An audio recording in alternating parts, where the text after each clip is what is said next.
Hello everyone, and welcome to this video tutorial on top 5 DevOps tools for 2022. DevOps is a software development methodology that stresses on communication, association, and collaboration between software developers and IT operation professionals. It breaks down the wall amongst the development and operations team. DevOps is playing a very critical role in the software development industry. It is providing a collaborative way for developing and deploying software.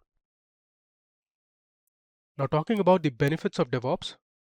So continuous integration, deployment, and continuous delivery are three major concepts that are driving DevOps.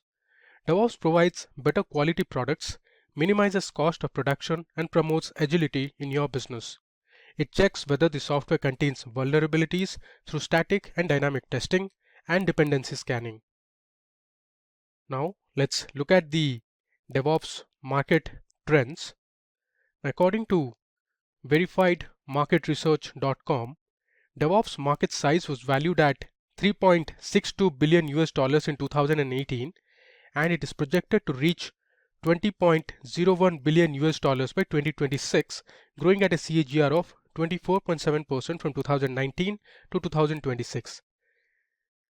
As per Statista.com, in 2021, at least 21% of respondents state that they have added source code management to their DevOps practice to release code faster. Now there are several tools used in DevOps for making the process of developing, integrating, deploying, monitoring, and delivering software faster and more efficient. In this video, we will learn the top 5 DevOps tools that are widely used in the industries. So we'll look at the version control tool, that is Git, look at the continuous integration tool, that is Jenkins, then we have the deployment tool Docker, next we look at the configuration tool Puppet, and we also look at the testing framework, which is Maven. So let's begin. Now Git is something which is really popular at right now over here. Before the Git, Subversion was quite popular and a lot of organizations were actually using it.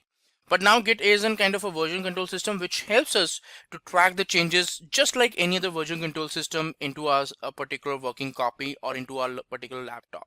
Now it's having a certain benefits which is exactly not available in any of the other version control system. So it's used to coordinate the work among the developers. So different developers are actually collaborating with each other with the help of this version control system. They are able to track the progress. The senior developers or the leads or the managers can always find out that what are the different changes a developer is doing, how the different commits are happening there. So it's a wonderful feature of a version control system that you get a complete tracking, you get a complete history. So any person can go ahead with the version control system and they can really find out that what exactly it's happening into this one. So all those features are definitely provided by Git also. It is used to have act as a kind of collaboration tool so that multiple developers can really push their source code to this remote repository. And then again, it also provides us the tracking mechanism to track the overall progress of the development. So the main work of Git is to manage the projects, and a couple of repositories are managed here. And in these repositories, you manage your work, you manage your source code, and the developers perform various kind of activities like checkout, check-in, push, pull, different activities they do to interact with the source code. Right, so Git can be useful for both programming professionals like the developers and all, and non-programming particular professionals also. Now as a DevOps engineer, if you are not doing the programming, still you can use the Git repositories for having your files, for having your source codes, your scripts. You can store Ansible scripts, you can store Puppet script, you can store Python shell scripts, all that things you can do it. For you, it is a kind of a source code. For developers, they can store Java source code, .NET source code, Android projects. So that's a kind of a source code for those particular programming language or for those teams. Now that is the reason why Git is really helpful over here, because it provides the comfort or it provides the help to both the programming professionals and the non-programming or non-technical professionals also. Right? So it also helps in coordinating the work among the team because of the tracking feature, history feature, and the collaboration here. So different developers can actually use these repositories so that they can push their source code to this single location. And then in fact, different developers can, take updates. They can even find out that what other developers are doing. So they can do the sync up, and even if someone is not giving you the particular details, still you will be able to get it from the repository. So that's a kind of a good collaboration mechanism or tool which can really help to increase or improve the communication between the different developers. So what exactly is a Git repository? Now, a Git repository is a place where we keep all the files related to our project stored there. Now, there are two types of Git repositories. One is local repository and one is the remote repository. Now, when we work with Git version control system, so what happens that we have a central remote repository which is available there on the Git server. Now, this is something not present in local system. It's on a remote server. So when you do a clone activity, when you bring that repository into your local system, now what happens that in Git version control system, it does not create only a working copy, but in fact a local repository is created. Now this local repository is having the link up, or it's having the connectivity with the remote repository. So whatever the changes you will do, if you push your changes to the remote repository, that is something which will be possible with the help of this version control system. So here it's not like every time you will be interacting with the remote repository. Whenever you feel that you want to push some changes to the remote repository, at that moment of time, there are some couple of operations like push and pull activity which you will be using to interact from the local repository to the remote repository. So local repository is the one which you will be bringing on when you clone the remote repository. Now remote repository is the repository which is having the main important source code. So using the local repository, you will be interacting with the remote repository, and that's how the various kind of operations, you can do the modifications, whatever the commits you have performed, you will push it, you will pull it. So all those activities you will be able to do with the help of local and remote repository. So these two type of repositories are available, which we can further use to make our changes and perform our particular source code changes here. Right, now let's talk about some of the git commands, because ultimately when we work with the Git version control system, we have to do a various kind of operations like pushing the commits, performing the merging. So all those commands, let's talk about that. Now the very first one, the basic commands over here is that git config. So git config is the mechanism using which we can configure the username and email ID. Now why we require this? When you will be doing some git commits or you will be doing the modification, so as a standard feature of version control system, it preserves the author details, like whatever commit it wants to do. Whenever he wants to create a new version, it has to embed some of the author details. Now this author details involve an email ID and a particular username. Now this email ID and username, if you don't configure, in that case some dummy system related email ID and username will be picked up. So in that situation, we will not be able to understand that whether the particular check-in is done by a developer or it's being done by a particular machine.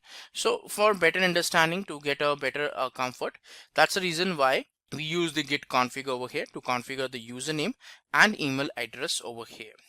Then we have git init command. Now this git init command is used to create an empty bare repository. So this command, when you run, you will be able to create a bare empty repository, and after that you can further on do the modifications, you can add some commits, you can add some files, and all that stuff you can do over there pretty much. Then when you add some files, now what happens that when you do you want to go for a git commit activity, before that the files should be present in the staging area. Now staging area is a location where you will be preparing or you will be storing the files temporarily before even performing any kind of commit. So git add and git commit command is something which is executed into a sequence. First of all, you will run the git add command to bring all the changes or all the change file into a staging area, and when you done the git commit command, so all the files will be committed. Now git commit command will not take up how many files you want to commit, because whatever the files you will put up into the staging area, git commit command will read all those files and it will perform single commit for them. So if you feel that you want to only check in 2 files out of 20 files, please go for the git add command and first add only these 2 files into the staging area. If you add all the 20 files into the staging area, then all the 20 files will be modified and a new commit will be created there.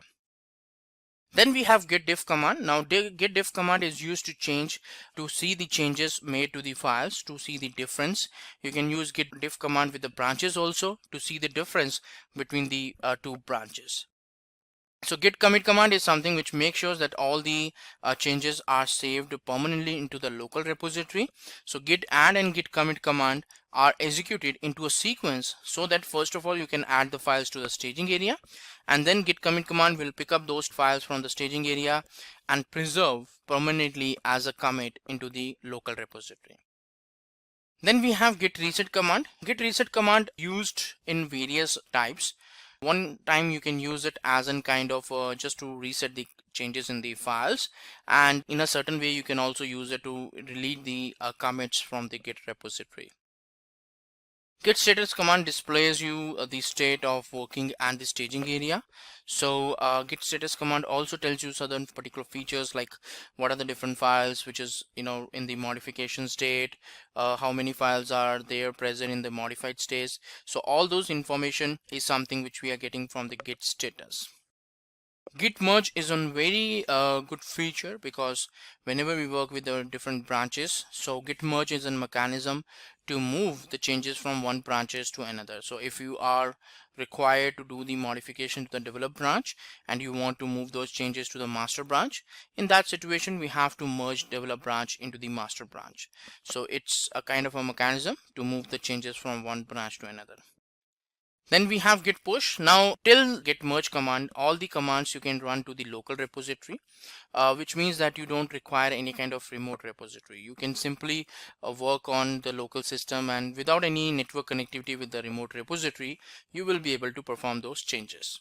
But git push is a mechanism to push or move the changes from the local repository to the remote repository. So whatever the commits you have done, every time it will not interact with the remote repository.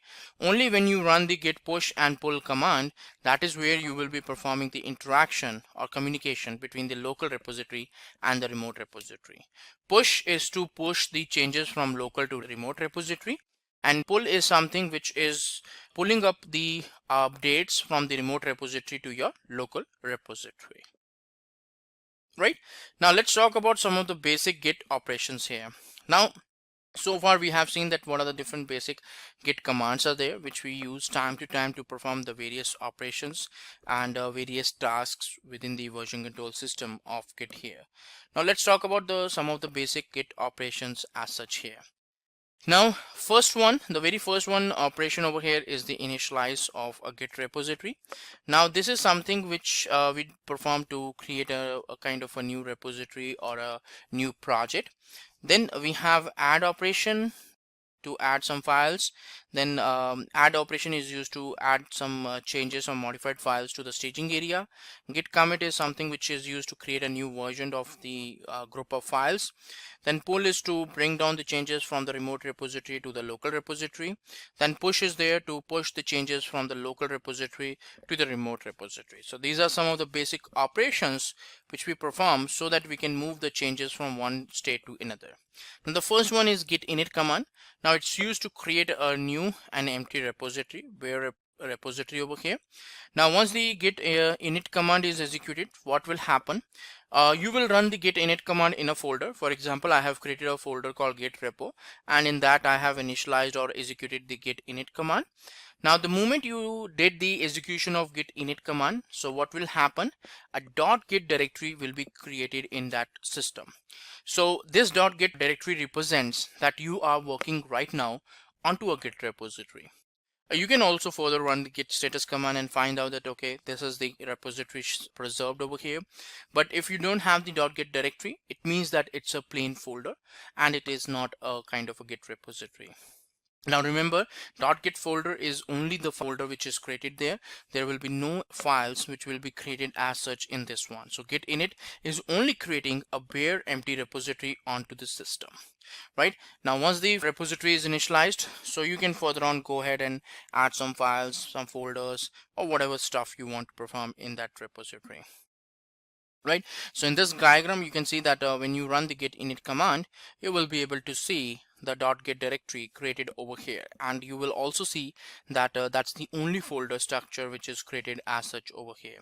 So on Windows machine, you will be able to see it pretty easily because of the file name, but usually in the Linux platforms, .git is specifically designed or is known as an hidden folder. So all the files and folder with dot in front will be considered as hidden there. So in that case, you can run ls-lart to get on and to see the content over there. Then we have add operation. Now once you fire the modification is done, so once you all the changes are performed there, so you will be adding the in order to perform the commits, first of all you have to add the files to the staging area. So staging area is in a particular temporary location where the git commit command will look upon, and all the files which is present in the staging area will be picked up, and all of them will be preserved or will be converted to a git commit. So before running the git commit command, git add command is required for the files to be added, so that we will be able to move them to the commit here. Now in this case, you can see that git status is the one which we are running to check on which status we are right now, and we have modified like a file called alpha.txt.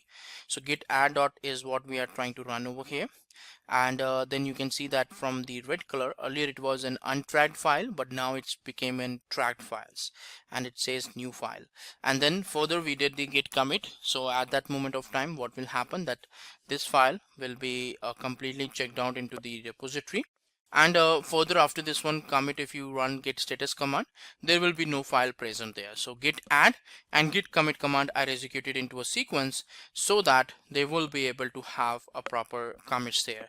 Now the commit is in situation where you will be changing your history of your repository.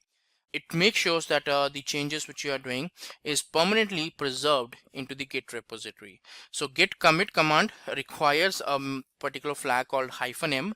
Now -m is something which is there for providing custom message for what reason you are doing the git commit. Now if you don't provide this message, your git commit will fail, but you need to provide a message to specify that what is the reason behind performing this commit activity. So that is what you are trying to provide over here with the -m over here, and preserving and providing the details that yes, this is the reason why you are performing a commit activity into your local repository.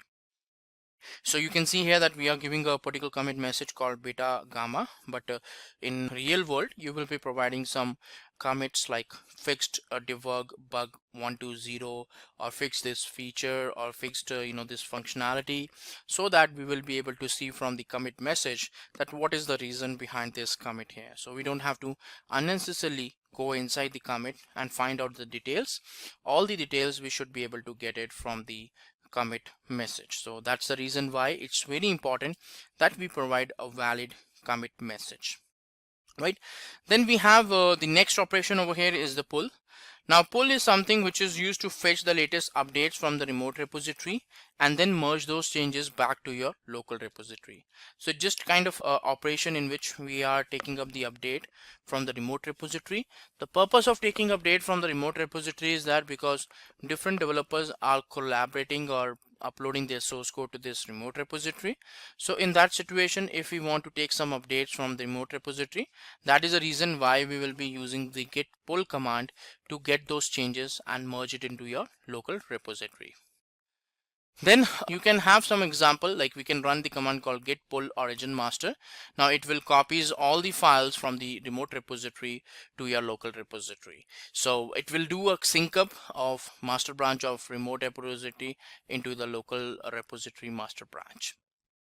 you can have the it's a combination of two commands. One is a git fetch. So first of all, it downloads all the content, and then git merge. It combines all the sequence of commits into the specific branch. So it's internally, when you run git pull command, it fetches the specific contents. Now when git fetch command runs, it does not really changes any kind of modifications into your local repository. Ultimately, when the git merge happens, that is where the code changes into your local repository. But if you alone run git fetch command, it will not perform any kind of changes to your local repository. Right here you can see that we are pulling up the details. So here we are pulling up the details of our first repo, and when that is done, so we will be able to see some details out of that. Right now, then we have git push command, which is used to and push the changes from your local repository to the remote repository. You will be doing a various kind of commits into your local repository. So at some moment of time, you need to sync up or move those changes to a remote repository. That is where we will be running the git push command. So git push command is required. It needs a network connectivity, and before git push command, if you want to do some changes, you can do that.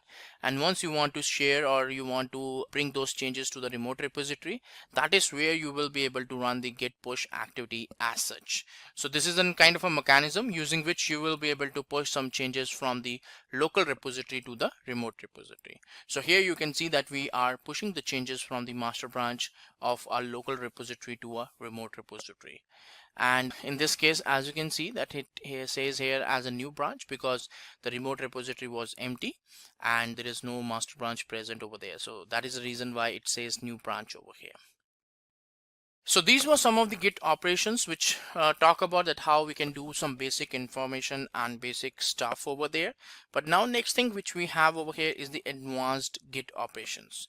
Now in this one, some couple of operations involved, as in git branch.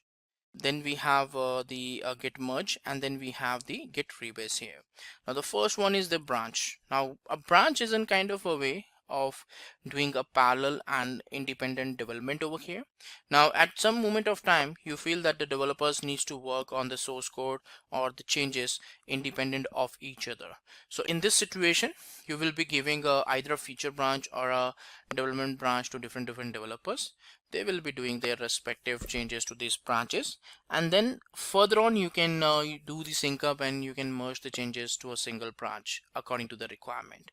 So the commits are done isolated from each other. So if you're doing some commits in develop branch, it will not put any kind of impact on the master branch.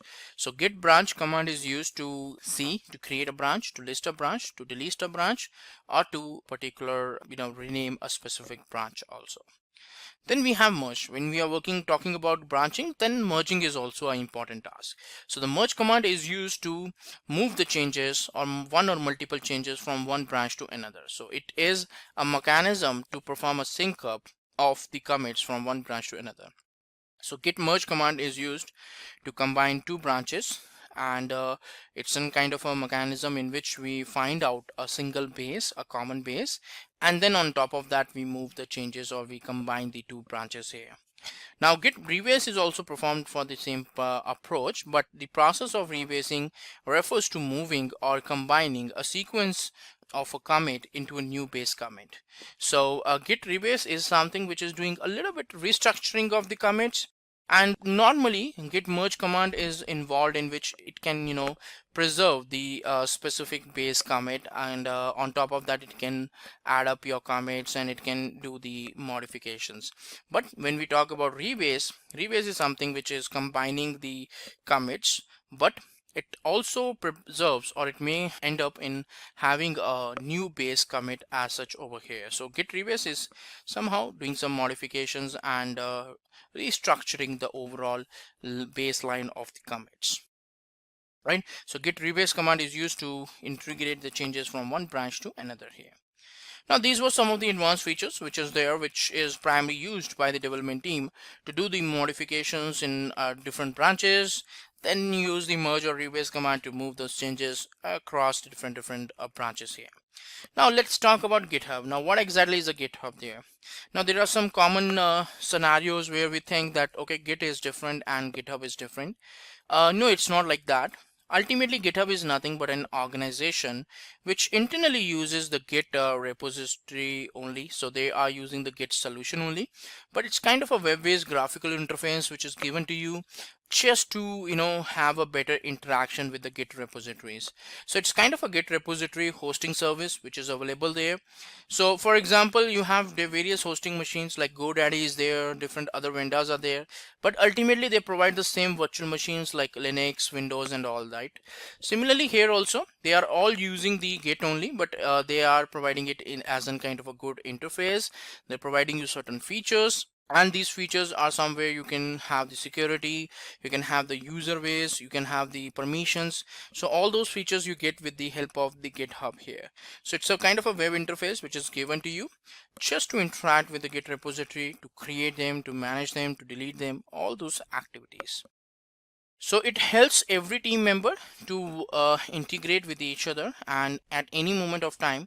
Now this is something which you can access anywhere. If you are using the public version of GitHub, you can use the repository anywhere with any network. But if you are using a private network or a private repository, in that situation, definitely in your office or into your network, you will be able to access. But it primarily depends on the way that how you are doing the modification and how exactly you have done the changes so far and so over here, right? So it's one of the good collaboration tool which is present, which primarily talks about that how we can do the modifications and how we can move the changes from we can have the collaboration between different developers and they can really do the changes and those modifications. Right. Now, what are the different features which we have of GitHub? So let's talk about that. Now, some of the features are present over here in this way that represents that what are the mechanism and understanding about the specific GitHub here. So let's talk about these features. Now, the very first feature of this one is the easy project management. Now, it's a very good platform where you can, have different kind of access levels. Project managers and, developers can coordinate, they can track and they can update their work. You can manage the repositories, you can manage the access, you can perform the changes, you can perform the rollback. A lot of things can really happen there, and everything is recorded, nothing. So even the account activity is also recorded. So if someone is creating the repository, is deleting the repository, all that information is there. So it's kind of a easy project management where at a single location all the repositories are there. So it's quite easy for you to manage and to work on these repositories and to talk about them. Next, we have effective team management. Now, it helps all the team members to stay on the same page and stay organized. So it's a kind of a modernized tool which is available there to so that different people can work on the same platform. They don't have to learn different platforms here. As such, on the same platform they will be able to collaborate and they will be able to work with each other. Then improved code writing. So there are some features like pull request, which gives you functionality before even doing the merge activity. You will be able to do some review. So it definitely helps a kind of a check which is there, that before even doing some kind of merging, you should be able to review it. You should be able to see that what exactly you are trying to do, what kind of commits you're performing, and that can really helps to do some improvements to your source code, to your overall source code. So that's an additional check which is provided by the pull request feature of GitHub.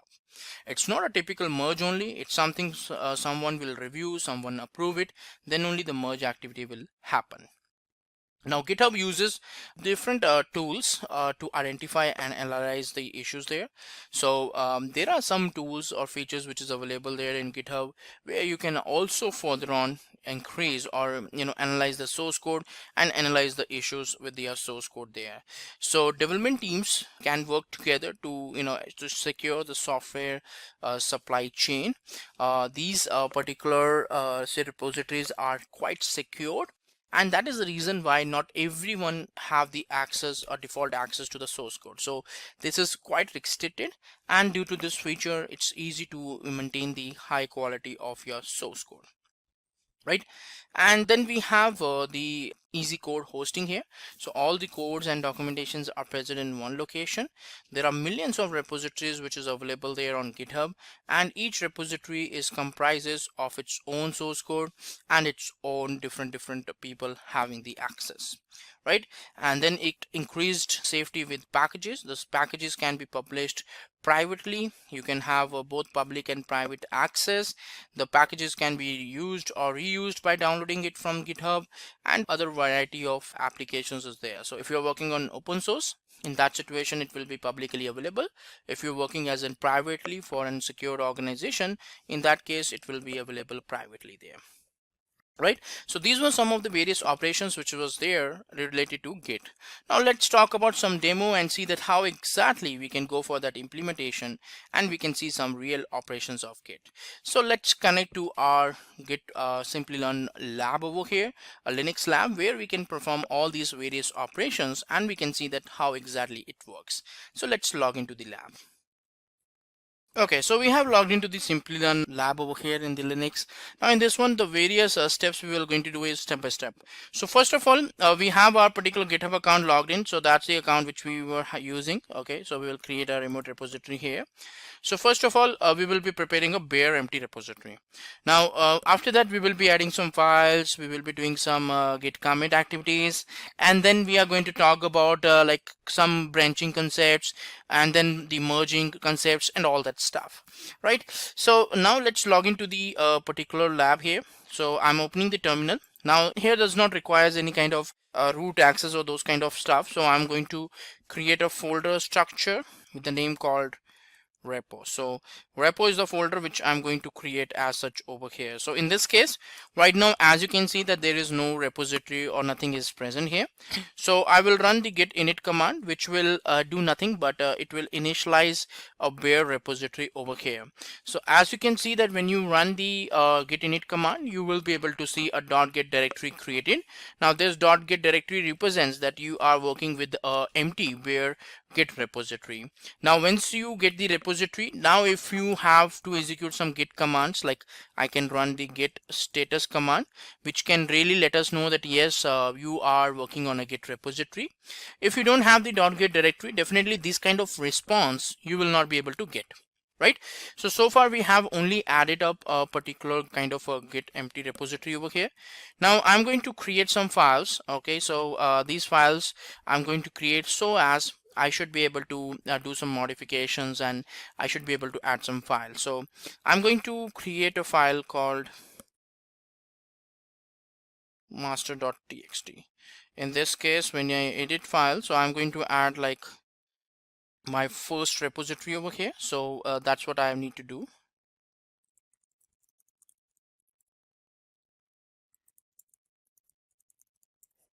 So this is my master.txt file here. So once the master.txt file is created, now if I run the git status command, what will be the response? The response will show me that you are basically trying to add a new file. So there is an untracked file, new file over here.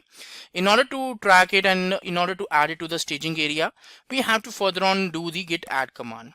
Now git add command alone will not work. You have to further on after that run the git commit command also to preserve it or to showcase it as an kind of a git commit here.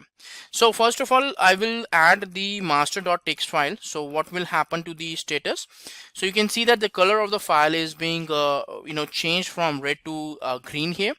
Green represents that this is a new file, and the master.txt file is being printed over there. So far we have added this master.txt file into the staging area. Staging area is a kind of a area in which we will be adding up some couple of files, and the whole purpose of adding those files is that we should be able to proceed to the next level, which is nothing but the git commit activity. So we are going to run the git commit activity over here. Now in this one I can say like first commit. According to my comfort, I can give whatever the message I want to provide. I can provide that information.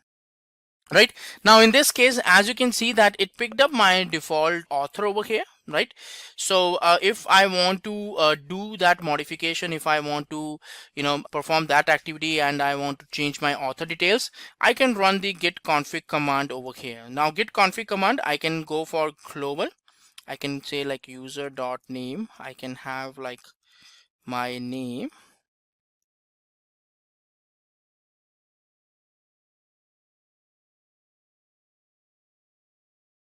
some dummy ID I can provide here.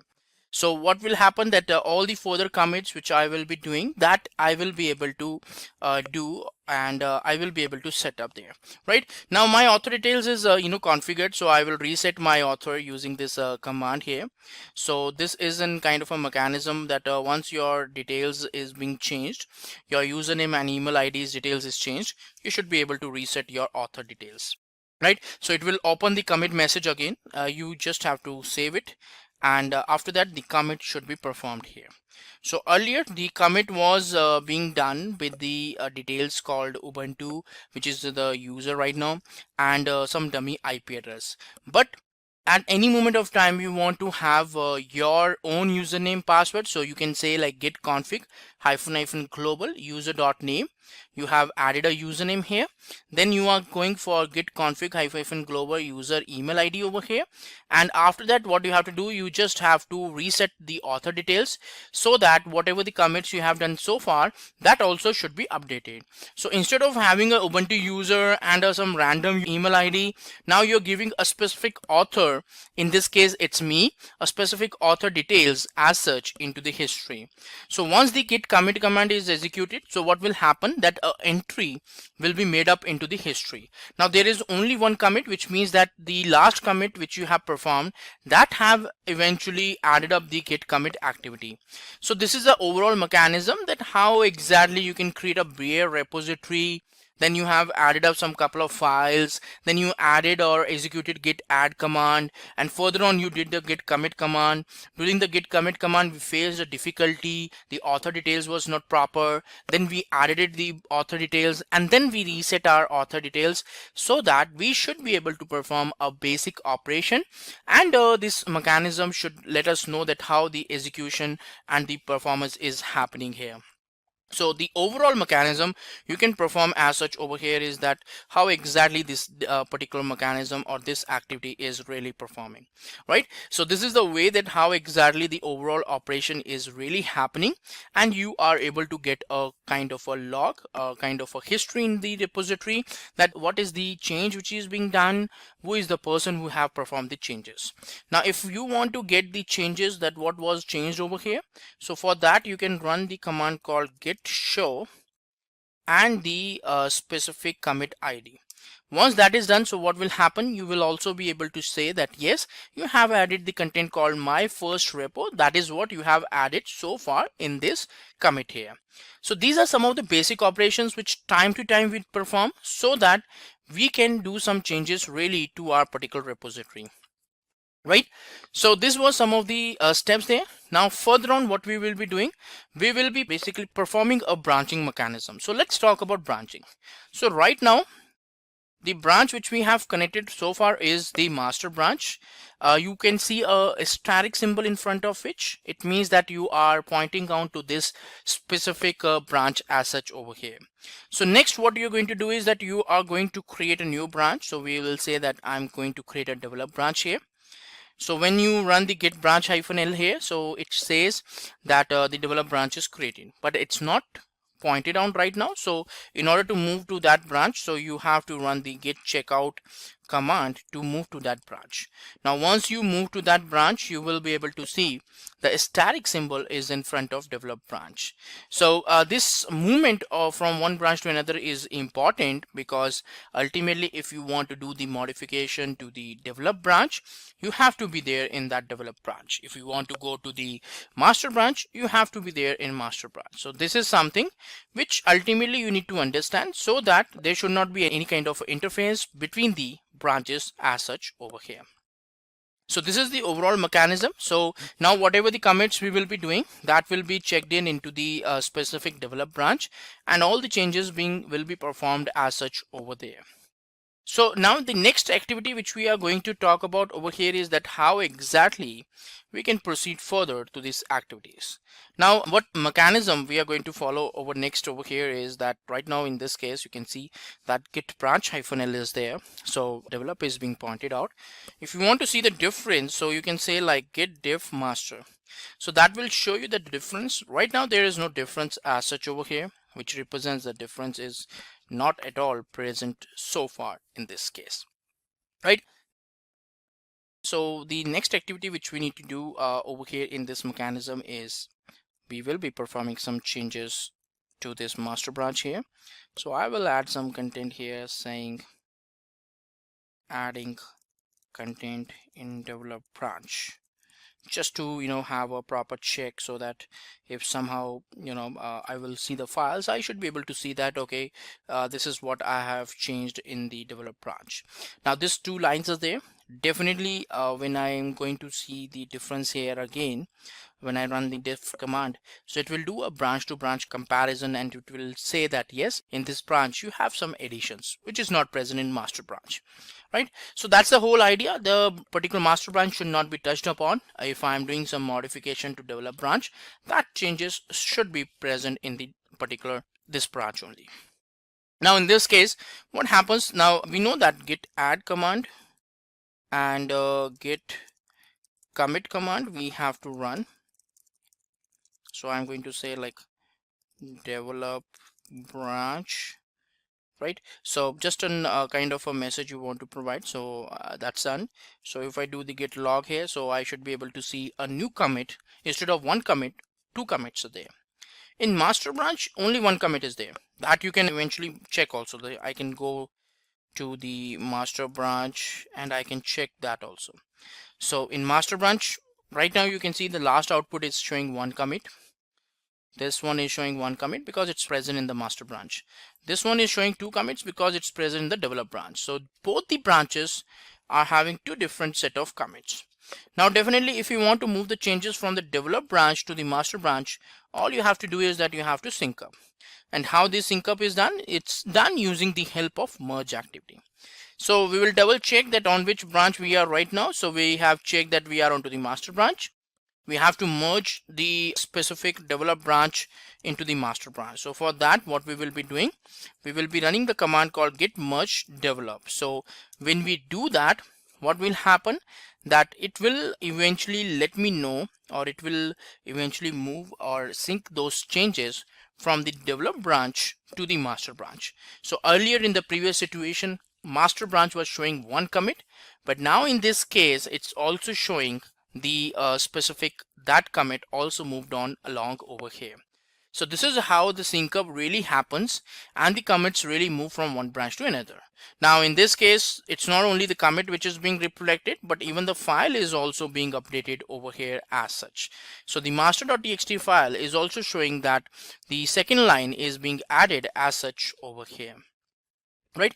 So this is the overall mechanism and the system, that how exactly this whole activity is really working, and how we will be able to get some execution, and we will be able to get some particular results out of this one. So this is the way that how the branching and the merging really happens as such over here. So right now we are working on the repository, and this repository is nothing but a local repository. So far, now next we will be talking about the interaction between the GitHub and this local repository, or remote and local repository. So we'll go to the GitHub remote repository. Here we'll click on the particular new repository here. So I'm going to create a particular repo called git repo here. The name is available, but if I give some different name, so if it is not available, so that will not allow me to create a repository. So here the public and private specifier, you have to select. Public, anyone can see, but no one will be able to do the modification unless we provide the access. Private, nobody will be able to see the content unless and until he is not having the access. So only modification and view access both is restricted if they have the access to the repo. We don't have to initialize the repository with the readme. I want to create a bare repository, so create. Once the repo is created, you will see three sections of the information. First, if you want to create a new repository on the command line and do that, so you can see that some of the activities we have already done so far, so we don't require this section. Second section saying that if you already have a repository and you want to push it to the remote repository, so you have to run these commands. So these are something which we need to really do. So I am going to run this command. Now this command is something which is trying to add the remote origin over here. Now why origin is required? Because every time I cannot simply use the lengthy URL, and I cannot remember it also. So you can see here that it's kind of a shortcut over here, that origin is being referred as this URL. So both for pull and push activity we will be using this one. So you will be running like git push origin master. It will definitely ask for your credentials, so you will give the URL username, and you will also give the password. Now once that is done, so what you will see over here is that you will be able to see that a new branch is created, because in GitHub repository you were not having any kind of code base available. So when you refresh, the code will be available there. But this is just the master branch. If you want to move the particular develop branch here, it's the same details you have to provide. The same username, credentials also are same which you need to provide. And once that is done, you will be able to see the develop branch is also created as such over here. So you see two branches are in proper sync up, and you want to delete a branch, you can do that. You want to switch a branch, you can do that also. Because of the dummy IP address, you must have seen that it's showing a particular different username here, because I have just provided a different email ID like abc@abc.com, so which is totally wrong.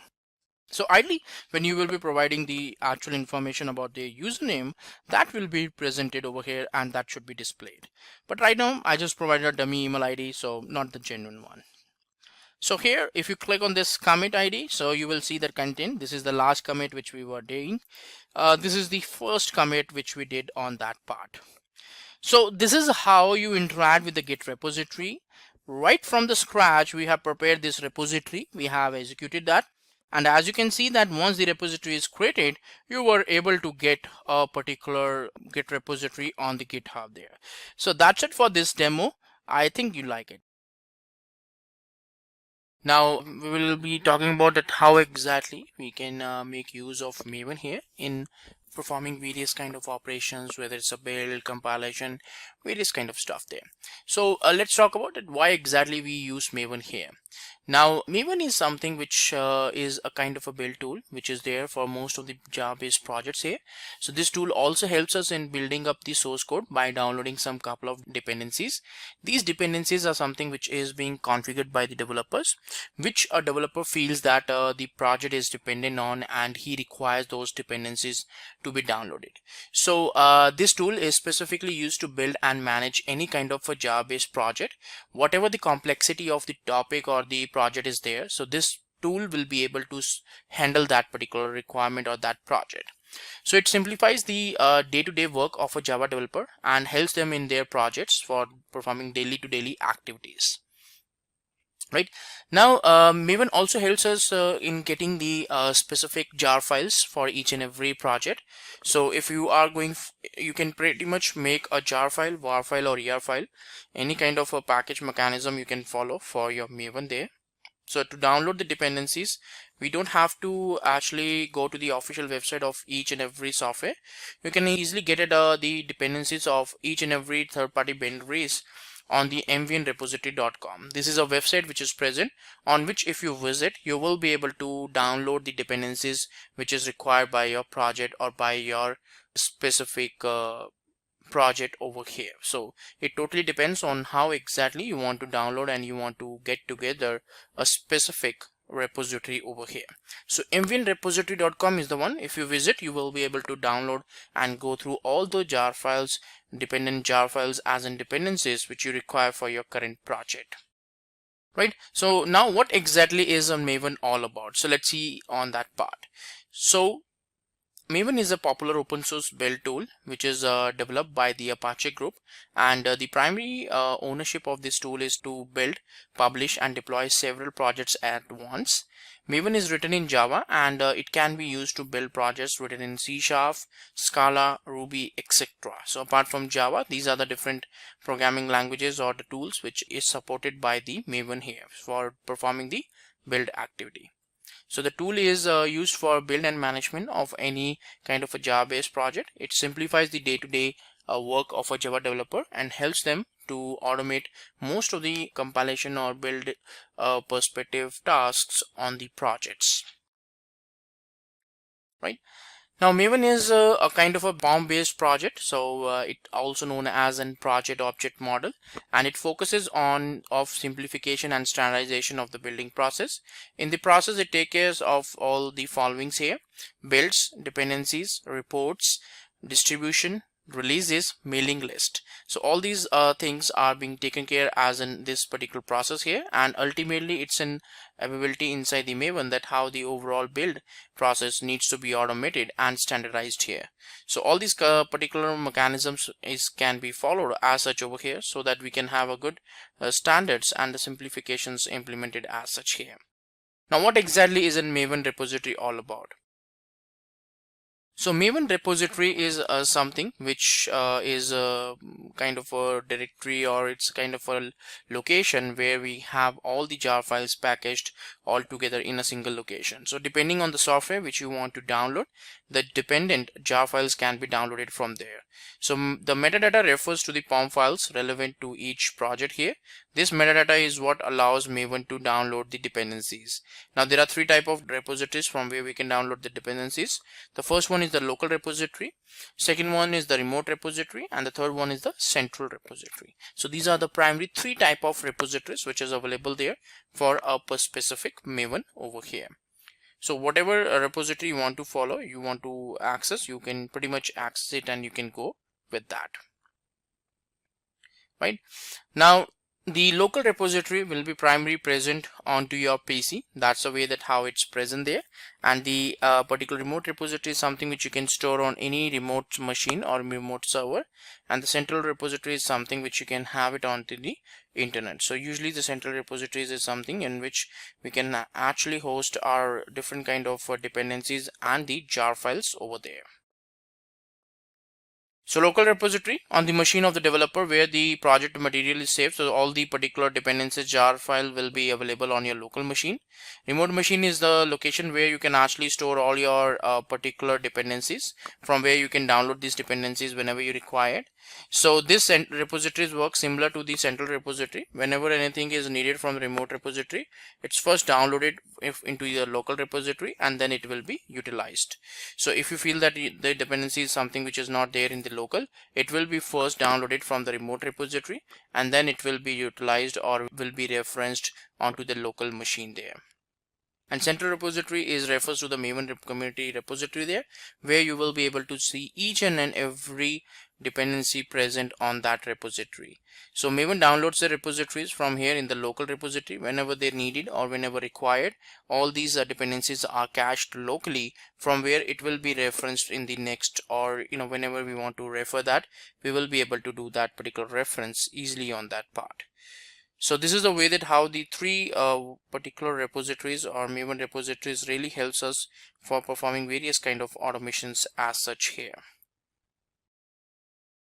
Right, now what are the basic concepts of Maven here? So some of the couple of basic concepts which is present in Maven is, like, for the first time we have the project object model. So project POM refers to the XML file which has all the information regarding the project, how this particular project should be built up, how the different build process should be automated there.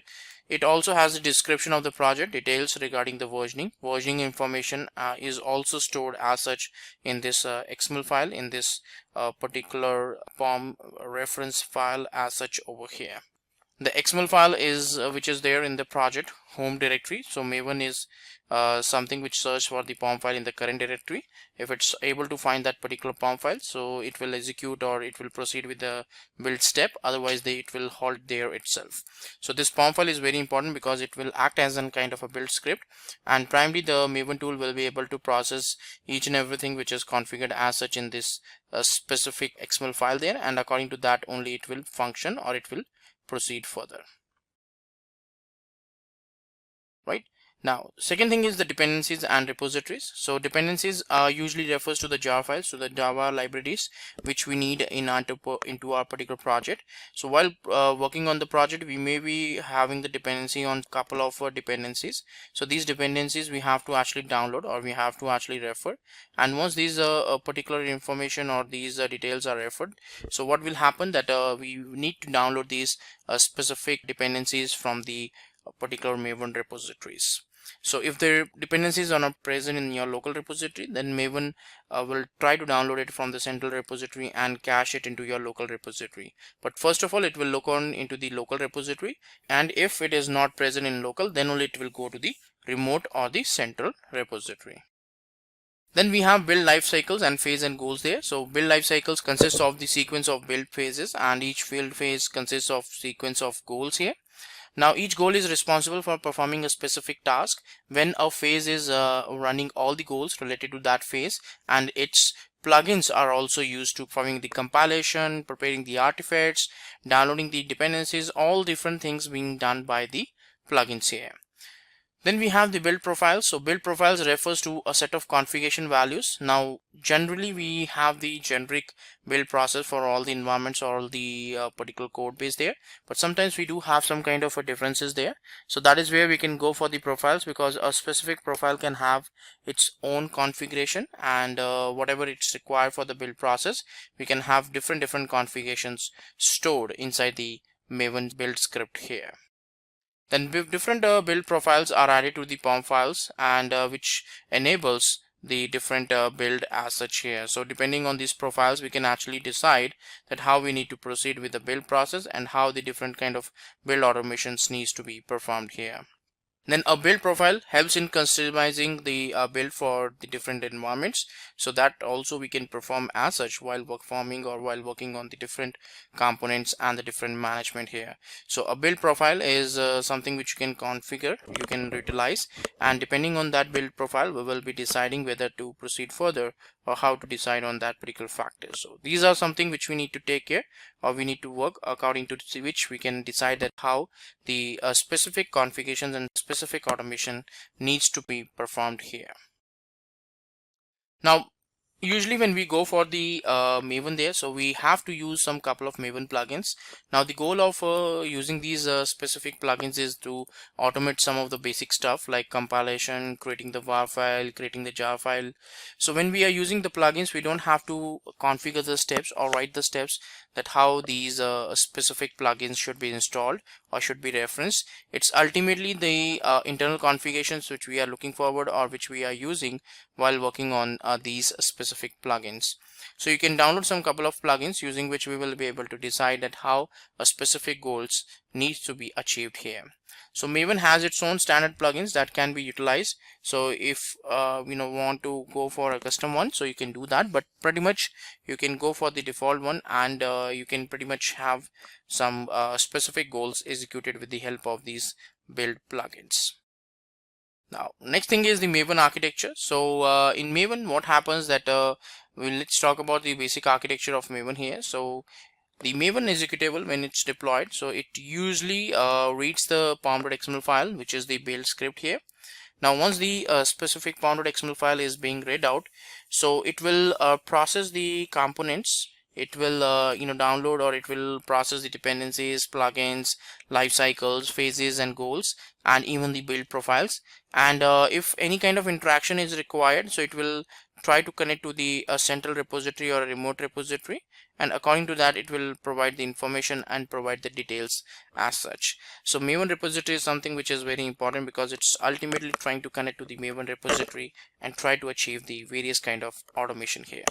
So it's very important because ultimately it's trying to help us to go for the complete end-to-end build automation when we'll go for a specific POM based build automation. So Maven executor will read the pom.xml file, then download the dependencies defined into the pom.xml file, and that dependencies are cached locally from the remote or the central repository. Now then create and generate a remote report according to the requirement and execute the life cycles, phases, goals, plugins, etc. So it will process the pom.xml file there, and whatever the plugins and goals or the life cycles which is configured there, step by step each of them will be executed into a sequence here. Now let's talk about the overall build lifecycle of the Maven here. So what happens that the Maven build lifecycle is something which is a kind of a collection of different steps there, and this is something which is followed to perform a build automation for a specific project. So that there are pretty much 3 steps which is being done. So first one is the default. So it handles the project deployment there. Second, handles the project cleaning, which is a clean there, and then we have site. So it handles the creation of the project sites documentation there. So these are the 3 built-in particular life cycles which is available there at the Maven level, which you can utilize to perform a various kind of particular steps execution for your project. Right, so the build cycle has the different build phases or stages there, because when we are performing a build, a variety of things needs to be performed over here. So the first one is the compile, then test compile is there. So compilation is there for the source file, and test compile is there for the test cases. Test will execute the test cases, package will package the bundle, then we have the integration test to run the integration test cases, then we have the verify, then install goal is there, and the last one is the deploy, which is there to deploy the artifacts to the artifact tree. So all these things are the different phases and the stages which is being followed as per a specific build here. So during these builds, these are the different phases and the stages which we normally follow for performing the build automation. Now what is the exactly advantage of a specific Maven here? So that is something which we need to talk about, that how the particular automation needs to be done, or how we can actually go for the configurations where we feel that yes, we want to perform or we want to take certain benefits out of the implementation of Maven here. So for that, what happens that we have to see that the various kind of benefits. The first one is that Apache Maven helps manage all the processes there, such as building, documentation, releasing, and distribution in project management here. So the tool simplifies the process of project building. It increases the performance of the project and the building process altogether. And the task of downloading jar files and other dependencies is also done automatically. We don't have to indulge in any kind of download part as such manually over here. Right, and Maven provides easy access to all the required information. So Maven makes it easy for a specific developer to build a project in the different environments. So we don't have to worry about the environment, we don't have to worry about the infrastructure, nothing is required. Everything is available there inside this package, and depending on the particular, you can write the source code on one machine and you can pretty much do the build on another machine. And this is the reason how the build automation really happens on the first place, because the developer is writing the source code in one location and the same code is deployed onto the particular or built onto this Jenkins or any kind of build tool there. Right, in Maven you can easily add new dependencies. So you must write the particular dependencies in the POM file. So if you feel that you want to download some particular dependencies, so all you have to do is that you have to put that dependency into the specific pom.xml file there, and depending on that, the execution will be really performed and executed as such here. Right, so let's talk about the demo now. So let's see that how exactly we can go for this demo and we can perform the various kind of automations. So this is the virtual machine which we have here, on which the Maven is already installed. So we can run like mvn. So Maven will be available as in 3.6.3 here. Now I'm going to run a particular command called mvn archetype generate here. Let me create a directory here, a temp directory, and to perform this activity over there.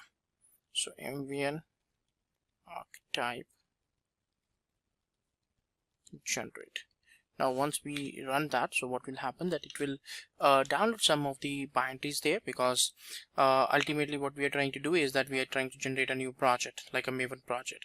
So a couple of particular plugins will be downloaded by the Maven executable so that it can achieve that particular execution. So we just have to wait for downloading all these values. Now here it's trying to give us a particular attributes, like it's asking the different attributes over here. So what exactly we want to configure. So if you want to configure, you can provide that details, otherwise you can perform or whatever the setup you want to perform. Now here it's asking for the version, so which kind of version we want to follow. So I'm going to follow like 5 here, so I'll press 5. Then a group ID which is there, so it's basically a kind of a group mechanism, so I can say like com.Simplilearn. So that's the value which I'm providing here. Artifact ID, I can make it like a sample project or something like that. I can do, so that will be the artifact ID which is there. So version I am keeping the same only. So and yeah, so package same here. So I just want to create, so I'll just provide the value called yes and enter. So with this, what will happen, that a sample project will be created here, right? So whatever the artifact ID you provided, so according to that the project is created in this directory. So you have to go into this directory and see that what exactly the files are created there.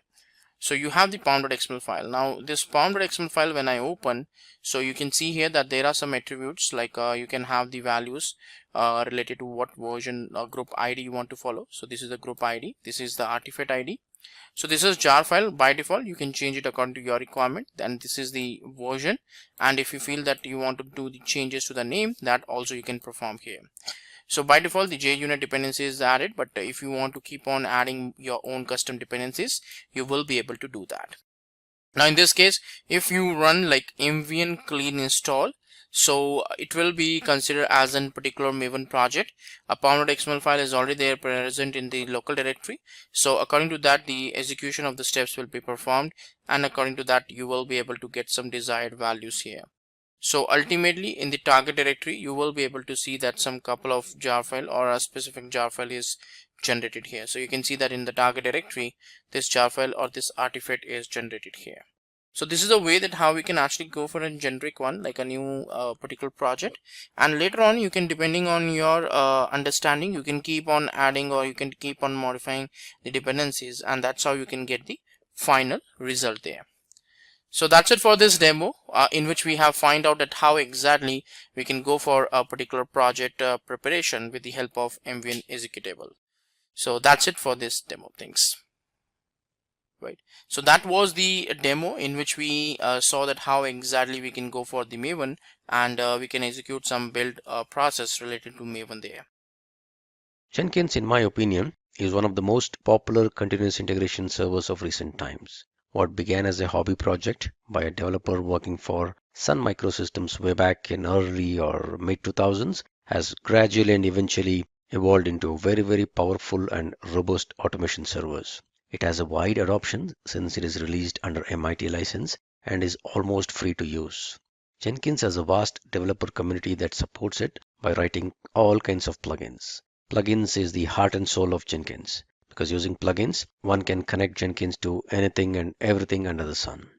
Jenkins is a web application that is written in Java, and there are various ways in which you can use and install Jenkins. I have listed popular 3 mechanisms in which Jenkins is usually installed on any system. The topmost one is as a Windows or a Linux-based services. So if at all you have Windows like the way I have, and I'm going to use this mechanism for this demo, so I would download a MSI installer that is specific to Jenkins and install this service. So whenever I install it as a service, it goes ahead and nicely installs all that is required for my Jenkins, and I have a service that can be started or stopped based upon my need. Any flavor of Linux as well. One other way of running Jenkins is downloading this generic war file, and as long as you have JDK installed, you can launch this war file by the command, opening up a command prompt or shell prompt if at all you're on Linux box, specifying java-jar and the name of this war file. It typically brings up your web application, and you can continue with your installation. The only thing being, if at all you want to stop using Jenkins, you just go ahead and close this prompt. You either do a Control C and then bring down this prompt, and your Jenkins server would be down. Other older versions of Jenkins were run popularly using this way, in which you already have a Java-based web server running, up and running. So you kind of drop in this war file into the root folder or the HTTPD root folder of your web server. So Jenkins would explode and kind of bring up your application. All user credentials or user administration is all taken care of by the Apache or the Tomcat server or the web server on which Jenkins is running. This was a very older way of running, but still some people use it because if they don't want to maintain two servers, if they already have a Java web server which it's being nicely maintained and backed up, Jenkins can run attached to it. All right, so either ways, it doesn't matter however you're going to bring up your Jenkins instance. The way we're going to operate Jenkins is all going to be very, very same or similar one, with the subtle changes in terms of user administration if at all you're launching it through any other web server which will take care of the user administration. Otherwise, all the commands or all the configuration or the way in which I'm going to run this demo, it is going to be same across any of these installations. All right, so the prerequisites for running Jenkins, as I mentioned earlier, Jenkins is nothing but a simple web application that's written in Java. So all that it needs is Java, preferably JDK 1.7 or 1.8. 2 GB RAM is the recommended RAM for running Jenkins. And also, like any other open source toolsets, when you install JDK, ensure that you set in the environment variable Java home to point to the right directory. This is something very specific to JDK, but for any other open source tools that you install, there is always a preferred environment variable that you got to set in, which is specific to that particular tool that you're going to use. This is a generic thing that is there for, for any other open source projects, because the way open source projects discover themselves is using this environment variables. So as a general practice or a good practice, always set these environment variables accordingly. So I already have JDK 1.8 installed on my system, but in case you do not, what I would recommend is just navigate on your browser to the Oracle homepage and just type in or search for install JDK 1.8 and navigate to the Oracle homepage. You'll have to accept the license agreement, and there are a bunch of installers that you can pick up based upon the operating system on which you're running. So I have this Windows 64 installer that is already installed and running on my system. So I will not get into the details of downloading this or installing it. Let me show you once I install this, what I've done with regard to my path. So if you get into this environment variables, all right, so I've just set in a Java home variable. If you see this, C:\program files Java JDK 1.8. This is where my Java is located. C program files Java. Okay, so this is the home directory of my JDK. So that is what I've set it up here in my environment variable. So if you see here, this is my Java home. All right, one other thing to do is ensure that in case you want to run Java or JavaC from a command prompt, ensure that you also add that path into this path variable. So if you see this, somewhere I will see, yes, there you go. C:\program files Java JDK 1.8 bin. So with these two, I'll ensure that my Java installation is nice and good enough. So to check that, to double check that, or to verify that, let me just open up a simple command prompt. And if I type in Java -version, all right, and Java C -version. So the compiler is on the path, Java is on the path, and if at all I do this, even the environment variable specific to my Java is installed correctly. So I'm good to go ahead with my Jenkins installation. Now that I have my prerequisites all set for installing Jenkins, let me just go ahead and download Jenkins. So let me open up a browser and say download Jenkins. All right. LTS is nothing but the long-term support. These are all stable versions. Weeklies, I would not recommend that you try these unless until you have a real need for that. Long-term support is good enough. And as I mentioned, there are so many flavors of Jenkins that is available for download. All right. So what I want is, yes, this is the WAR file, which is a generic WAR file that I was talking to you earlier. And this is the Windows MSI installer. So go ahead and download this MSI installer. I already have that downloaded. So let me just open that up. All right, so this is my downloaded Jenkins instance, or rather installer. This is a maybe a few months old, but this is good enough for me. Before you start Jenkins installation, just be aware of one fact that there is a variable called Jenkins Home. This is where Jenkins would store all this configuration data, jobs, project workspace, and all that specific to Jenkins. So by default, if at all you don't set this to any particular directory, if at all you install an MSI installer, all your installation gets into C:\program files 86 and Jenkins folder. If at all you run a war file, depending upon the user ID with which you're running a war file, the Jenkins folder, there's a .jenkins folder that gets created inside the user home directory. So in case you have any need wherein you want to back up your Jenkins or you want Jenkins installations to get into some specific directories, go ahead and set this Jenkins home variable accordingly before you even begin your installation. For now, I don't need to do any of these things, so I've already downloaded the installer. Let me just go ahead with the default installation. All right, so this is my Jenkins MSI installer. I don't want to make any changes into the Jenkins configuration. C:\program files is good for me. Yeah, this is where all my destination folder and all the configuration specific to it goes. I'm happy with this. I don't want to change this. I would just say go ahead and click installation.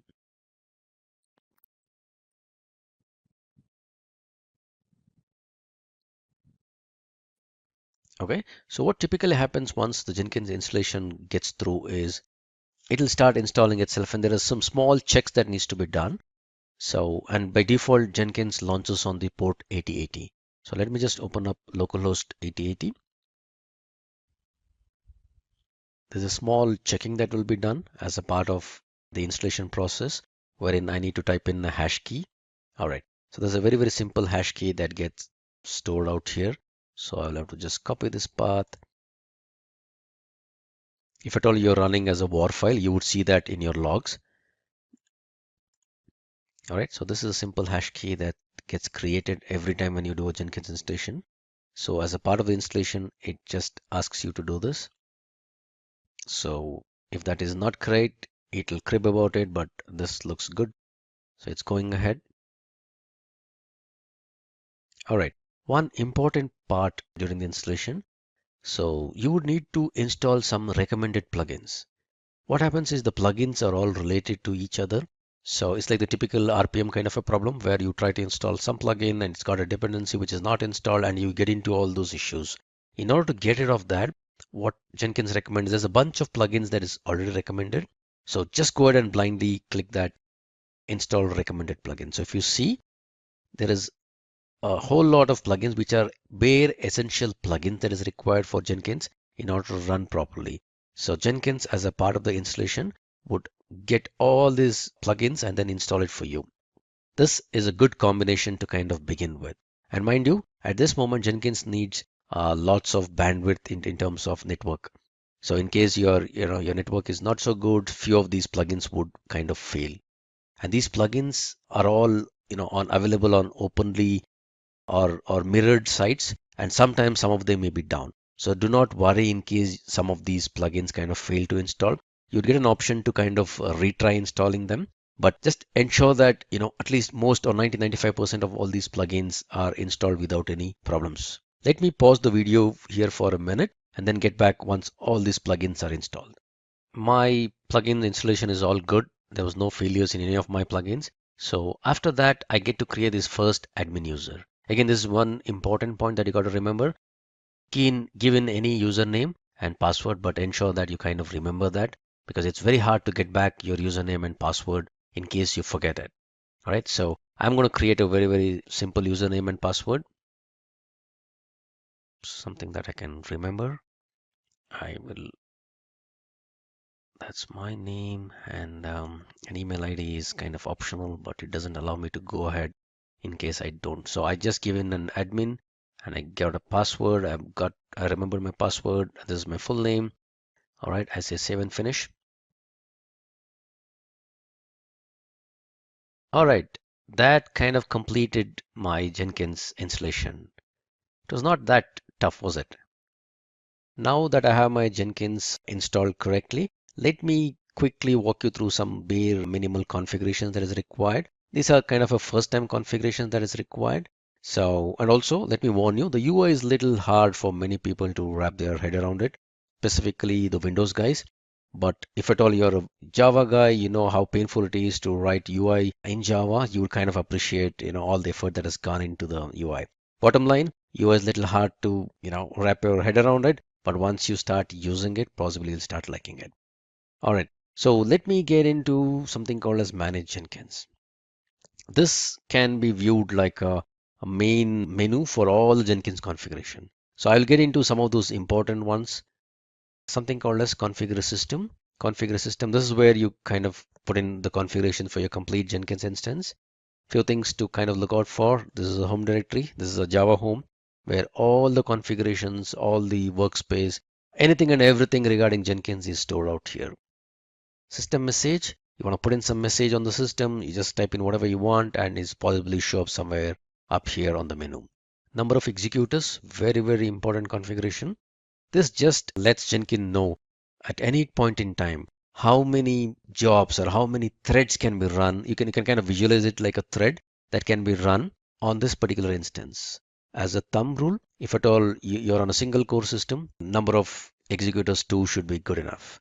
In case at any point in time, if there are multiple jobs that kind of get triggered at the same time, in case the number of executors are less compared to the number of jobs that have woken up, no need to panic because they will all get queued up and eventually Jenkins will get to running those jobs.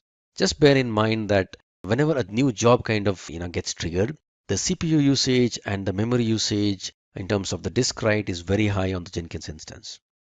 So that's something that you got to kind of keep in mind. All right, but number of executors, 2 for my system is kind of good. Label for my Jenkins, I don't want any of these things. Usage, how do you want to use your Jenkins? This is good for me because I only have a primary server that is running. So I want to use this node as much as possible. Quiet period. Each of these options have got some bare minimal help kind of a thing that is out here. By clicking on these question marks, you will get to know as to what are these particular configurations. All right, so this all look good. What I want to show you here is there's something regarding the Docker, timestamps, Git plugin, SVN, email notifications. I don't want that. What I want yes, I want this SMTP server configuration. Remember, I mentioned earlier that I would want Jenkins to be sending out some emails. And what I've done here is I've just configured the SMTP details of my personal email ID. In case you're in an organization, you would have some sort of an email IDs that is set up for a Jenkins server. So you can specify the SMTP server details of your company so that you can authorize Jenkins to kind of send out emails. But in case you want to try it out like me, I have configured my personal email ID, which is on my Gmail, for sending out notifications. So the SMTP server would be smtp.gmail.com. I'm using the SMTP authentication. I've provided my email ID and my password. I'm using the SMTP port, which is 465, and reply to address is the same as mine. I can just send out an email and see if at all this configuration works. Again, Gmail would not allow anybody to send out notifications on your behalf. So you'll have to lower the security level of your Gmail ID so that you can allow programmatically somebody to send out email notifications on your behalf. So I've done already that. I'm just trying to see if I can send a test email with the configurations that I've set in.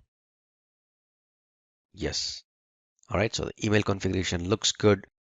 So this is how you configure your your Gmail account in case you want to do that. If not, put in your organization SMTP server details, which are with a valid username and password, and it should all be set. All right. So no other configurations that I'm going to change here. All of these look good. All right. So I come back to manage Jenkins. Okay. One other thing that I want to kind of go over is the global tool configuration. Imagine this scenario, or look at it this way. Jenkins is a continuous integration server. It doesn't know what kind of a code base it's going to pull in, what kind of a tool set that is required, or what is the code that it's going to pull in and how is it going to build. So you would have to put in all the tools that is required for building the appropriate kind of code that you're going to pull in from your source code repositories. So just to give an example, in case your source code is a Java source code, and assuming that because in this demo, this is my laptop and I've put in all the configurations, JDK, everything on my laptop because I'm a developer, I'm working on the laptop. But my continuous integration server would be a separate server without anything being installed on it. So in case I want Jenkins to, run a Java code, I would need to install JDK on it. I need to specify the JDK location of this out here this way. Okay, since I already have the JDK installed and I've already put in the Java home directory, or rather the environment variable correctly, I don't need to do it. Git, if at all I want the Jenkins server to use Git, Git is a command bash or the command prompt for running Git and connecting to any other Git server. So you would need Git to be installed on that particular system and set the path accordingly. Gradle and Maven, if at all you have some Mavens as well, you want to do this. Any other tool that you're going to install on your system, which is your continuous integration server, you will have to come in here and configure something. In case you don't configure it, when Jenkins runs, it will not be able to find these tools for building your task and it'll crib about it. That's good. I don't want to save anything. Manage Jenkins. Let me see what else is required. Yes, configure global security. All right, the security is enabled. And if you see by default, it's the security access control is set to Jenkins own user database. So what does this mean? Jenkins by default, it uses file system where it stores all the usernames, which hashes up these usernames and kind of stores them.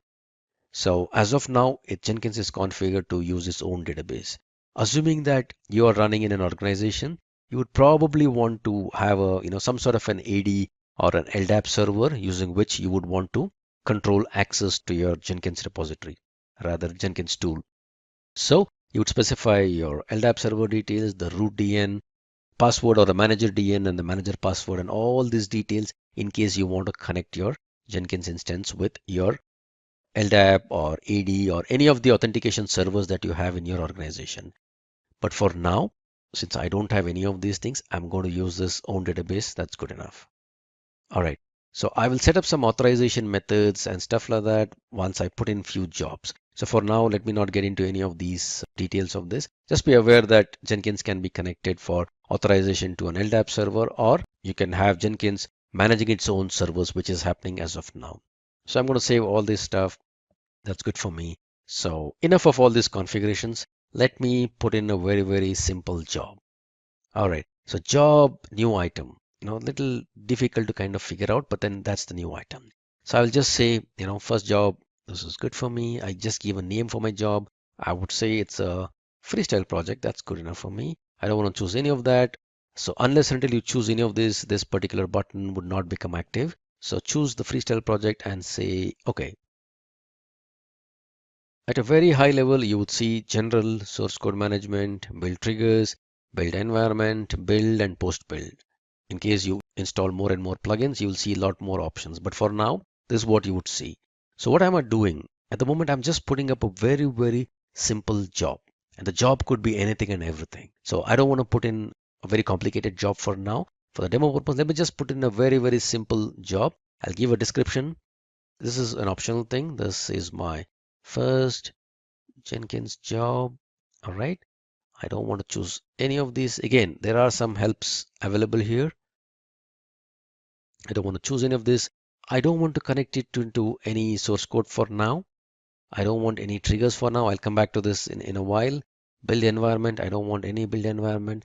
As a part of this build step, I just want to, run few things so that I kind of complete this particular job. So since I'm on a Windows box, I would say execute Windows batch command. All right. So what do you want to do? Let me just echo something. Echo, hello. This is my first Jenkins job, and possibly I would want the date and the timestamp pertaining to the job. I mean, the date and time in which this job was run. All right. Very, very simple command that says, this is my first job. It just puts out something along with the date and the time. All right. I don't want to do anything else. I want to keep this job as simple as this. So let me save this job. All right. So once I save this job, the job names comes up here, and then I need to build this job. And you would see some build history out here. Nothing is there as of now because I've just put in a job. I've not run it yet. All right. So let me try to build it now. You see a build number, you would see a date and a timestamp. So if I click on this, you would see a console output. If I go here, Okay, as simple as that. And where is all the job details that is getting into? If you see this, if I navigate to this particular directory, all right, so this is the directory what I was mentioning earlier regarding Jenkins home. So all the job related stuff that is specific to this particular Jenkins installation is all here. All the plugins that is installed, the details of each of those plugins can be found here. All right, so the workspace is where all the jobs that I've created, whichever I'm running, there will be individual folders specific to the jobs that has been put up here. All right, so one job, one quick run, that's what it looks like. Pretty simple. Okay, let me do one thing. Let me put up a second job. I would say second job. I would say freestyle project. All right, this is my second job. I just want to demonstrate the powerfulness of the automation server and how simple it is to automate a job that is put up on Jenkins, which will be triggered automatically. Remember what I said earlier about Jenkins, because at the core of Jenkins is a very, very powerful automation server. All right, so what I'm going to do, I will just keep everything else the same. I'm going to put in a build script pretty much similar to second job that gets triggered automatically every minute. All right, let me do that. Percentage date, and I'll put in the time. All right. So I just put in another job called second job, and it pretty much does the same thing as what I was doing earlier in terms of printing the date and the time. But this time I'm just going to demonstrate the powerfulness of the automation server that is there. If you see here, there's a build trigger. So a build can be triggered using various triggers that is there. So we'll get into this GitHub triggering or hook or a webhook kind of a triggering later on. But for now, what I want to do, I want to ensure that this job that I'm going to put in would be automatically triggered on its own. Let's say every minute, I want this job to be run on its own. So build periodically is my setting. If you see here, there's a bunch of help that is available for me. So for those of you who have written cron jobs on Linux boxes, you'll find it very, very simple. But for others, don't panic. Let me just put up a very, very simple regular expression for scheduling this job every minute. All right, so that's 1, 2, 3, 4, 5.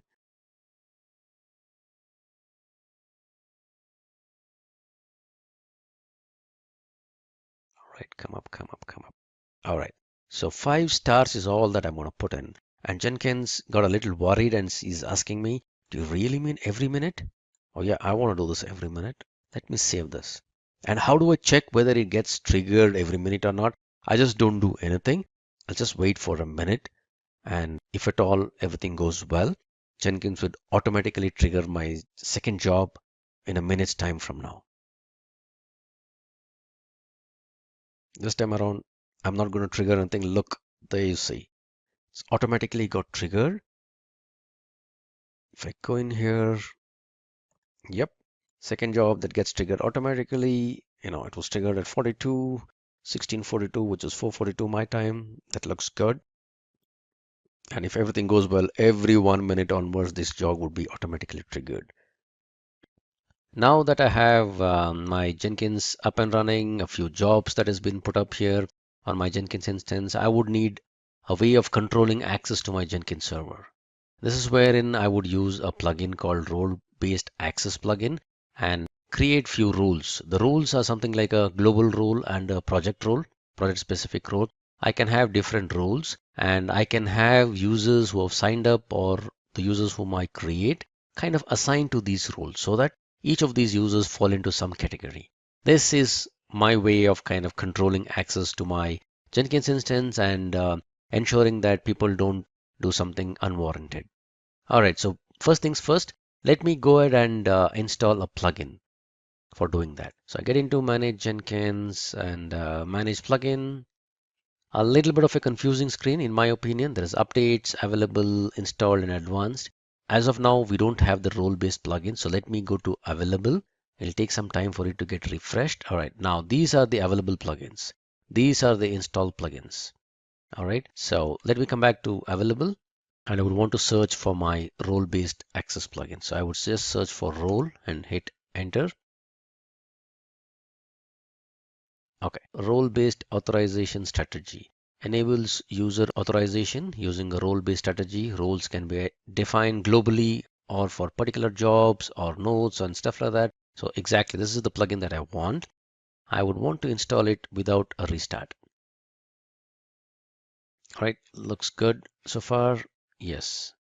Go back to the top of the page. Yes. Remember, Jenkins is running on a Java using a Java instance. So typically many things would work the same way unless and until you want to restart Jenkins once in a while. But as a good practice, whenever you do some sort of a big installations or big patches on your Jenkins instance, just ensure that you kind of restart it. Otherwise, there would be a difference in terms of what is installed on the system and what is there on the file system. You would need to flush out few of those settings later on. But for now, these are all very small plugins, so these would run without any problems. But otherwise, if at all there are some plugins which would need a restart, kindly go ahead and restart your Jenkins instance. But for now, I don't need that. It looks good. I've installed the plugin. So where do I see my plugin? I installed the plugin that is specific to the user control or the access control. So let me go into, yes, global security. And I would see this role-based strategy showing up now. All right, so this comes in because of my installation of my role-based plugin. So this is what I would want to enable because I already have my own database set up. And for the authorization part, in the sense that who can do what, I'm going to install. I mean, I've already installed a role-based strategy plugin, and I'm going to enable that strategy. All right, I would say save. Okay, now I've installed the role-based access plugin. I would need to just set it up and check that, I would go ahead and create some roles and ensure that I assign users as per these roles. All right, so let me go to manage Jenkins, configure.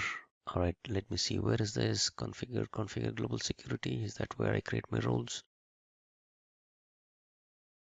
Nope, not here.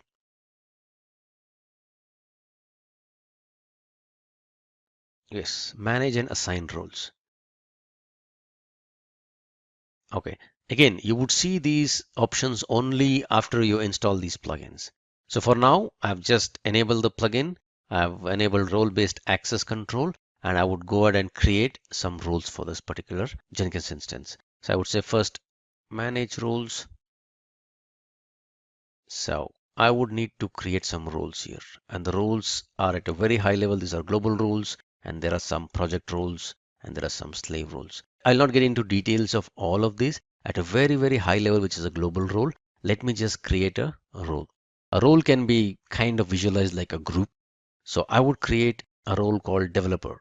Typically, the Jenkins instance or the CA instance are kind of owned up or controlled by QA guys. So QA guys would need to provide some sort of limited access to developers. So that's why I'm creating a role called developer, and I'm adding this role at a global role level. So I would say add this here, and you would see this developer role that is there.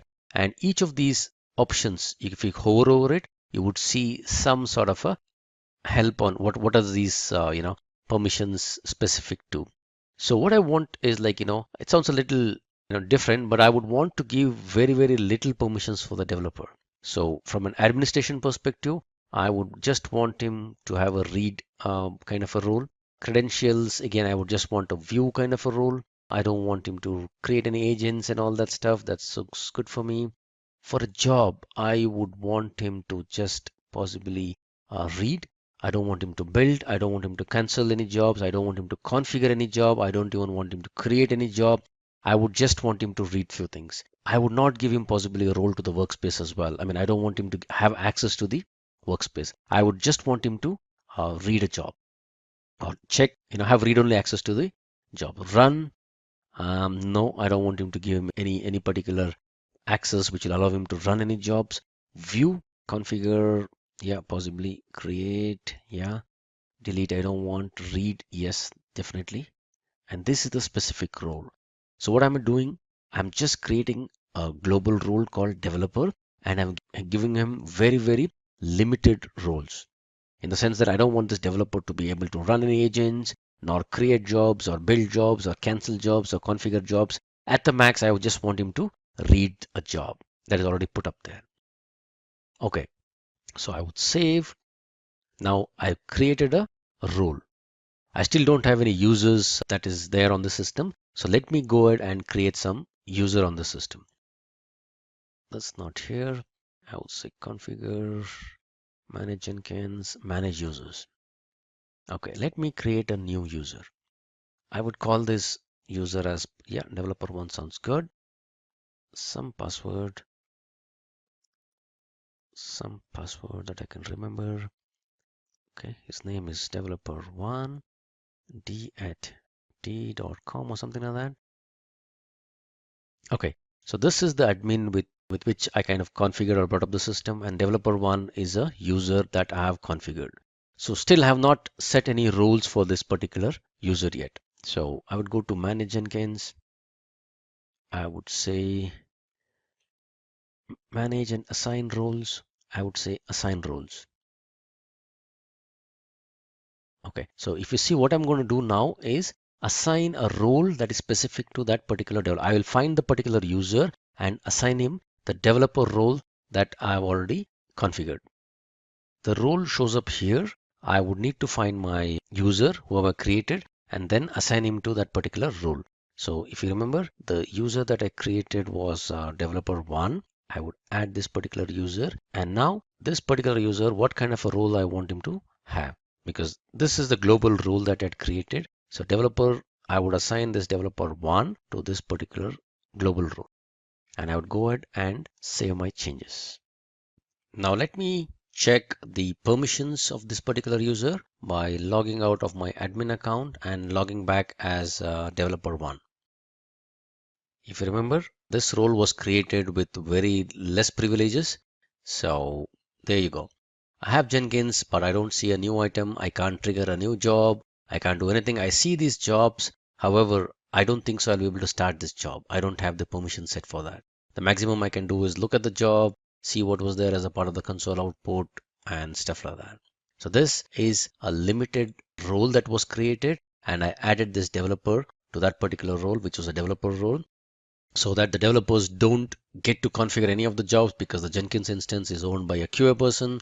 He doesn't want to give developer any administrative rights. So the rights that he set out by creating a developer role, and anybody who is tagged, any user who is tagged as a part of this developer role would get the same kind of permissions.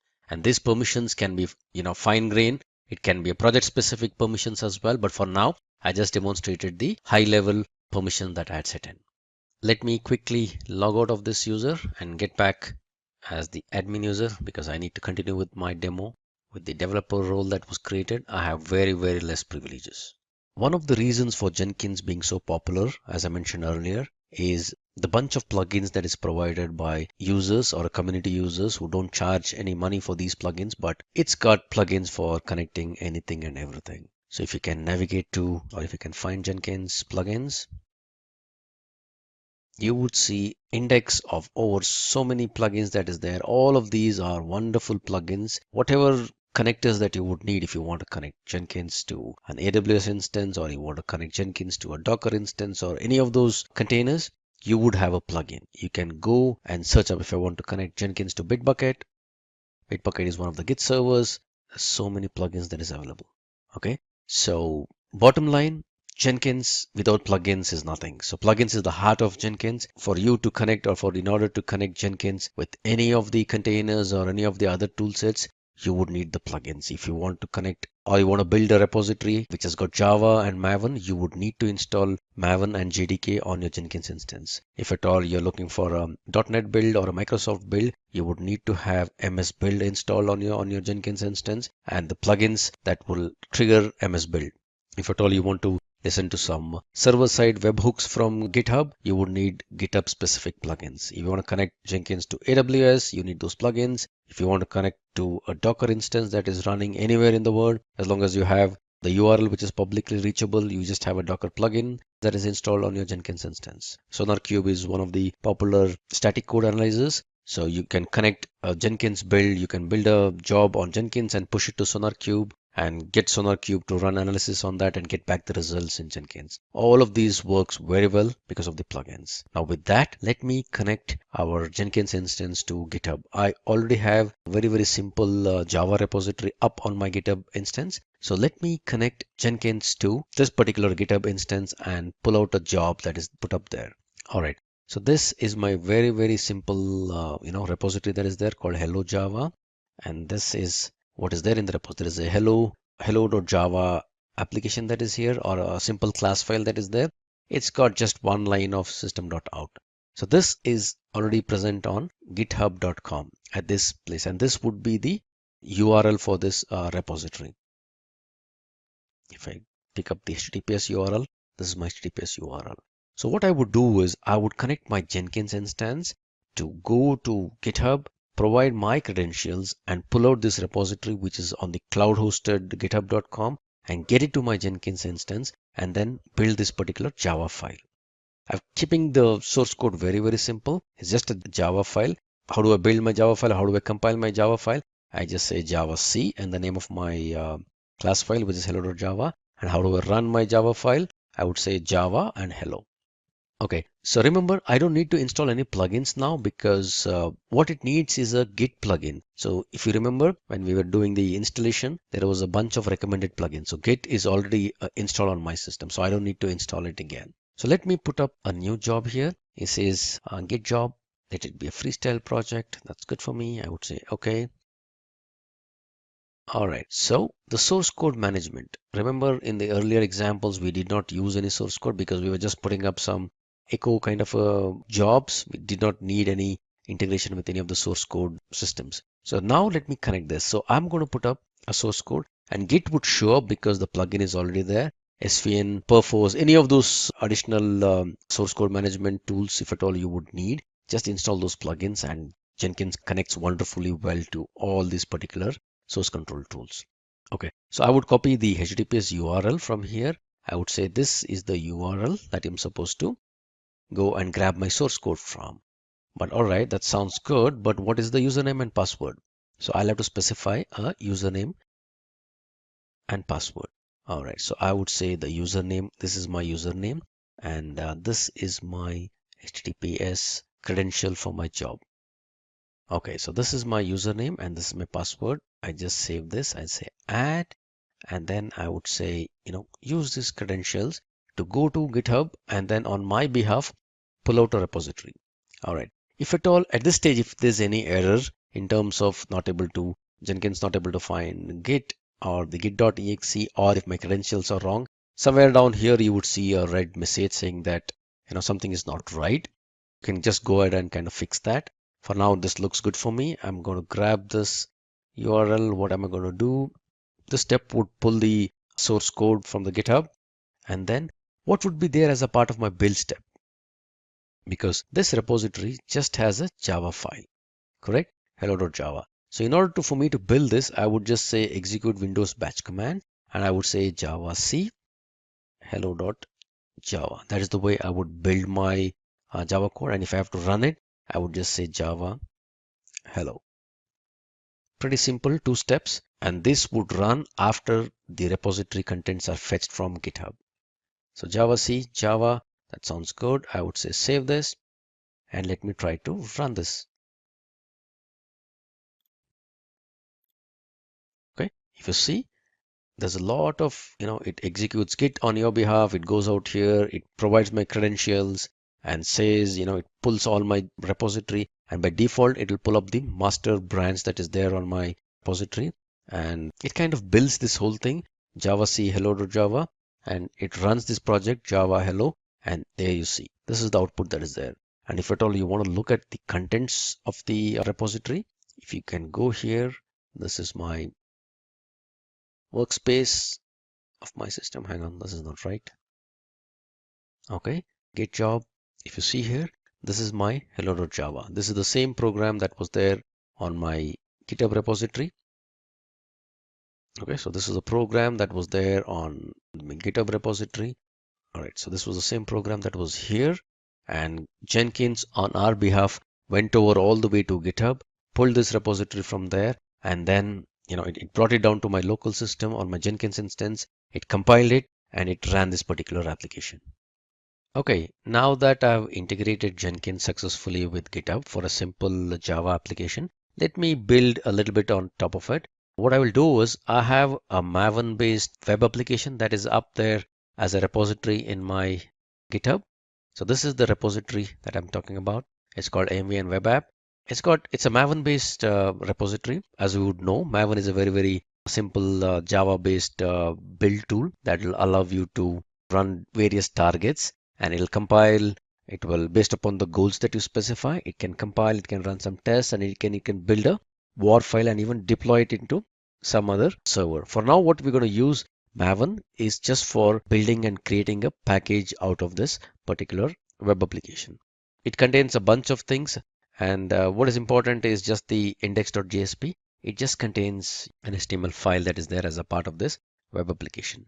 So from a perspective of requirements, now since I'm going to connect Jenkins with this particular repository, Git, we already have that set. We only need two other things. One is Maven, because Jenkins will use Maven. So in order to use Maven, Jenkins would have to have a Maven installation that is there on the Jenkins box. And in this case, the Jenkins box is this laptop. And after I have my Maven installed, I also need a Tomcat server. Tomcat is a very simple web server that you can freely download. I'll let you know how to quickly download and install the Tomcat. All right, so download Maven first. There are various ways in which you can kind of download this Maven. There is zip files, binary zip files, and archive files. So what I've done is I've just already downloaded Maven, and if you see, I've unzipped it here. So this is the folder with which I've unzipped my Maven. So as you know, Maven again is a one open source build tool. So you'll have to set in a few configurations and set up the path. So mvn -- version, if I specify this, after I set in my path, Maven should work. And if at all I echo m2 home, which is nothing but the environment variable specific to Maven home, it is already set here.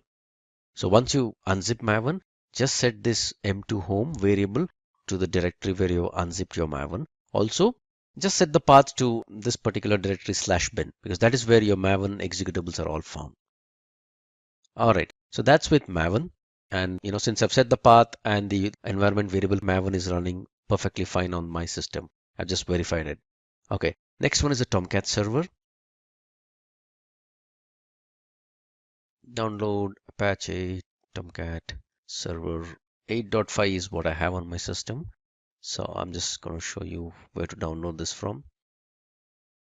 This is where you download Tomcat server, and I already have the server downloaded. Again, this doesn't need any installation. I just unzip it here, and it kind of has a bin and configuration. I've made some subtle changes in the configuration. First and foremost, Tomcat server also by default runs on port 8080. Since we already have our Jenkins server running on port 8080, we cannot let Tomcat run on the same port. There will be a port clash. So what I've done, I have configured Tomcat to use a different port. So if I go to this configuration file here, there is a server.xml. Let me open this up here. All right. Okay. So this is the port. By default, it will be 8080. I've just modified it to 8081. So I've changed the port on which my Tomcat server would run. All right. So that's one change. Second change, when Jenkins kind of tries to get into my Tomcat and deploy something for someone, he would need some authentications so that he'll be allowed deployment by Tomcat. So for that, I need to create a user on Tomcat and provide these user credentials to my Jenkins instance. So I would go to Tomcat users.xml file here. I've already created a username called deployer and the password is deployer, and I've added a role called manager-script. Manager-script will allow programmatic access to the Tomcat server. So this is the role that is there. So using these credentials, I will enable or I'll empower Jenkins to get into my Tomcat server and deploy my application. All right, only these two things that is required. Let me just start my Tomcat server first. So I get into my bin folder. I open a command prompt here, and there's a startup.bat.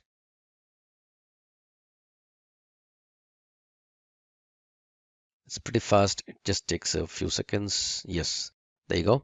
Tomcat server is up and running. Now This is running on port 8081. So let me just check if that looks good. So localhost 8081.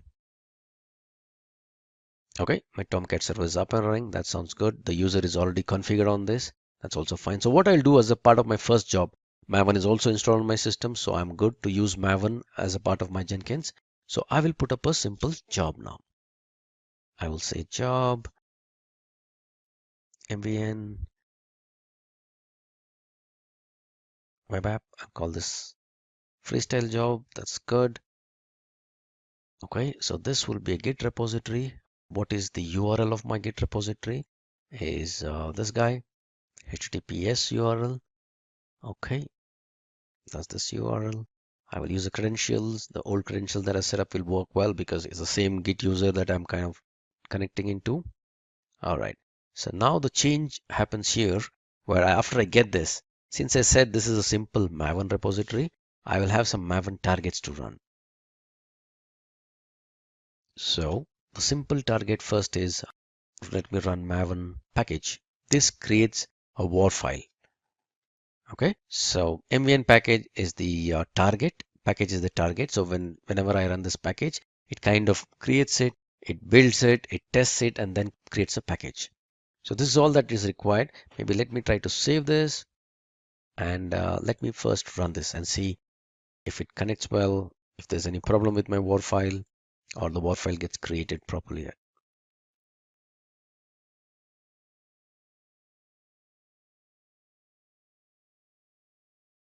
Okay, wonderful.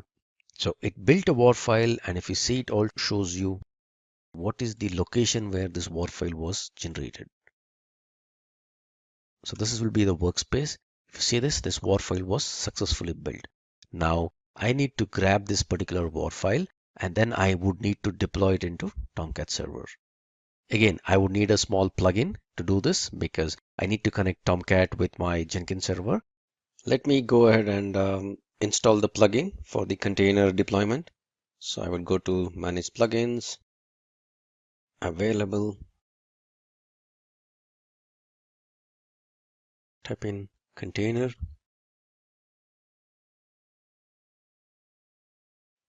container,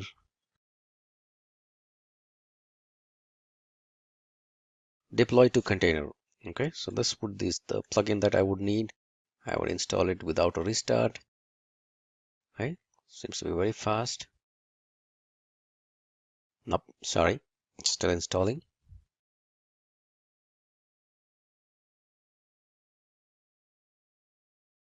Okay, it installed the plugin. So if at all you see this, if you go to my workspace,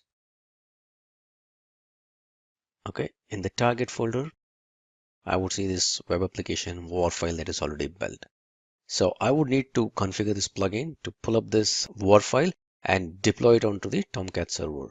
For deploying onto the Tomcat server, I will use the credentials of the user that I've created. Okay, so let me go to configure this particular project again. And okay, all this is good. So the package is good. I'm going to just create a package. That's all fine.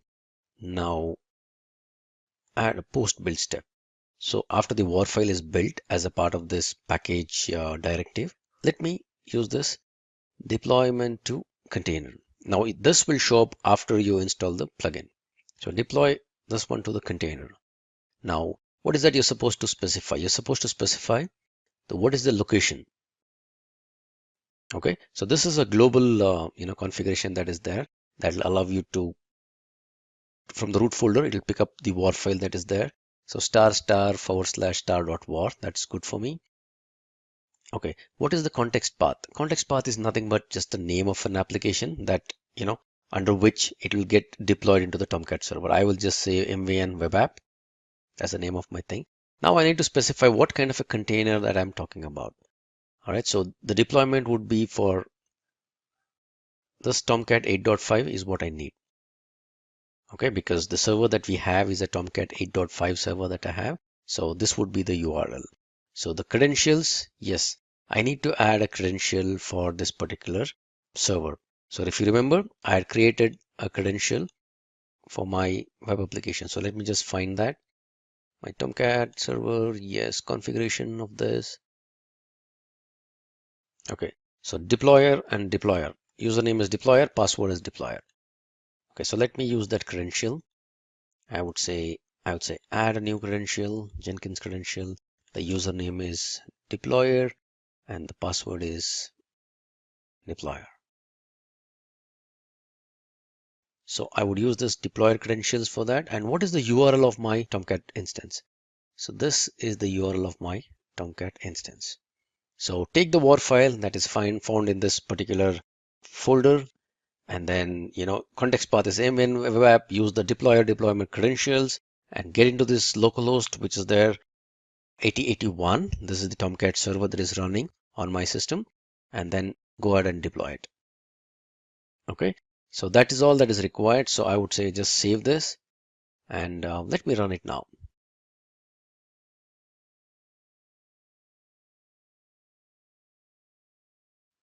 Okay, it successfully built the war file. It is trying to deploy it, and looks like the deployment went ahead perfectly well. So the context path was MVN web app. So if I type in this, or if at all I go ahead into my Tomcat server, there would be a web apps folder. You would see the the date timestamp. So this is the file that got recently copied, and this is the Explorer version of our application. So the application was built, the source code of this application was pulled from the GitHub server. It was built locally on the Jenkins instance, and then it was pushed into a Tomcat server which is running on a different port, which is 8081. Now for this demo, I'm running everything locally on my system, but assuming that this particular Tomcat instance was running on some other server with some other different IP address, all that you got to go and change is the URL of the server. So this would be the server in case you already have that, if you have a Tomcat server which is running on some other machine, that's all fine. With a different IP, that's all good enough. The whole bundle or the war file that was built as a part of this Jenkins job gets transferred onto the other server and gets deployed. That's the beauty of Jenkins and automatic deployments, or rather deployments using Jenkins and Maven. Distributed build or master slave configuration in Jenkins. As you would have seen, we just have one instance of Jenkins server up and running all the time. And also I told you that whenever any job that kind of, gets started on the Jenkins server, it is little heavy on in terms of disk space and the CPU utilization. So which kind of, if at all you're in an organization wherein you're heavily reliant on the Jenkins server, you don't want your Jenkins server to go down.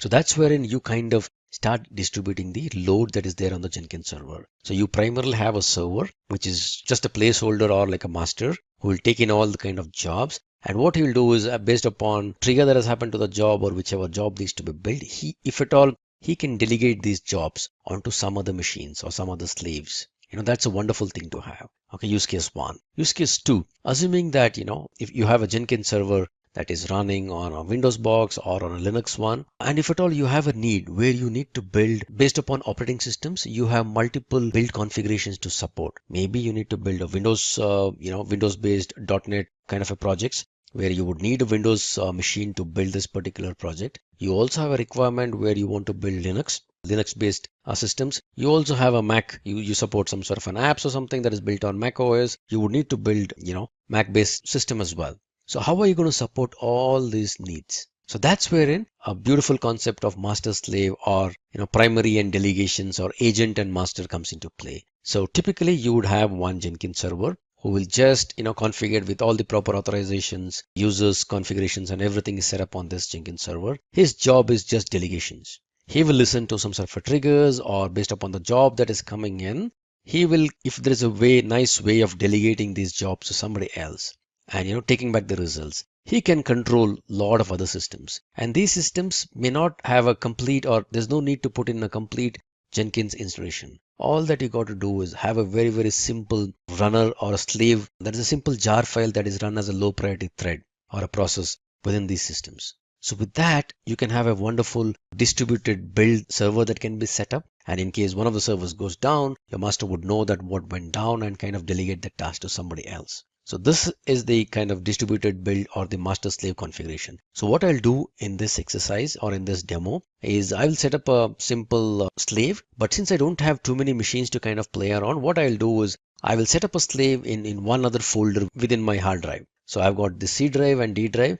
My Jenkins is on my C drive. So what I would do is I would just use my E drive and set up a very simple slave out there. I'll just show you how to provision a slave and how to connect to a slave and how to delegate a job to that slave. Let me go back to my Jenkins master and configure him to talk to an agent.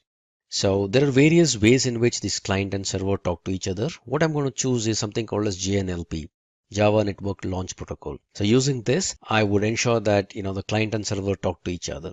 So for that, I need to ensure that I kind of enable this JNLP port. So let me try to find out where is that. Let me try this.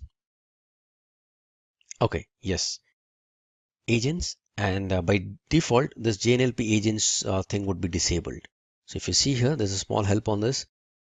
So I'm going to use this JNLP, which is nothing but Java Network Launch Protocol, and I'll configure the master and server to talk to each other using JNLP. So for that I need to enable this guy. So I enable this guy instead of making the by default the configuration was disabled. So I make him random, I make him enabled, and I say save this configuration.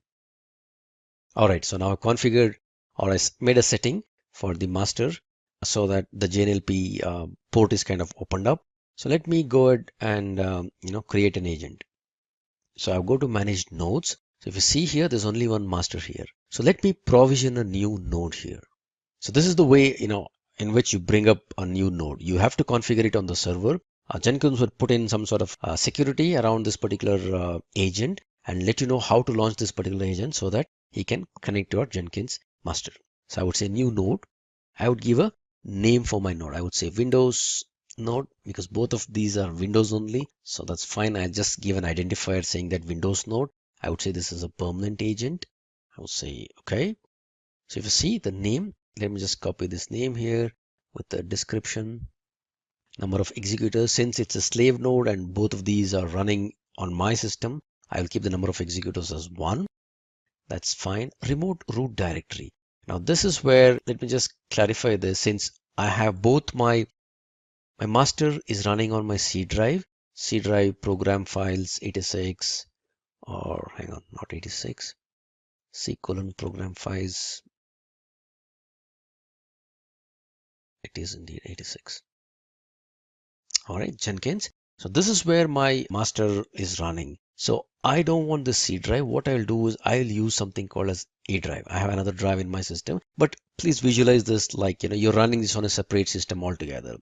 So I create a folder here called Jenkins node, and this is where I'm going to place I'm going to provision my slave, and I'm going to run him from here. So this is the directory in which I'm going to provision my slave node.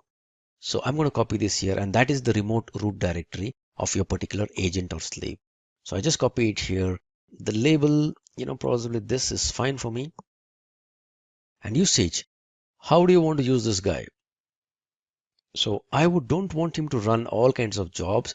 I will only build jobs with label expressions that match this particular node. And so this is the label of this node. So in order for somebody to kind of delegate any task to them, they will have to specify this particular label. So imagine this way, if I have a bunch of Windows mesh system, I name it as Windows star. Anything that starts from Windows, I can give a regular expression and say that anything that matches Windows, run this particular task there. If I have some Mac machines, I name all these Mac agents as Mac star or something like that. And I can delegate all tasks, saying that start with whatever starts with Mac in this node, run the Mac jobs there. So you identify a node using the label and then delegate the task there. All right. So launch method, we will use Java Web Start because we're going to use JNLP protocol. Okay, that sounds good. Directory, I think nothing else is required. Availability, yes, we'll keep this agent, yep, online as much as possible. That sounds good. All right, let me save this. All right, I'm just provisioning this particular node now. So if I click on this node, I get a bunch of commands along with an agent.jar. So this is the agent.jar that has to be taken down to the other machine or the slave node, and from there I need to run this along with a small security credential. So let me copy this whole text here in my notepad.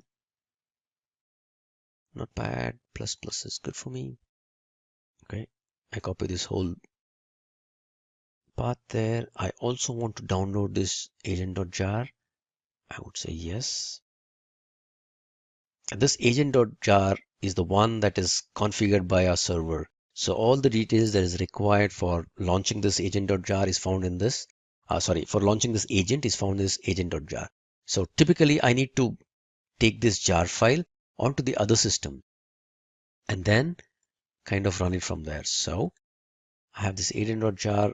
I copy this, or rather I cut this. I come back to my folder, my Jenkins node. I paste it here. Okay. So now with this provision agent.jar, and I need to use this whole command, Control A, Control C, and then launch this particular agent. So let me bring up a command prompt right here and then launch it. So I'm saying in the same folder where there is agent.jar, I'm going to launch this particular agent, java-jar, agent.jar, JNLP. This is the URL of my server. In case the server and client are on different locations or different IPs, you have to specify the IP address. All this anyway would show up. And then the secret and the root folder of your Jenkins or the slave node. Okay. So something ran and then it says it's connected very well. It seems to have connected very well. So let me come back to my Jenkins instance and see, if at all you see earlier this was not connected. Now let me refresh this guy. Okay, now these two guys are connected. Provision a Jenkins node, and then I copied all the credentials of the slave.jar along with the launch code and then took it to the other system and kind of ran it from there. Since I don't have another system, I've just got a separate directory in another folder, another drive, and I'm launching the agent from here. As long as this particular agent is up and running or this command prompt is up and running, the agent would be connected. So once I close this, the connection goes down. All right, so successfully we've launched this particular agent. Now this would be the home directory of this Jenkins node or the Jenkins slave. So any task that I'm going to delegate to this particular slave would all be run here. It will create a workspace right here. All right, so good. So let me just come back and let me kind of put up a new task here. I will say that, delegate job is good. I say freestyle project. I'm going to create a very, very simple job here. I don't want it to connect to Git or anything like that. Let me just create a very, very simple echo delegated to the slave, delegated to, I don't like the word slave, delegated to agent. Put this way. All right. So delegated to agent sounds good. Now, how am I going to ensure that this particular job runs on the agent or on the slave that I've configured? Right? Do you see this? If at all you remember how we provisioned our particular slave, we gave a label, right? So now I'm going to put in a job that will only match this particular label. So I'm going to say that whatever matches this, Windows label, run this job on that particular node. So we have only one node that's matching this, Windows node. So this job will be delegated out there. So I save this and let me build this. This is again a very, very simple job. There's nothing in this. I just want to demonstrate how to kind of delegate it to an agent. So if you see this, it ran successfully. And where is the workspace? The workspace is right inside our Jenkins node. It created a new workspace, delegated job, it put in here. So my old or my primary master job is in SQL program files under Jenkins. And this is the slave job that was successfully run. Very, very simple, but very, very powerful concept of master slave configuration or distributed build in Jenkins. Okay, approaching the final section where we've done all this hard work in bringing up our Jenkins server, configuring it, putting up some jobs on it, creating users and all this stuff. Now, we don't want this configuration to kind of go away. We want a very nice way of ensuring that we back up all this configuration. And in case there is any failure, hardware crash or a machine crash, we will want to kind of restore from the existing configuration that we kind of backed up.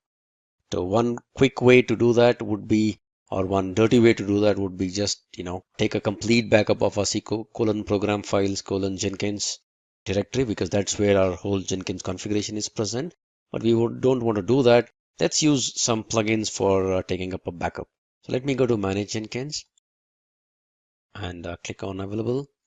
And let me search for some backup. There are a bunch of backup plugins. So I would recommend one of these plugins that I specifically use. So this is the backup plugin. So let me go ahead and install this plugin. All right, so we went ahead and installed this plugin. So let me come back to my manage plugins. So this plugin is there. So hang on, backup manager. So you will see this option once you install this plugin. So first time I can do a setup. I would say backup this particular. I'll give a folder. This folder is pertaining to the folder where I want Jenkins to back up some data, and I would say the format should be zip format is good enough. Let me give a name or a template or a file name for my backup. This is good. I want it in verbose mode. I don't want to shut on my Jenkins, or should I shut it down? No. Okay. One thing that you got to remember is that whenever a backup happens, if there are too many jobs that is running on the server, it can kind of slow down your Jenkins instance, because it's in the process of copying few of those things, and if the files are being changed at that moment, it's a little bit problematic for Jenkins. So typically you back up your servers only when there is very less load, or typically try to bring it to a shutdown kind of a state and then take a backup. All right, so I'm going to back up all these things. I don't want to exclude anything else. I want the history. I want the Maven artifacts. Possibly I don't want this guy. I would just say save, and then I would say back him up. So this would run a bunch of steps, and all the files that is required as a part of this is pretty fast. But then if at all you have too many things up on your server, for now we didn't have too many things up on our server, but in case you had too many things to kind of back up, this may take a while. So let me just pause this recording and get back to you once the backup is complete. So there you go. The backup was successful. Created a backup of all the workspace, the configurations, the users, and all that. So all this is kind of hidden down in this particular zip file. So at any instance, if at all I kind of crash my system for some instance, or it's a hard disk failure, and I bring up a new instance of Jenkins, I can kind of use the backup plugin for restoring this particular configurations. So how do I do that? I just come back to my manage Jenkins, come back to backup manager, and I would say restore Hudson or Jenkins configuration. Why Puppet? So here is a scenario that as an administrator, you may already be familiar with. You as an administrator have multiple servers that you have to work with and manage. So what happens when a server goes down? It's not a problem. You can jump onto that server and you can fix it. But what if the scenario changes and you have multiple servers going down?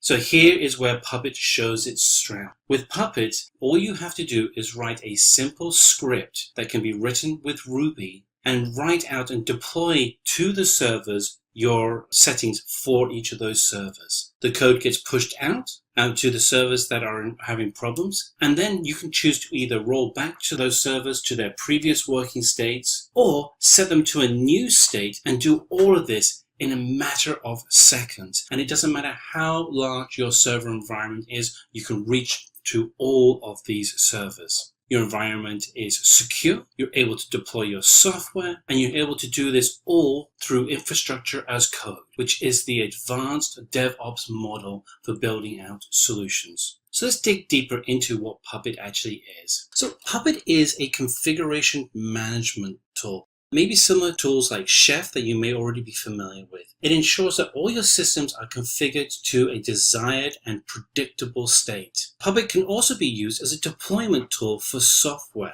Automatically, you can deploy your software to all of your systems or to specific systems. And this is all done with code. This means you can test the environment and you can have a guarantee that the environment you want is written and deployed accurately. So let's go through those components of Puppet. So here we have a breakdown of the Puppet environment. And on the top, we have the main server environment. And then below that, we have the client environment that would be installed on each of the servers that would be running within your network. So if we look at the top part of the screen, we have here our Puppet master store, which has and contains our main configuration files. And those are comprised of manifests that are actual codes for configuring the clients. We have templates that combine our codes together to render a final document.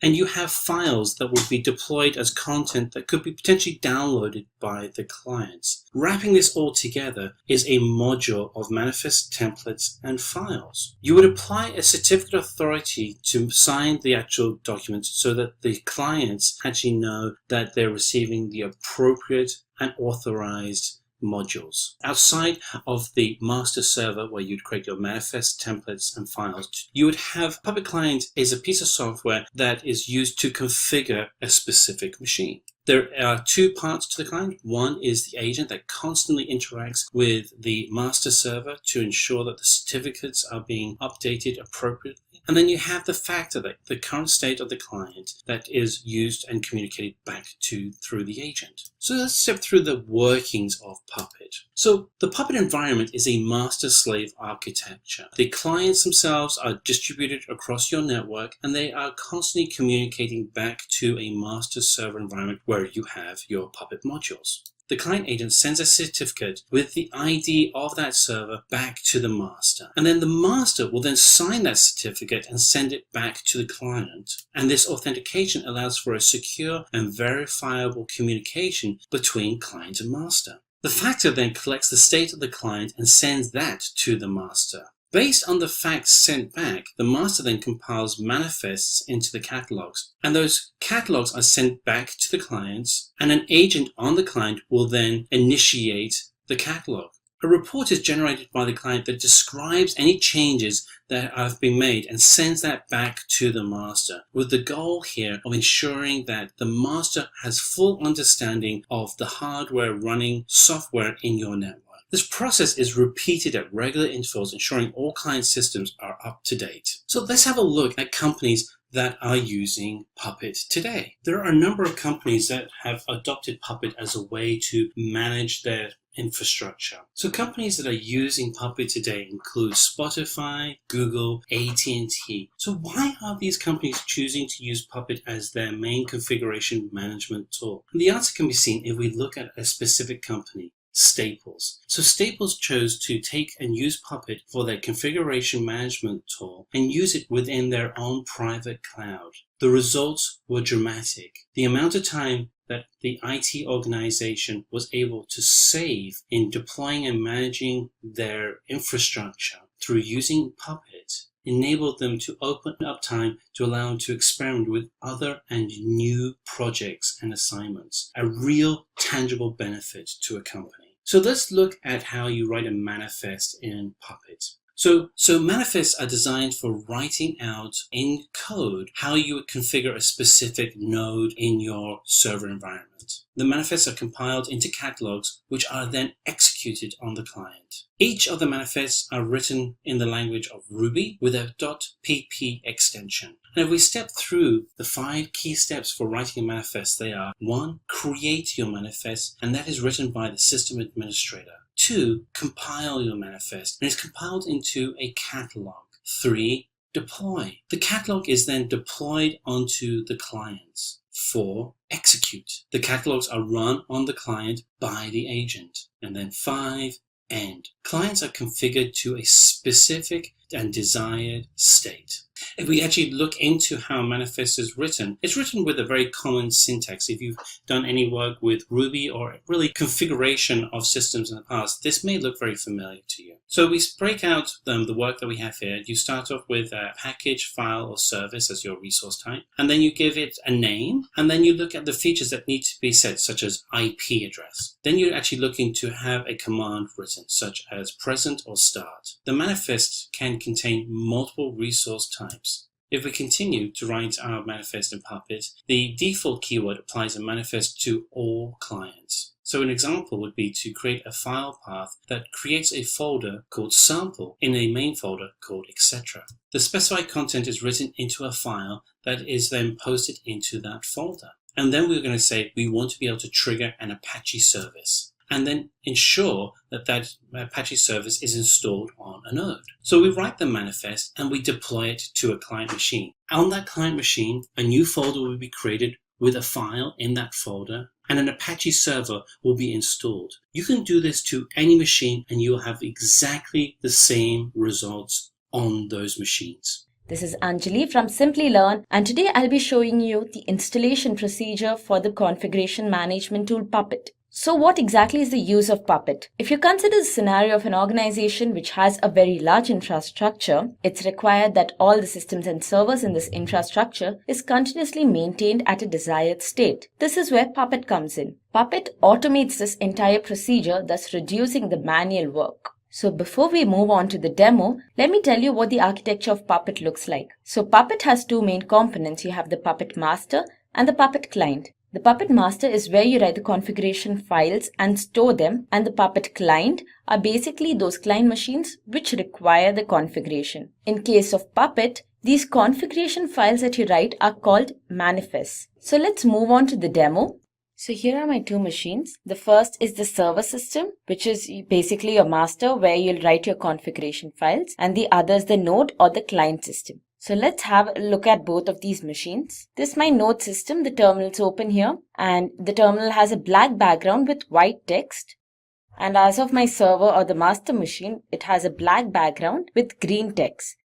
So we start at our server machine. The first thing that we need to do is we need to remove the firewall. So in a lot of cases, there are chances that the firewall stops the connection between your server and your node. Now, since I'm doing a demo and I'm just showing you how Puppet works between two virtual boxes, I can safely remove the firewall without any worries. But when you're implementing Puppet in an organization or a number of systems on a local network, be careful about the consequences of doing so. So our firewall is disabled. Next thing that we do is we'll change the host name of our server system. Now while using the Puppet tool, it's always advisable that you name your server's host as Puppet. This because the Puppet tool identifies the host name Puppet by default as the host name for the master or the server system. Let's just check if the host name is changed successfully. Yep, so that's done. So as you see, still localhost is appearing as the host name. So just close your terminal and start it again. And you see here, the host name has been changed to Puppet. Okay, so the next thing that we have to do is we install our Puppet Labs. Make sure your system is connected to the net.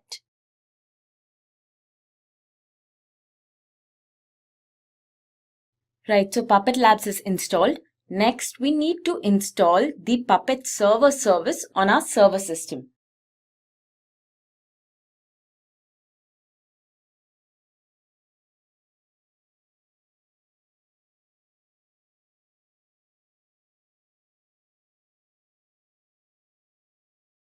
Now that our Puppet server service is installed, we need to move into the system configurations for our Puppet server. So the path for that is etc sysconfig Puppet server.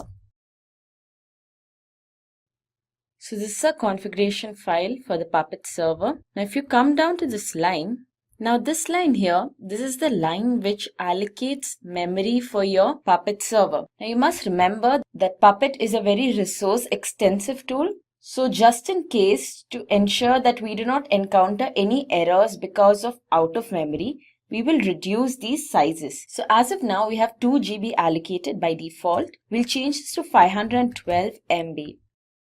Now in a lot of cases, it may work without doing so, but just to be on the safer side, we make this change. Save it and go back to your terminal. We are now ready to start our Puppet server service. The first time you start your Puppet server service, it may take a while. Next, we need to enable this. And if your Puppet server service is started and enabled successfully, this is the output that you would get. In case you're still not sure, you can always check the status at any point of time. And as you see here, it's active. So everything's fine as of now. Next thing we do is we'll move on to our agent system or our client or node system. So here too we'll have to install Puppet Labs. But before we do so, we need to make a small change in our host file. So let's open the host file. Yeah, so this is our host file. We need to add a single line here which specifies our Puppet master. So first we put our Puppet master's IP address followed by the host name, and then we'll add a DNS for our Puppet server. So let's just go back to our server system and find out its IP address. And that's my IP address for the server system. Now the host name of our Puppet server and a DNS for it. Save this file and return to your terminal. So now we can download our Puppet Labs on the node system. It's the exact same procedure that you followed for downloading Puppet Labs on your server system too. So in my node system, the Puppet Labs is already downloaded. So the next thing is we need to install our Puppet agent service. So Puppet is a pull type of configuration tool. What this means is that all your configuration files that you'll be writing on your server is pulled by the node system as and when it requires it. So this is the core functionality of the agent service which is installed on your client node or agent system. So my Puppet agent service is installed. So next I'll just check if my Puppet server is reachable from this node system. So 8140 is the port number that the Puppet server must be listening on, and it's connected to Puppet, so that guarantees that your server is reachable from the node system. So now that everything's configured right, we can start our agent service. So guys, you would have noticed that the command for starting the agent service is a little more complex than the command for starting your server service. This is because when you start your agent service, you're not just starting a service, but you're also creating a certificate. This is the certificate that will be sent over to your master system. Now at the master system, there's something called the certificate authority. This gives the master the rights to sign a certificate if it agrees to share information with that particular node. So let's execute this command, which does both the function of sending the certificate and starting your agent service. So as you can see here, our service is started successfully. It's in a running state. Now we'll move to our master system or the server system. So first we'll have a look at the certificates that we received. The certificate should be in this location.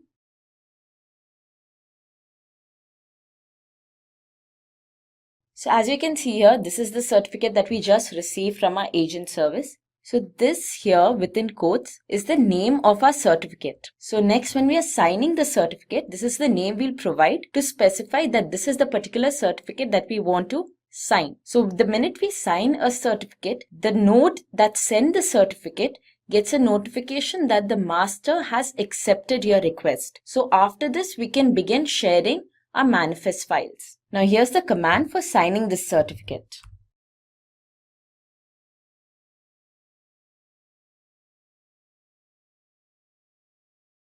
Okay, so our certificate is signed, which means that the node's request is approved.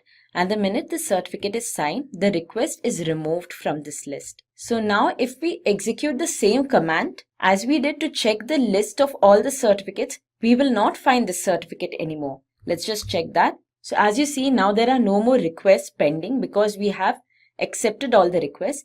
If you want to have a look at all the certificates that is signed or unsigned, you can use the same command with the addition of all. And all the certificates received so far will be listed. As you can see here, the plus sign indicates that the certificate request has already been accepted. So now that our certificate is signed, the next thing we do is we'll create a sample manifest file. So this is the path that you create your manifest files in. Our file name is sample.pp and our file's created. So right now we have no content in this file. We'll just check if the agent is receiving it, and once that's confirmed, we'll add some content to the file. So let's move to our agent system.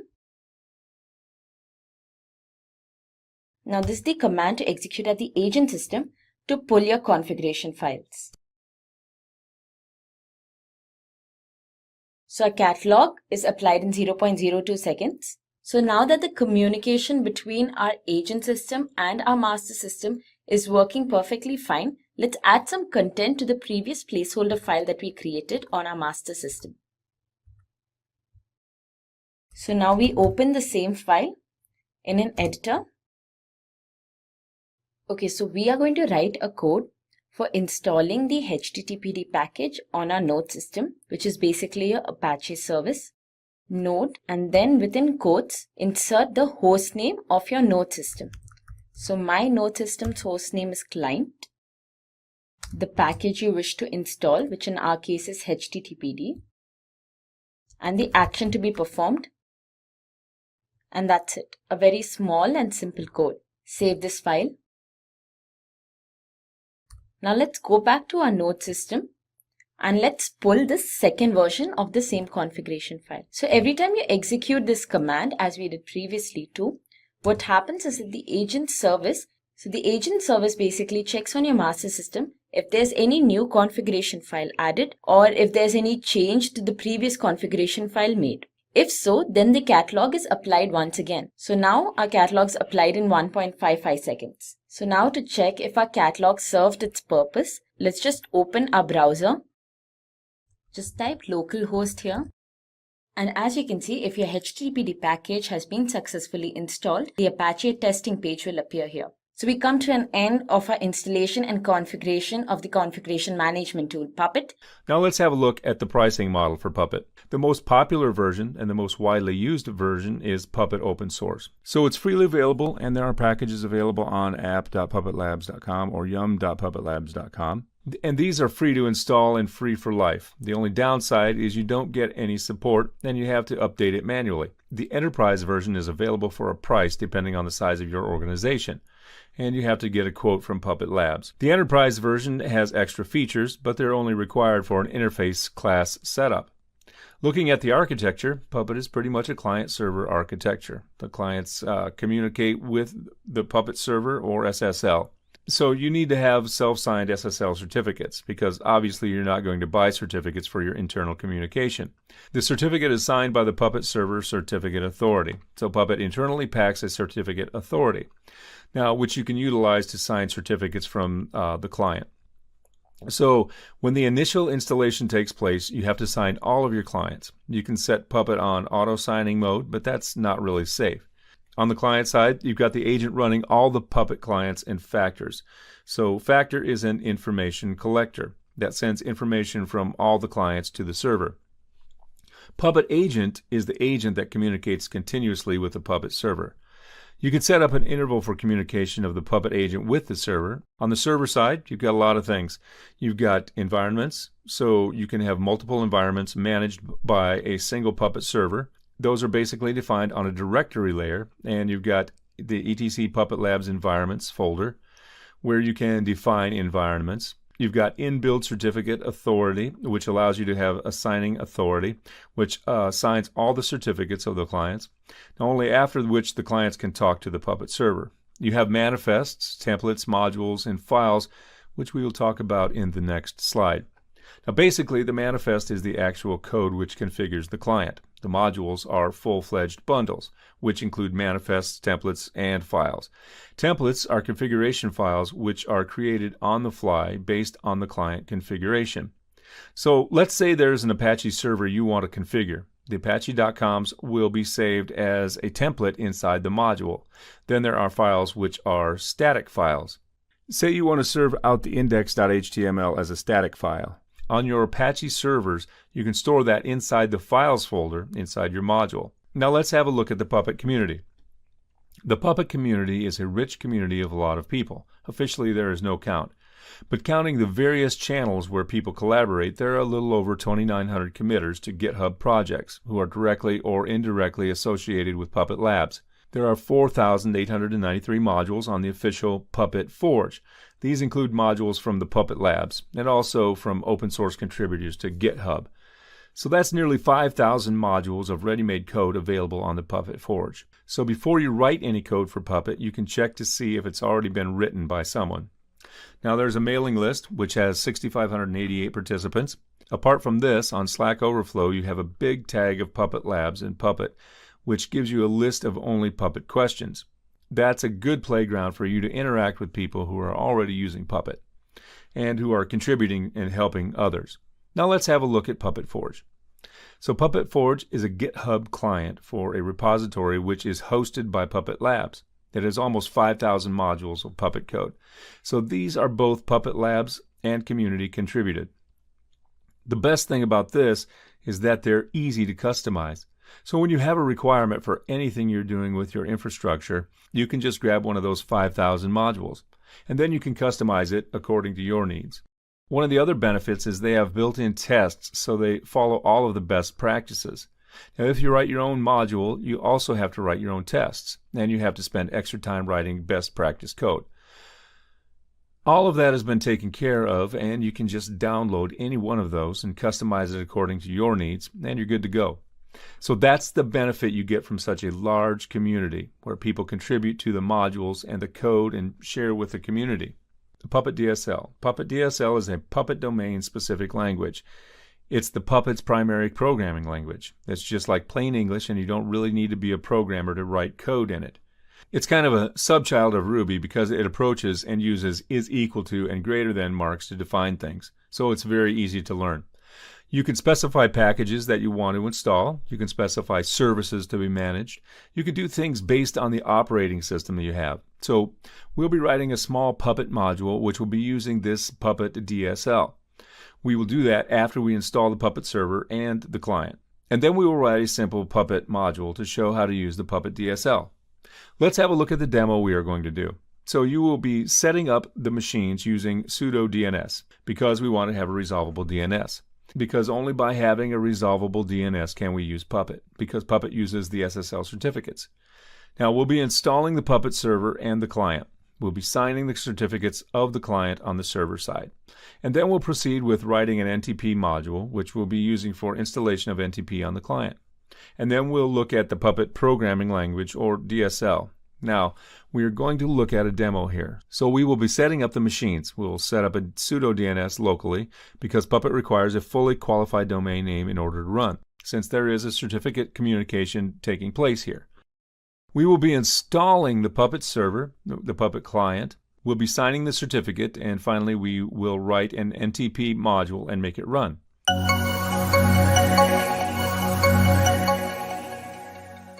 So now we will be starting a Puppet master and a client. I have two machines here. One is the Puppet master and the second is the Puppet client.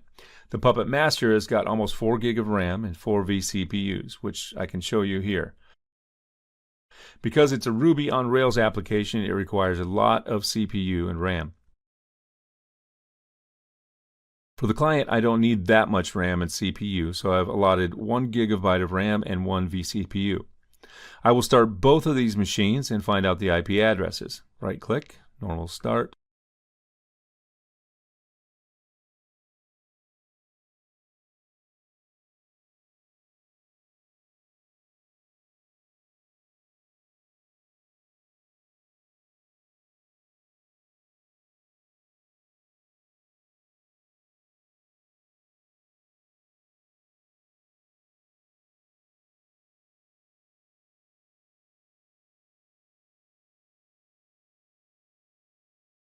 Both of these machines are starting up.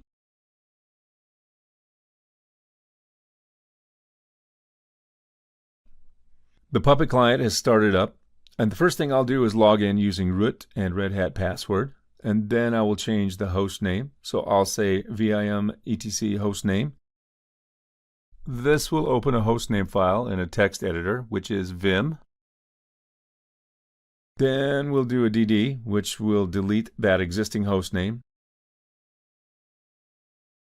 And then I press the I for insert mode, and finally I'll type the Puppet-client, which will be the host name of this machine. I'll save this file by doing escape !WQ ! And I'll reboot the machine.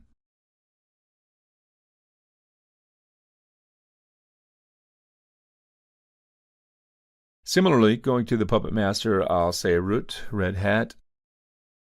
I'll open the hostname file.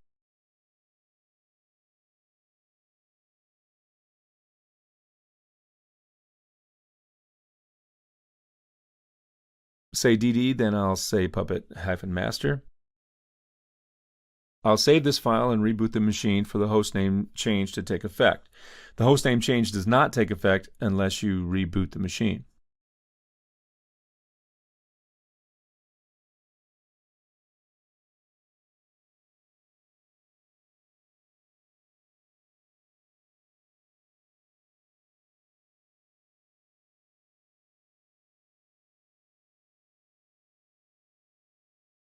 Now both of these machines are ready. I'm going to find out the IPs and use the Mac terminal to log into these.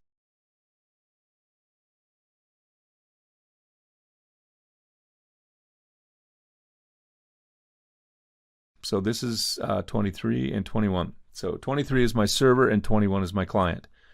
I'll SSH to 23 first.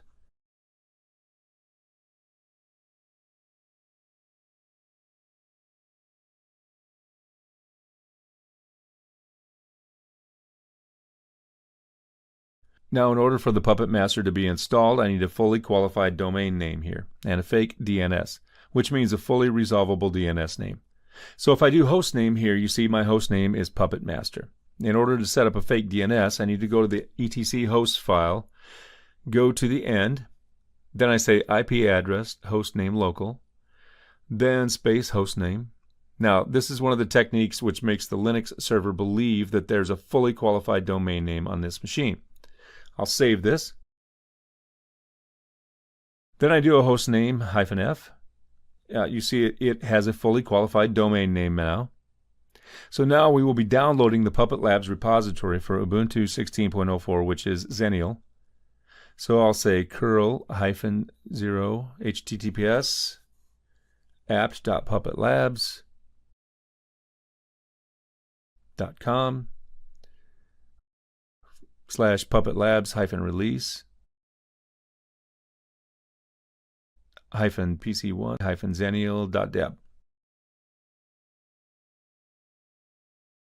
You can see there's a Debian file which has been downloaded here. I will import this using the dpkg command. So I'll say dpkg-i puppetlabs-release -pc1 -xennial.deb.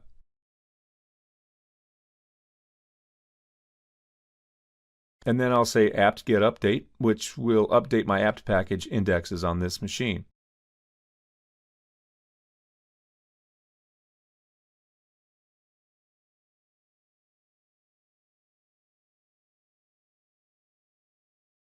And now I'll install the Puppet server. So I'll say apt-get install puppet server -y.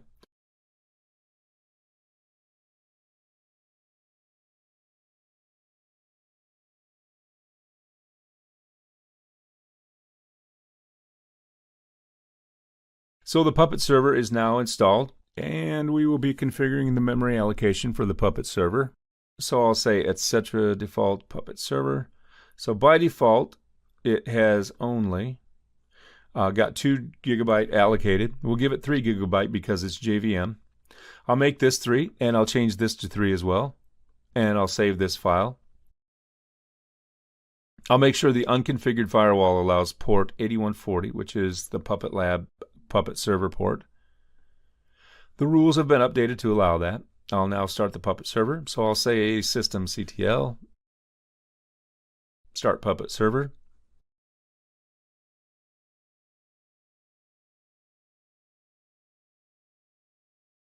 It takes some time because it's a JVM, so it takes a couple of minutes to start the Puppet server.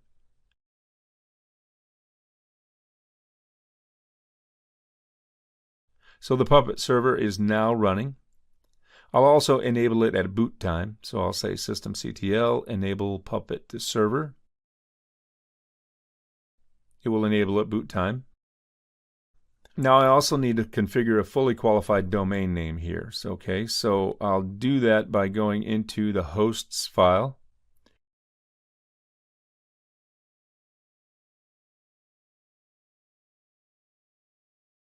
I'll go to the end and I'll say 192.168.1.23 and then puppet-server.local and then puppet-server. If I do a hostname -f,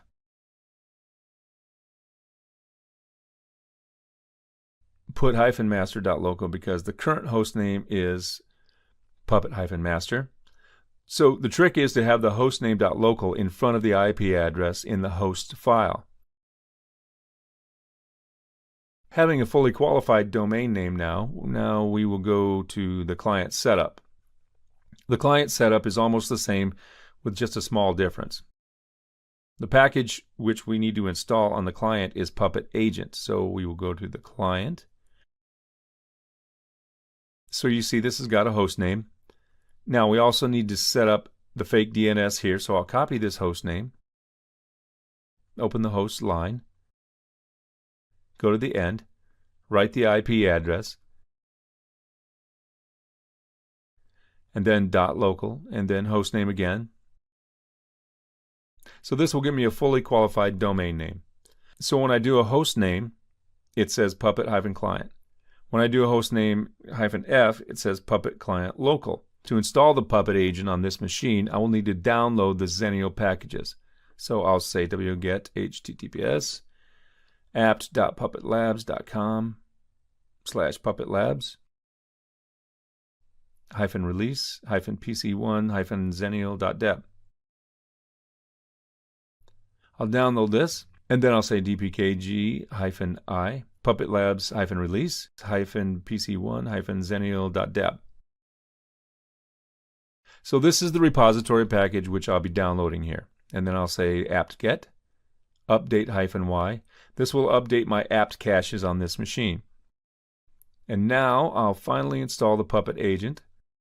So I'll say apt-get install Puppet agent -y.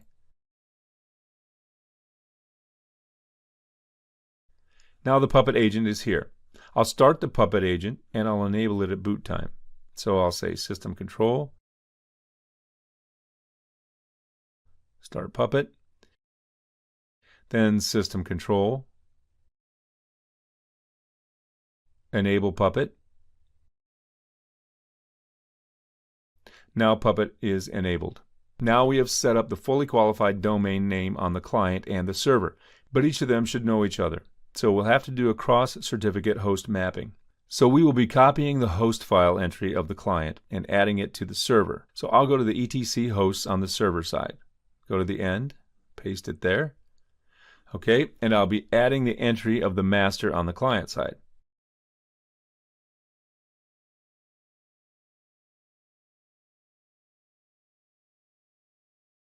Okay, now both of the servers will recognize each other now, because one of them has the host entry of the other. So if I do from the master ping puppet-agent.local,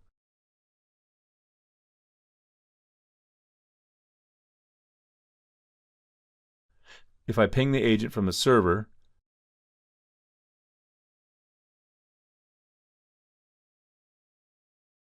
-client.local, it is able to ping it. And if I ping the master from the client, if I say ping puppet-master.local, both of them will be able to ping each other. Now the next step would be to create a certificate signing request. So I'll go to my to this directory, which is opt puppet labs puppet bin, and I'll say puppet agent -t -server is equal to, and I'll give the fully qualified domain name of the Puppet master. Then I'll say -f. When I do this, it will create a certificate signing request, you see. Now, if I go to the server and I do an opt, I'll check and see how many certificates are pending to be signed.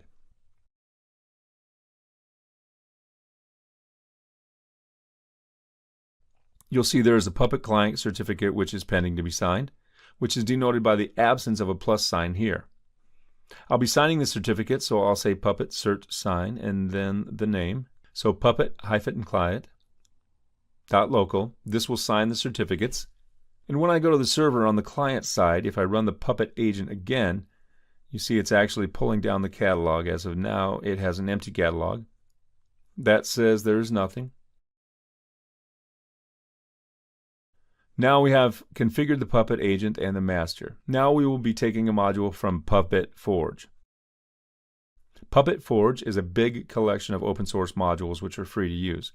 As a first step, we will be using a ready-made module, and that would be a demonstration for how to actually get up and running with a module. So search for Apache module here. This is the Puppet Labs Apache module. I'll be using the Puppet command line, Puppet module install. This is the command for that. But I will make sure I run this command from the Puppet home. So I'll go to the master, I'll go to etc Puppet Labs, code, environments, production. In this I'll do modules. Now I will run it from the binary which is present at the opt Puppet Labs bin Puppet.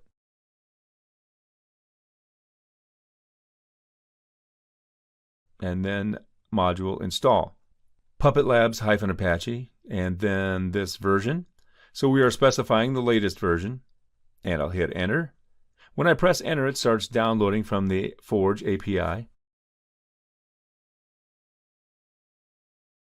So you see the module is downloaded in addition to the dependencies. So there is concat, stdlib, and Apache.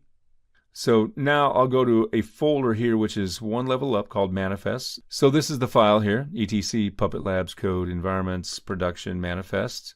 So in this there's a file which I'll be creating called site.pp. The site.pp will specify, and this is the main controller of how the infrastructure looks. In the site.pp I specify that I want puppet-client.local node to have the Apache module included. I'll save this file, and the only thing I need to do now is, since all is set on the server side, I need to go to the client side and run Puppet agent. It will automatically download the Apache module and compile it, and then make sure the server is in a state. So when I press enter, we see a lot of output. It tries to configure Apache on this machine, and done. Now when I go to the front end of this machine, on this port, I should be able to see Apache's default page. So this is Apache's default page.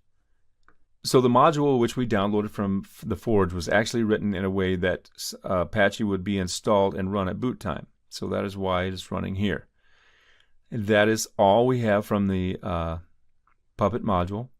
And this concludes the demo. Today we're going to go through a real tough battle. We're going to decide which is better for your operations environment. Is it Chef, Puppet, Ansible, or SaltStack? All four are going to go head to head. So let's go through the scenario of why you'd want to use these tools. So let's meet Tim. He's our system administrator, and Tim is a happy camper putting and working on all of the systems in his network. But what happens if a system fails? If there's a fire, a server goes down? Well, Tim knows exactly what to do. He can fix that fire really easily. The problems become really difficult for Tim, however, if multiple servers start failing, particularly when you have large and expanding networks. So this is why Tim really needs to have a configuration management tool, and we need to now decide what would be the best tool for him, because configuration management tools can help make Tim look like a superstar.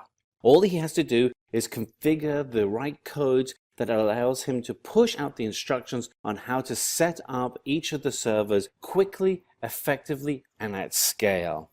All right, let's go through the tools and see which ones we can use. The tools that we're going to go through are Chef, Puppet, Ansible, and SaltStack. And we have videos on most of these software and services that you can go and view to get an overview or a deep dive in how those products work. So let's go and get to know our contestants. So our first contestant is Chef. And Chef is a tool that allows you to configure very large environments. It allows you to scale very effectively across your entire ecosystem and infrastructure. Chef is by default an open source code. And one of the things that you find as a consistent metaphor for the tools that we recommend on Simplilearn is to use open source code. The code itself is actually written in language of Ruby and Erlang, and it's really designed for heterogeneous infrastructures that are looking for a mature solution. The way that Chef works is that you write recipes that are compiled into cookbooks, and those cookbooks are the definition of how you would set up a node.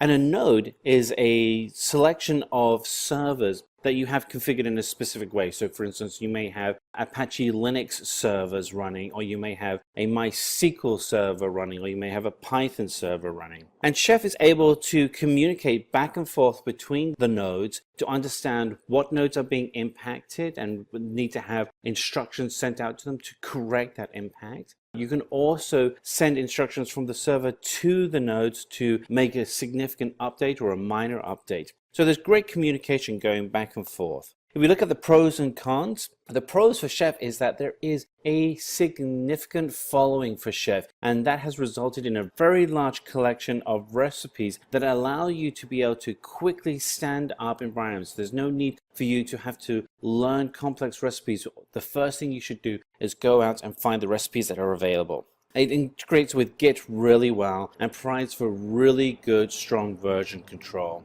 Some of the cons, though, are really around the learning speed it takes to go from beginner user with Chef to being an expert. There is a considerable amount of learning that has to take place, and it's compounded by having to learn Ruby as the programming language. And the main server itself doesn't really have a whole lot of control. It's really dependent on the communication throughout the whole network. All right, let's look at our second contender, Puppet. And Puppet is actually in many ways very similar to Chef. There are some differences, but again, Puppet is designed to be able to support very large heterogeneous organization. It is also built with Ruby and uses DSL for writing manifests. So there are some strong similarities here to Chef. As with a Chef, there is a master-slave infrastructure with Puppet, and you have a master server that has the manifests that you put together in a single catalog, and those catalogs are then pushed out to the clients over an SSL connection. Some of the pros with Puppet is that, as with Chef, there is a really strong community around Puppet, and there's just a great amount of information and support that you can get right out of the gate.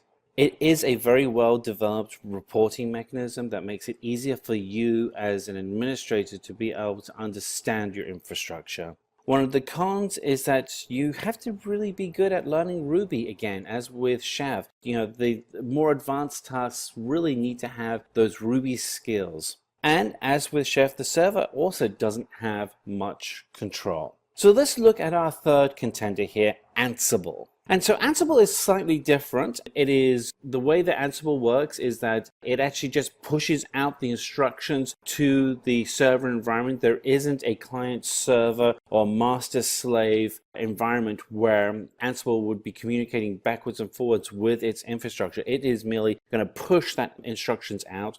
The good news is that the instructions are written in YAML, and YAML stands for YAML Ain't Markup Language. YAML is actually pretty easy to learn. If you know XML, and XML is pretty easy, if you know XML, you're going to get YAML really well. Ansible does work very well on environments where the focus is getting servers up and running really fast. It's very, very responsive and can allow you to move quickly to get your infrastructure up very fast. And we're talking seconds and minutes here, really, really quick. So again, the way that Ansible works is that you put together a playbook and an inventory, or you have a playbook. So the way that Ansible works is that you have a playbook, and the playbook, it then goes against the inventory of servers and will push out the instructions for that playbook to those servers. So some of the pros that we have for Ansible: we don't need to have an agent installed on the remote nodes and servers. It makes it easier for the configuration. YAML is really easy to learn. You can get up to speed and get very proficient with YAML quickly. The actual performance, once you actually have your infrastructure up and running, is less than other tools that we have on our list. Now, I do have to add a proviso. This is a relative less. It's still very fast. It's going to be a lot faster than individuals manually standing up servers, but it's just not as fast as some of the other tools that we have on this list. And YAML itself as a language, while it's easy to learn, it's not as powerful as Ruby. Ruby will allow you to do things that at an advanced level that you can't do easily with YAML. So let's look at our final contender here, SaltStack. So SaltStack is a CLI-based tool. It means that you will have to get your command line tools out or your terminal window out so you can actually manage the entire environment via SaltStack. The instructions themselves are based on Python, but you can actually write them in YAML or DSL, which is really convenient. And as a product, it's really designed for environments that want to scale quickly and be very resilient. Now, the way that SaltStack works is that you have a master environment that pushes out the instructions to what they call grains, which is your network. And so let's step through some of the pros and cons that we have here with SaltStack. So SaltStack is very easy to use once it's up and running. It has a really good reporting mechanism that makes your job as an operator in your DevOps environment much, much easier. The actual setup, though, is a little bit tougher than some of the other tools, and it's getting easier with the newer releases, but it's just a little bit tougher. And related to that is that SaltStack is fairly late in the game when it comes to actually having a graphical user interface for being able to create and manage your environment. Other tools such as Ansible have actually had a UI environment for quite some time. All right, so we've gone through all 4 tools. Let's see how they all stack up next to each other. So let the race begin. Let's start with the first stage, architecture. So the architecture for most of our environments is a server-client environment. So for Chef, Puppet, and SaltStack. So very similar architecture there. The one exception is Ansible, which is a client-only solution. So you're pushing out the instructions from a server and pushing them out into your network. And there isn't a client environment. There isn't a two-way communication back to that main client for what's actually happening in your network.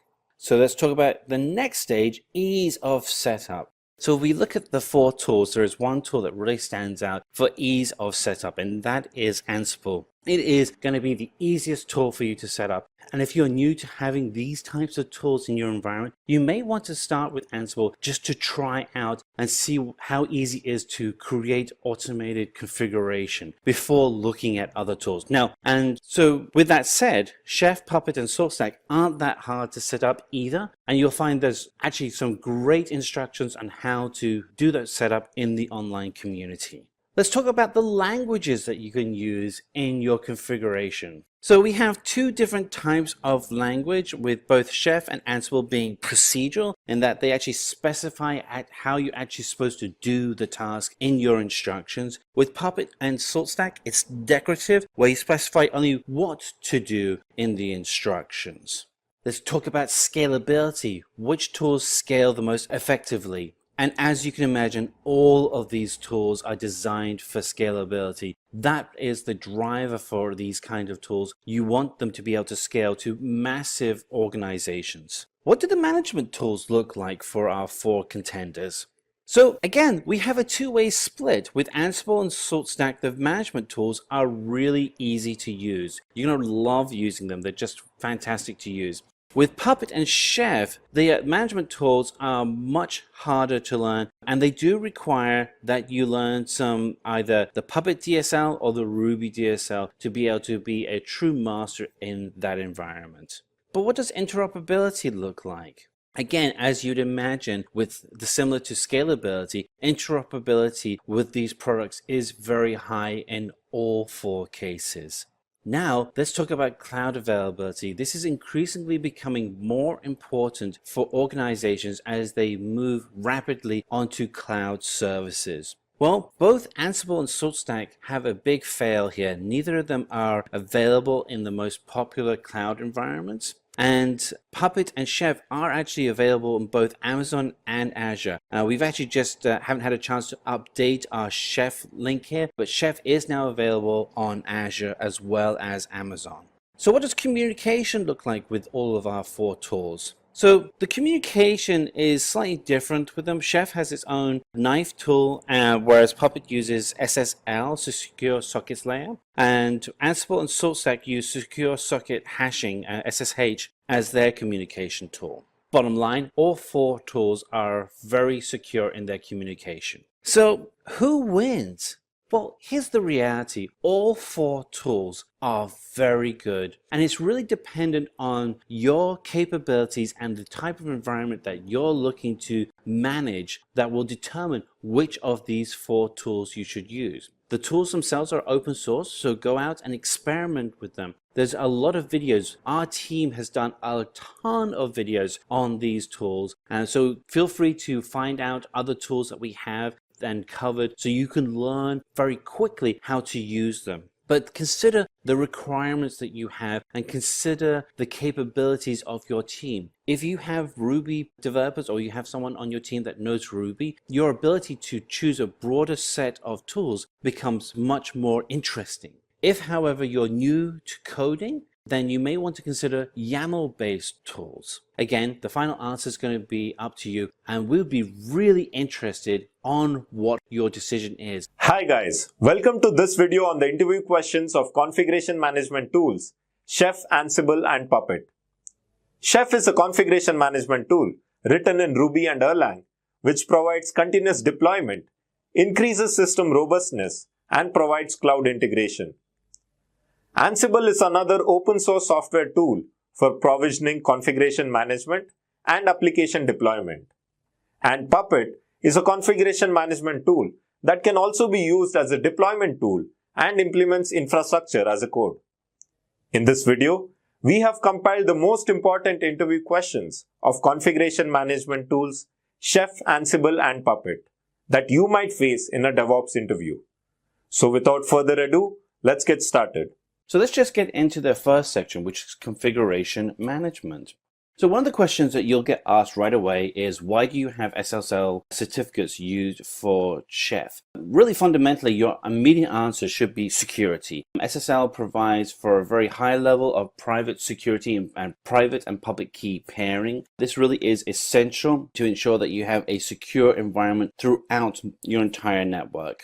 The second part should be that if you're using SSL and you're using the private public key model within SSL, you're able to guarantee the systems on your network that the Chef, that you'll be able to validate that the nodes within your network that Chef is validating against actually are the real nodes themselves, not imposters.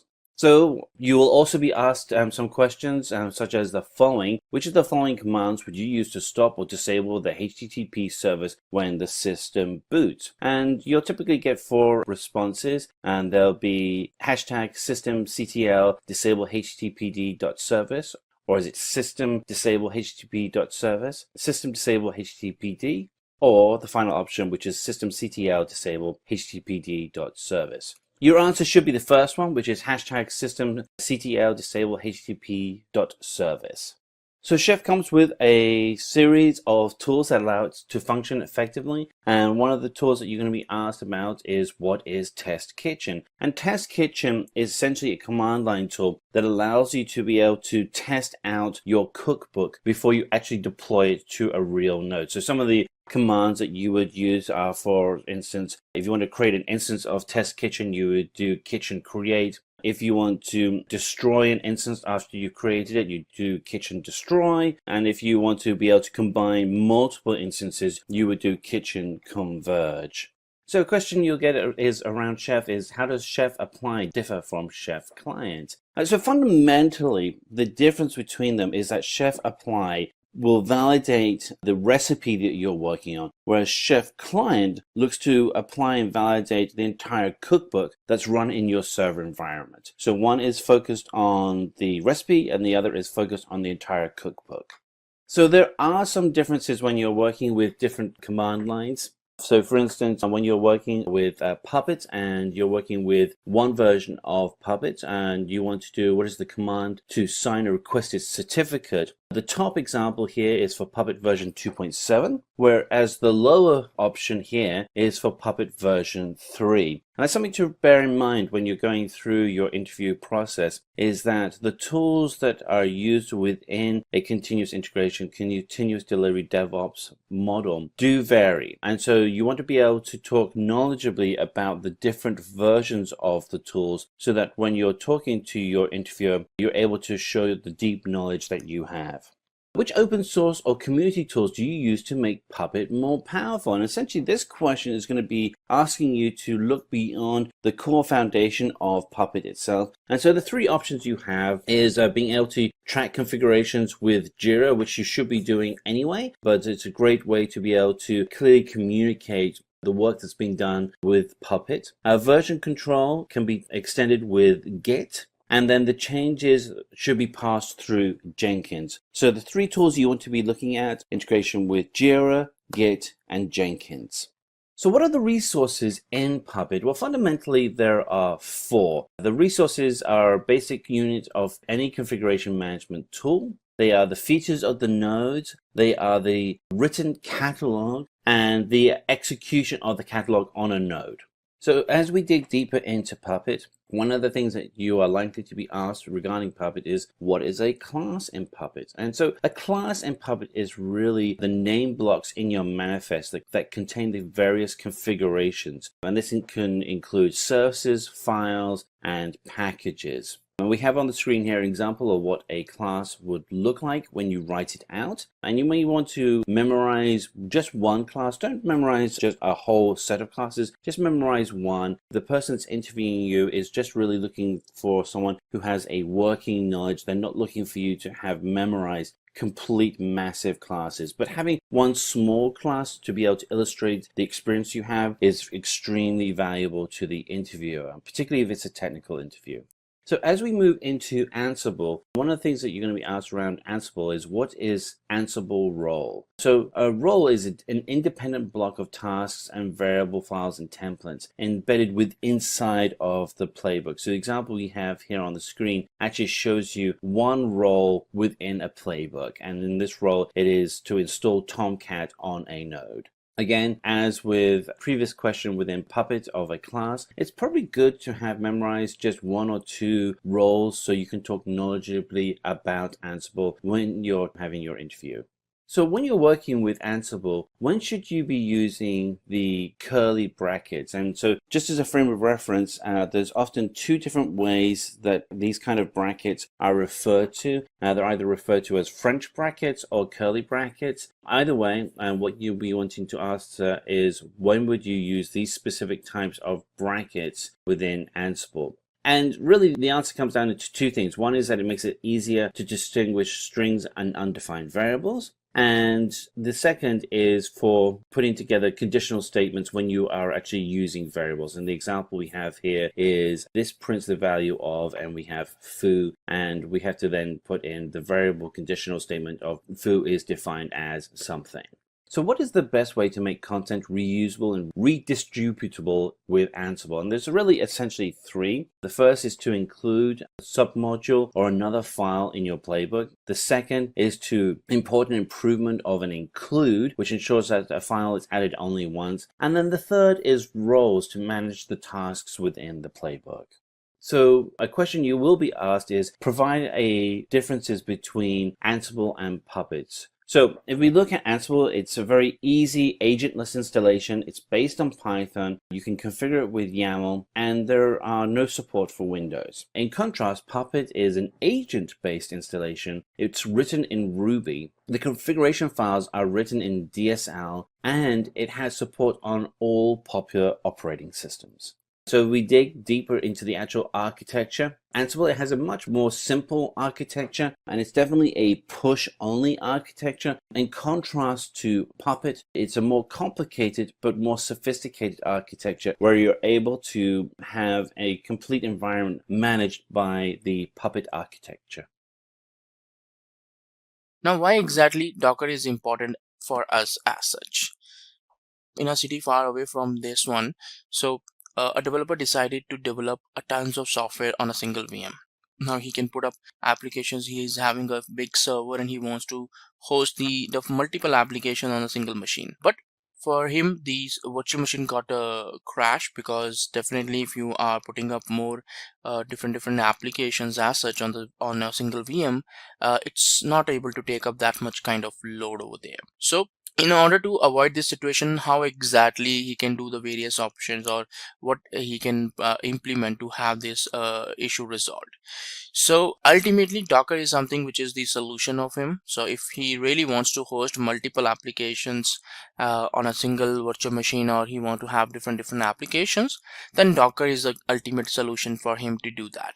And by doing so, there will be no issues as such when we talk about that the errors or the virtual machines cannot be crashed, and there will be no impact on the virtual machine as such. So why exactly Docker is important? So let's talk about the comparison between the Docker and virtual machine.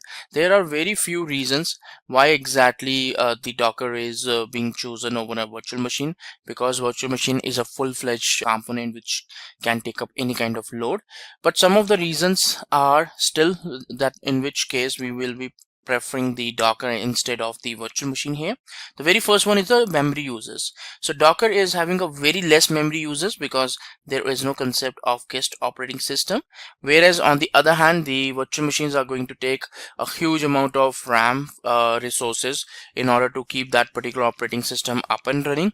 Second one, performance, because if you have less utilization and the users is less, the performance will be better.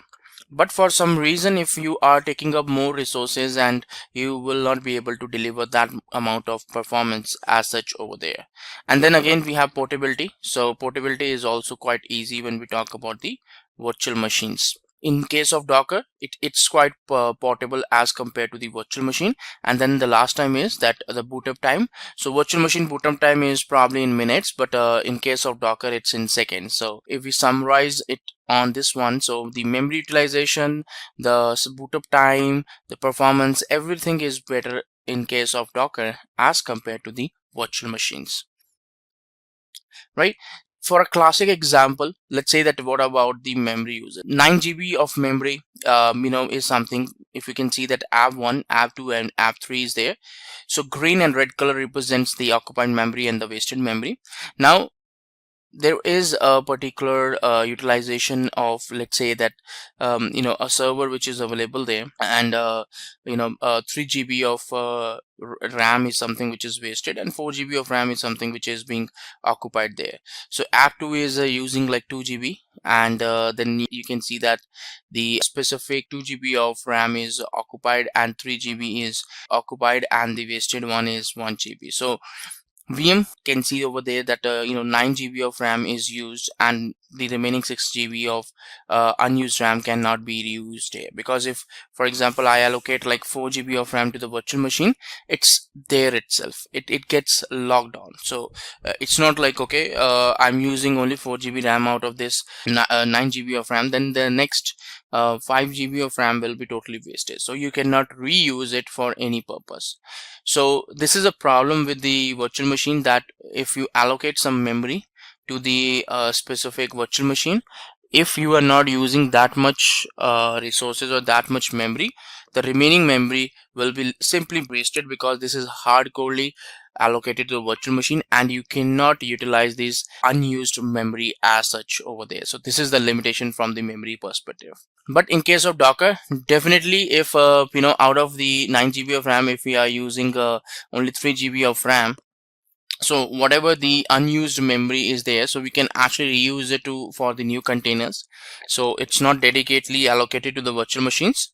If you are using out of 9 GB, if you are using 1 GB, 2 GB, 3 GB or 4 GB, whatever the remaining memory is available, that you can simply use it for the other containers also. This ensures that you always go for an optimal utilization of your resources, and unnecessarily there is no wastage of the different resources or the different components over here in this one. So that's the reason why the Docker containers are quite efficient in terms of memory when we compare it with the virtual machine.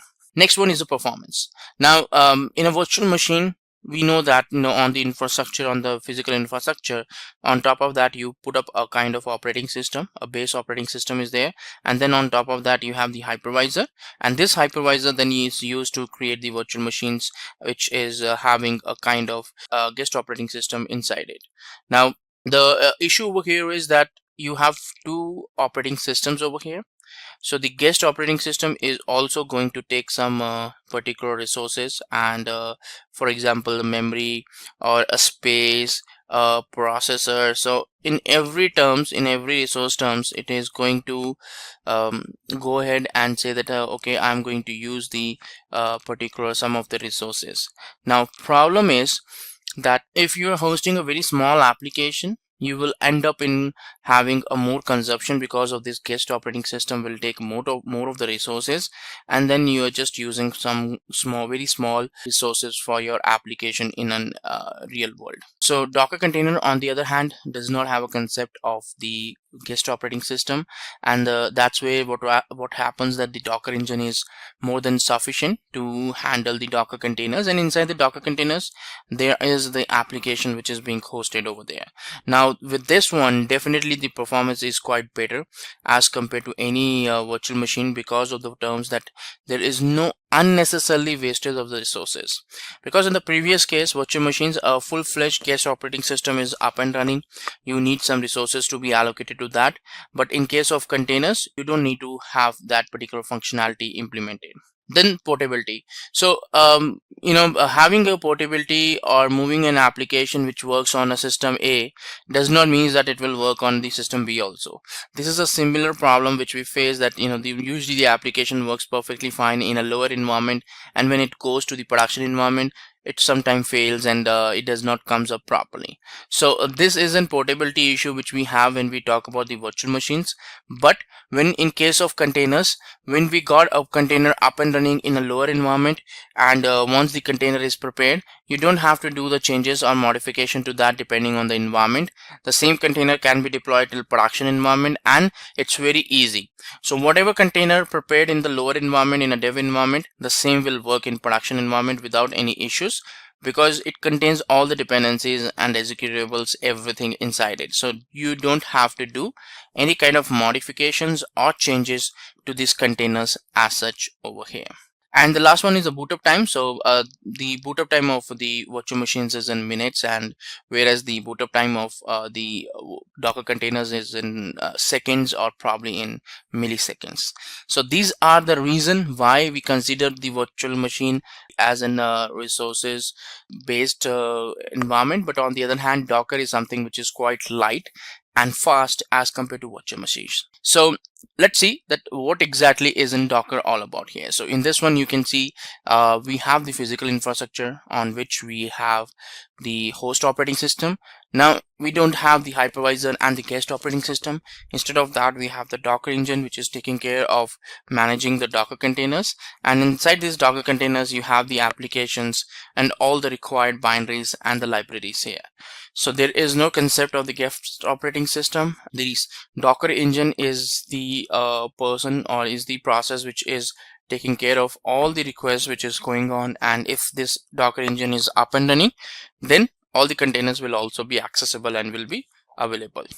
Now Docker is nothing but a OS level virtualization software platform that enables developers and IT administrators to create, deploy and run applications in a Docker container with all its dependencies. So Docker is a very important tool nowadays if you want to look forward to host your application, because of its portability benefit, that you don't require much of the changes depending on the platform or depending on the environment. So whatever the developers are able to build up, the same thing will go till the production environment. Now let's talk about what exactly is in Docker container here. Now Docker container is a lightweight software package that includes all the dependencies, whether it's a base operating system, some framework, some libraries. It's something which is a part of this one, so that if you will be if you want to host your application, you will be able to do that. So it's a complete package. So both the source code and the dependencies is what you put up inside the Docker containers. Now within these Docker containers, you can have multiple applications there, multiple programming languages, multiple frameworks can be hosted there. In fact, the databases also can be hosted within these Docker containers. You can host them as such over there. Now, what are the different advantages of Docker? Let's talk about that.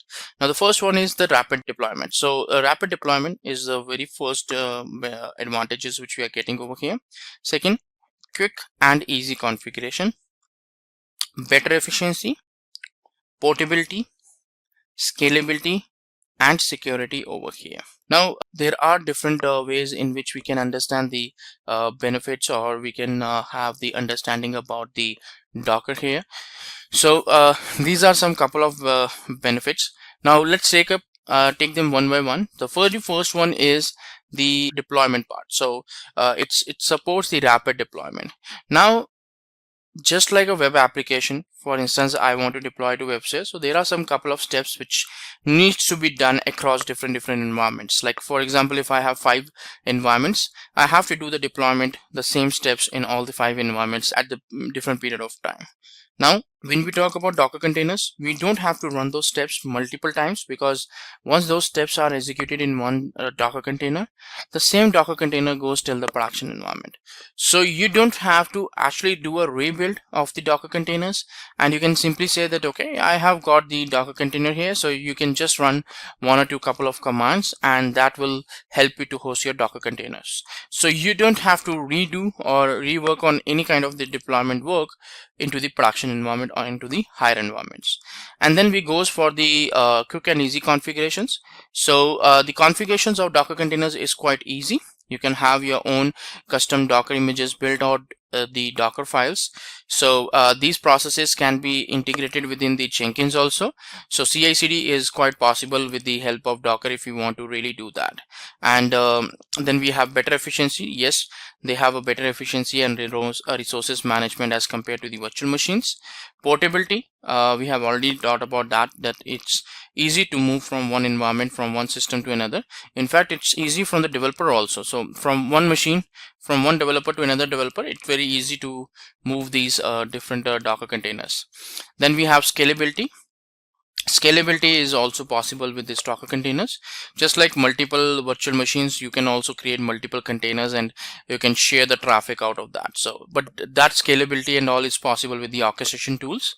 Then security is there, so you can have your best practices of the security implemented, because it's just a kind of a virtualization, just like a virtual machine. So you have all the different possibilities which is available, which you can explore when you want to make these Docker containers secure, right? So these were some of the benefits which was there for the Docker here. Now let's talk about the installation of Docker here. Now installation of Docker is pretty common, and whatever platform you want, it's available over there. So it's available for Ubuntu, Windows, it's available for Mac operating system. So for Ubuntu, you have to run the commands on the Ubuntu operating system to download it, and for Windows, it's actually having a particular exe file, so you can go for the installation of exe file. And then we have the Mac operating system. So for Mac operating system, you have the DMG files, and when you do the DMG file, so it will help you to install the component over there. So Mac, you can also use the homebrew once to do the installation of that particular component. Now next one is the architecture of Docker. Now the architecture of Docker is pretty straightforward. There are key components which is available there in the architecture of Docker here. The very first one is as the client facing is the Docker client. Now Docker client, or you can say the Docker CLI, is available there.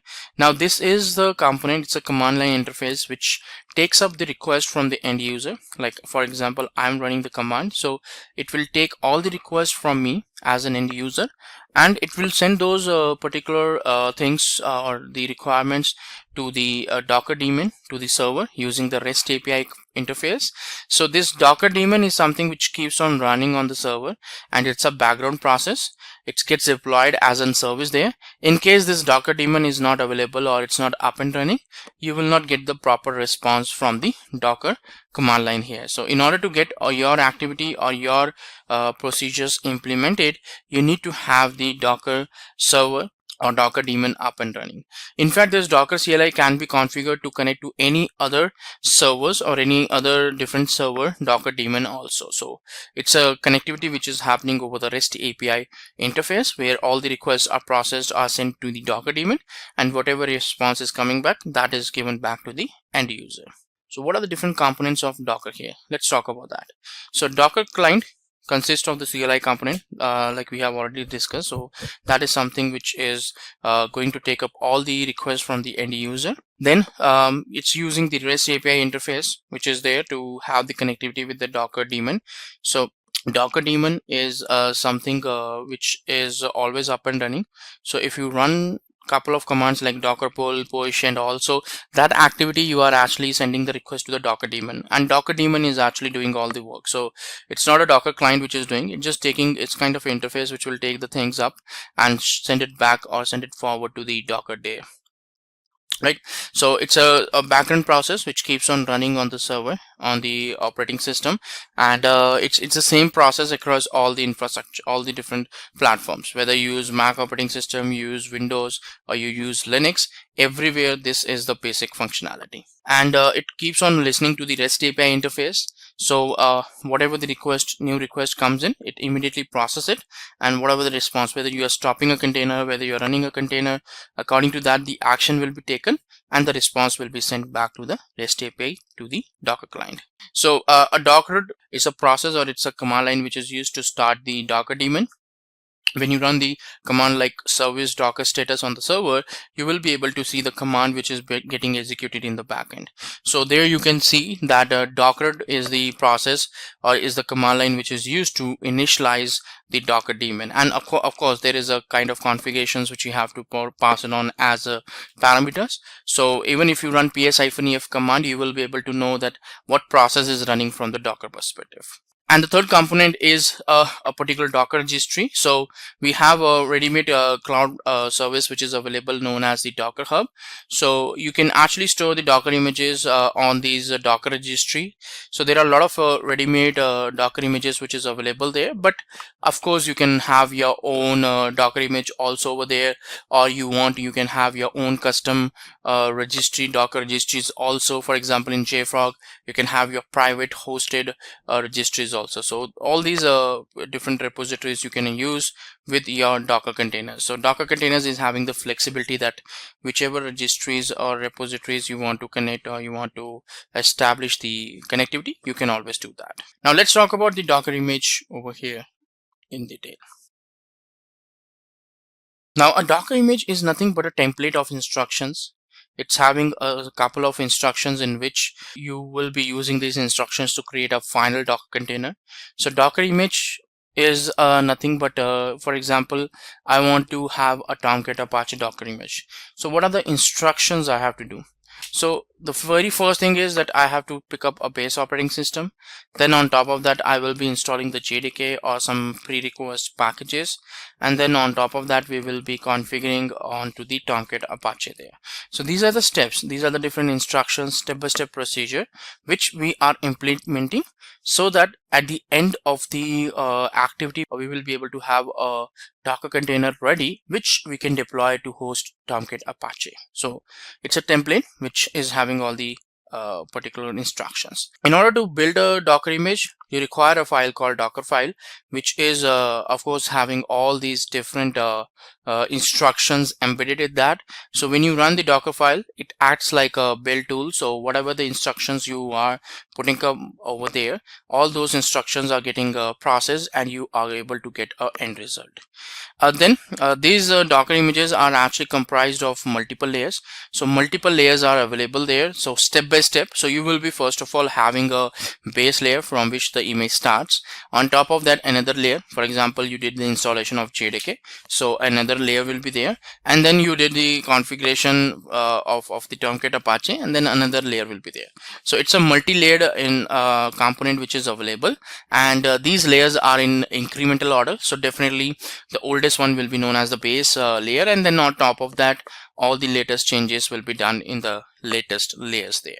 So this is an example. Now here you can see that there are 4 instructions, and these 4 instructions are also known as the 4-layered Docker image. So whatever the final Docker image you will get, in there you will be able to see 4 layers of the Docker image here. Now the very first is Ubuntu. So Ubuntu 18.04 we are pulling up, and then we are pulling like the file over here, and then we are running the make utility, and once that is done, then we are running that file.python file over here in this one. So these are 4 instructions which is available right? So which will definitely help us to do that, how exactly we can make or we can perform the different activities right from the base. So in this case, the base layer will be like the Ubuntu one. So Ubuntu one will be the base image, and the moment the final CMD attribute or CMD attributions are processed and executed, after that you will be able to get a final full-fledged Docker image over there. So this will be a full complete Docker image or Docker container which you will get once the whole build process is completed. Now in this ways you have you can see that the previous Docker file which we processed, so the base layer is Ubuntu 18.04. we are not building that, actually it's automatically it's by default getting downloaded as a full base layer. After that only we have like layer 1, layer 2, layer 3 added up, because those modifications we are doing it after the because from does not means that you are doing any kind of layer modifications. It's just like you are importing some base operating system or base image. So the modification or adding up the layers is only done after the base layer there. So whenever a user creates a container, a new layer is something which is stored on top of the image. These layers are known as the containers layers. So Ubuntu one, the very first instruction does not comprises it. It's not a kind of container layer. We can call it as an base image layer there. So every container has a separate read-write container layer, and any modification in a container is reflected upon the container layers only. So layer 1 may be having some different of instructions, layer 2 may be having different instructions. So like that, it's a step-by-step process. In case whenever a container is deleted, the top layer also gets deleted over there in that one. So if I delete some particular containers and that is something which is gone, so it was suppose having like 3 layers, so the top layer will be simply deleted because the container is also deleted for that particular part. Now Docker uses a copy on write strategy with both Docker images and Docker containers. So whenever we perform any activity, or whenever copy on write strategy is a strategy to share and copy files for better efficiency. So it's something which is being used to increase the overall performance of the Docker containers. It also makes Docker efficient by reducing the uses of disk space, because whenever required, whenever is needed, only at that moment of time it's actually performing the copy, and it definitely reduces the overall disk utilization. And this is very important also, because when you have so many Docker containers up and running, so you have to worry, or you have to make the utilization of a disk or your disk uses or resources also minimum. So that is also you need to make sure that it does not exceed a particular value. So once the utilization is also less, then definitely the overall performance will also be better and improved over here in this case. So let's talk about some of the facts here. So the base layers are something which is purely read-only format, so you cannot do the modifications. Union file system saves the memory by avoiding the duplications of the files. The layers can be combined in a union file system to create a single image. So all these layers are combined and got a final product, or called a you can call it as Docker image or Docker containers. And this allows a file system to appear as a writable, which is known as copy on write. So copy on write strategy is being used so to do the changes, or to do the perform the modifications to this union file system while creating the different layers. So now let's talk about the Docker registry. Very important component, because even if you prepare the Docker image locally and you don't have the collaborative tool, or you don't have the tool where you can share these images, definitely it's not easy for you to port these Docker images from one system to another. So Docker registry is very important for the portability feature of Docker. So Docker registry is a service to host and distribute Docker images among users. So it can be built up by one user and multiple users can use it. For example, I'm using a Jenkins one. So Jenkins image is prepared only once, but it's being used by different people as such. Docker registry, again, it's a repository is a collection of Docker images. So in a repository you will be having like different Docker images as such. So in registry, a user can distinguish between the Docker images with their tag names. So for example, Jenkins is a kind of a single image.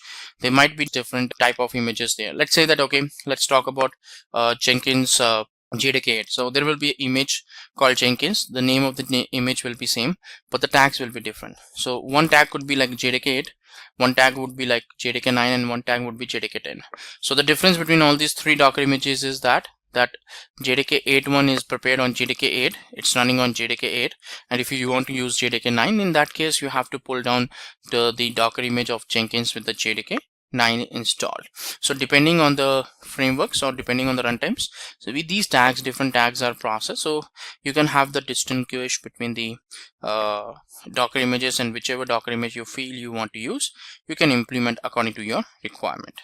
And Docker by default is having its own cloud-based registry called as Docker Hub, which gets automatically connected when the moment you do the Docker installation. But in case you are working into your private infrastructure, so in that case you may use the repositories, Docker repositories on the specific JFrog Artifactory, or the private repositories also can be hosted. But Docker Hub is something which is having a public and private repositories both. So you can create either the public and private repositories. You can use push and pull activities to interact with these Docker images. If you want to download a Docker image, so you can run pull. If you want to push your Docker image to the Docker registry, in that case you can run the push activity. So in both the cases you are doing the interaction with the Docker Hub. So when you run some build process, or when you run the containers, there may be some Docker containers which is getting pulled down from the specific registry from the Docker Hub, and if that specific image and tag is available, definitely pull command will be successful. But in case of push command, you are pushing your custom Docker images. You cannot push the ready-made Docker images which is available. You can publish your own Docker image only to the Docker Hub, and then you can further on do the pull and push activity accordingly to those repositories. So whatever the ready-made and third-party images which is available, you can only do the pull activities to them. You cannot do the push activities. Push command scenario will only come when you are interacting with your custom Docker image. Next one is the Docker container.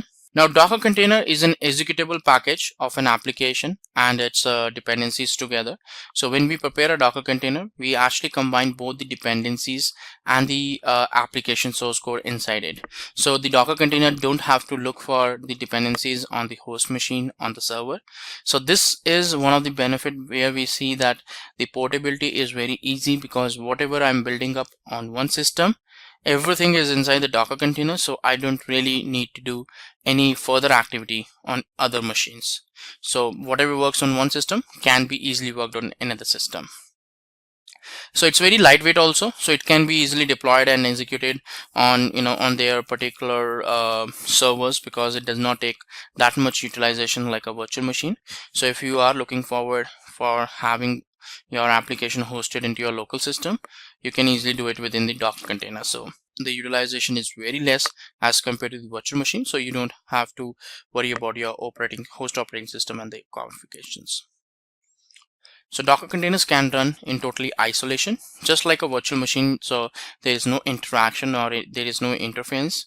So they share the OS called kernel, but the thing is they don't have the interface as such over there. So it works totally in isolation. Two different containers will not have any interaction unless and until we set up the containers to have the interactions. Now there is data volumes which can be shared and be used among the multiple containers. So you have the capability over here that if there is some unused space that can be easily shared across the multiple containers here. So it is built using the Docker images. So using the Docker images, the Docker containers are built up, and Docker run is a specific command which is used to build a Docker container. So if you got a Docker image, let's say that I have prepared a Docker image, a custom Docker image using the Docker file. Now if I need to create a Docker container out of a Docker image, I have to run a Docker run command. So Docker run command is nothing but it initializes or creates an instance of a Docker image. Now next component is the Docker Compose. Now, typically when we work with the Docker containers, so we had to run, like if I want to run like 5-6 containers, I have to initialize like 5-6 times, or I have to run Docker run commands 5-6 times there. So and if you want to create a relationship between the containers, then definitely that is something which you need to manage using the Docker commands. But sometimes it's not an easy task for you to run those commands manually or remember those commands. So Docker Compose is a utility over here using which you can actually run multiple containers with a single service. You just got a kind of a single file, you just run it, and all the containers, definitions and relationships, everything is inside this Docker file here. So you want to run 2 containers, that's totally fine. Instead of running 2 commands, now you just have to run 1 file, and that will take care of that. Now you may be having more than 2 containers, 5, 6, 7, whatever number of containers you have, that can be easily deployed without any manual activity or without any maintenance onto the server.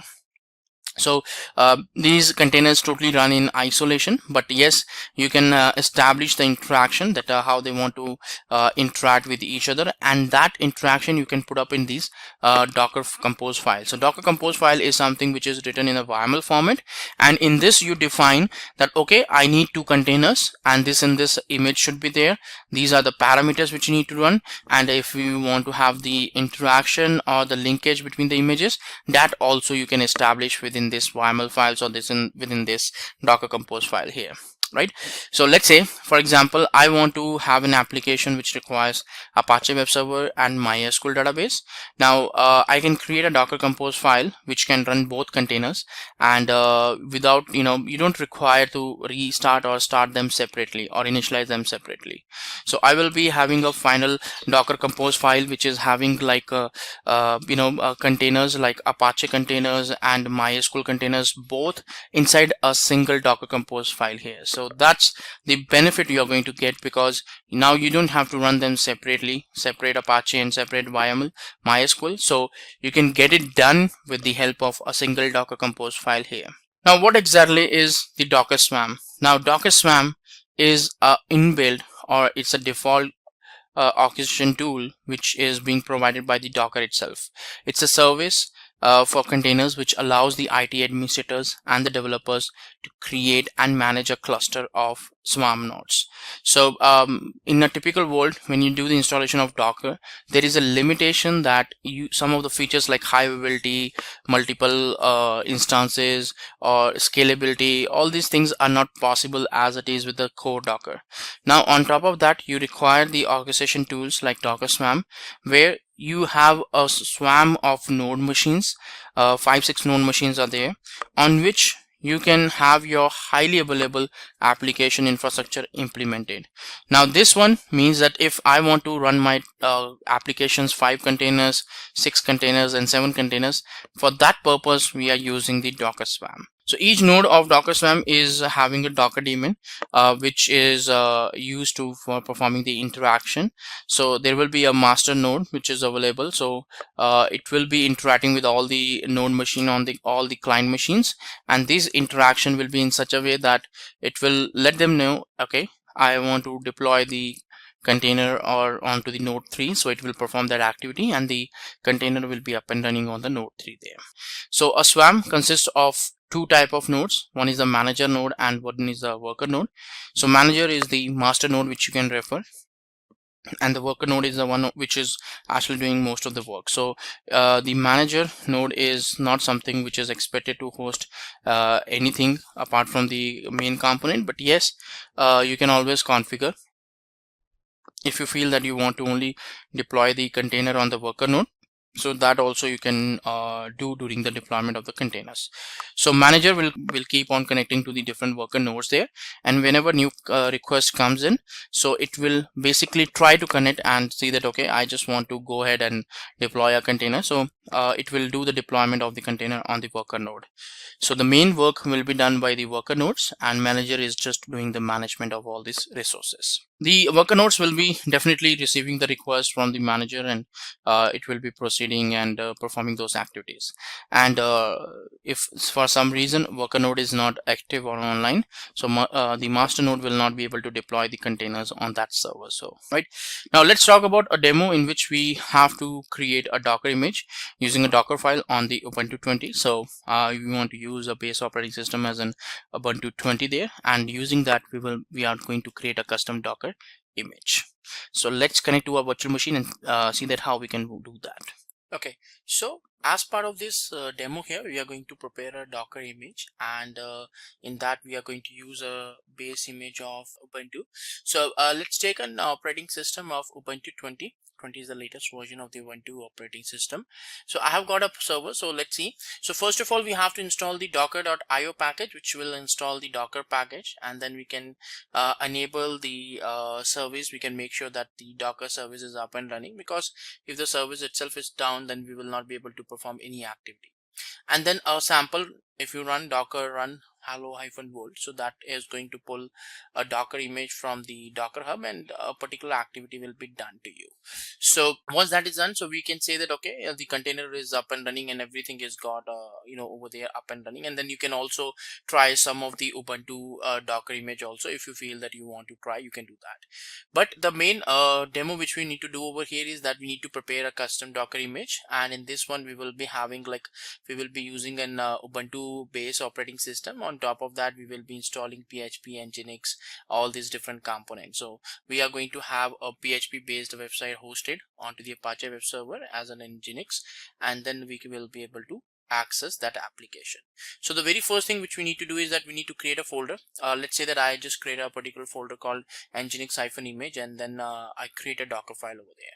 So Docker file content we are going to take from this one. So let's go to the server and see that how we can go ahead with the activity. Now what we can do is that we have got a server over here. Now in this server, what I'm going to do is that I'm going to proceed with the installation of Docker first.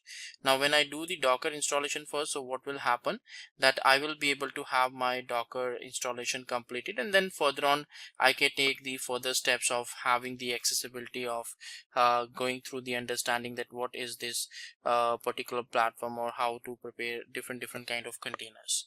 So I have got a particular container over here. So what I can really do is that I can simply say that okay, I have got a server. So this is a Ubuntu server, so I'm going to run the command called app update first.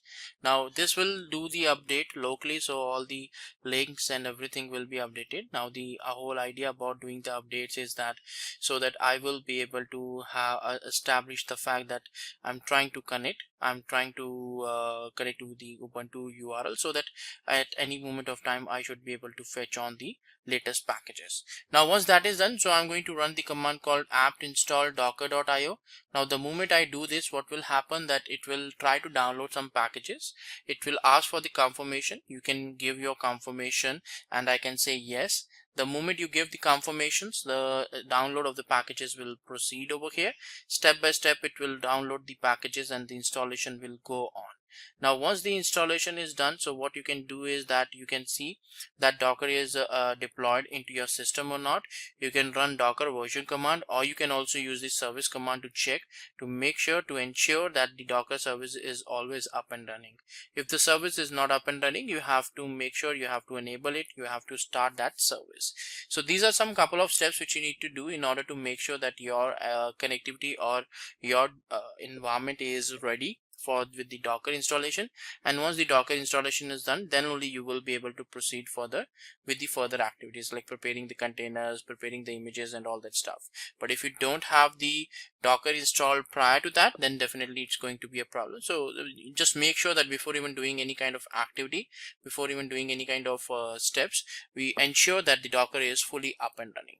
So it's going to take some time to download the packages, and we will wait for that. And once the installation is done, we will continue further on that part. Okay, now once the installation is done, so you can run the command called service docker status, and when you do that, it will let you know that whether the Docker service is available there or not. So you can start the service in case you don't get the proper response, and now you can see that it's showing up that a process is running. So earlier it was not up and running, it was inactive, but now it's active. And you can see here that dockeride is the process which is running over here as a process to initialize the Docker daemon. So Docker daemon is up and running now, and we are good to go here.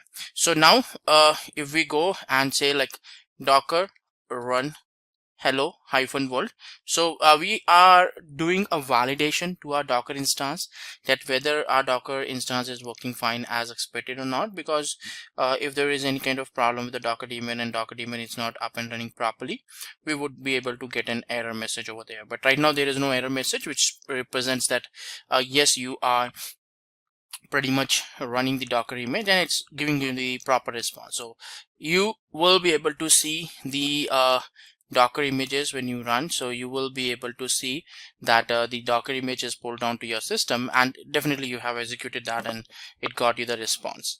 Now the next thing which we need to do is that we need to run a particular Ubuntu one. So for example, if I go for docker run -it Ubuntu bash.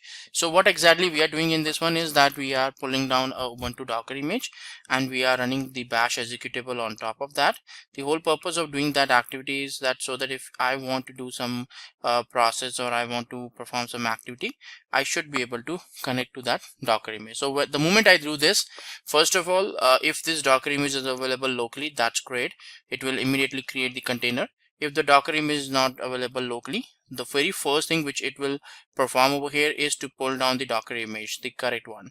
And as you can see here that it definitely pulls down a Docker image, and once it is done, so it got a terminal for you. Now you can see it shows that root at the ID, root at the rate one ID is there. This ID is nothing but it's a container ID which we are getting here.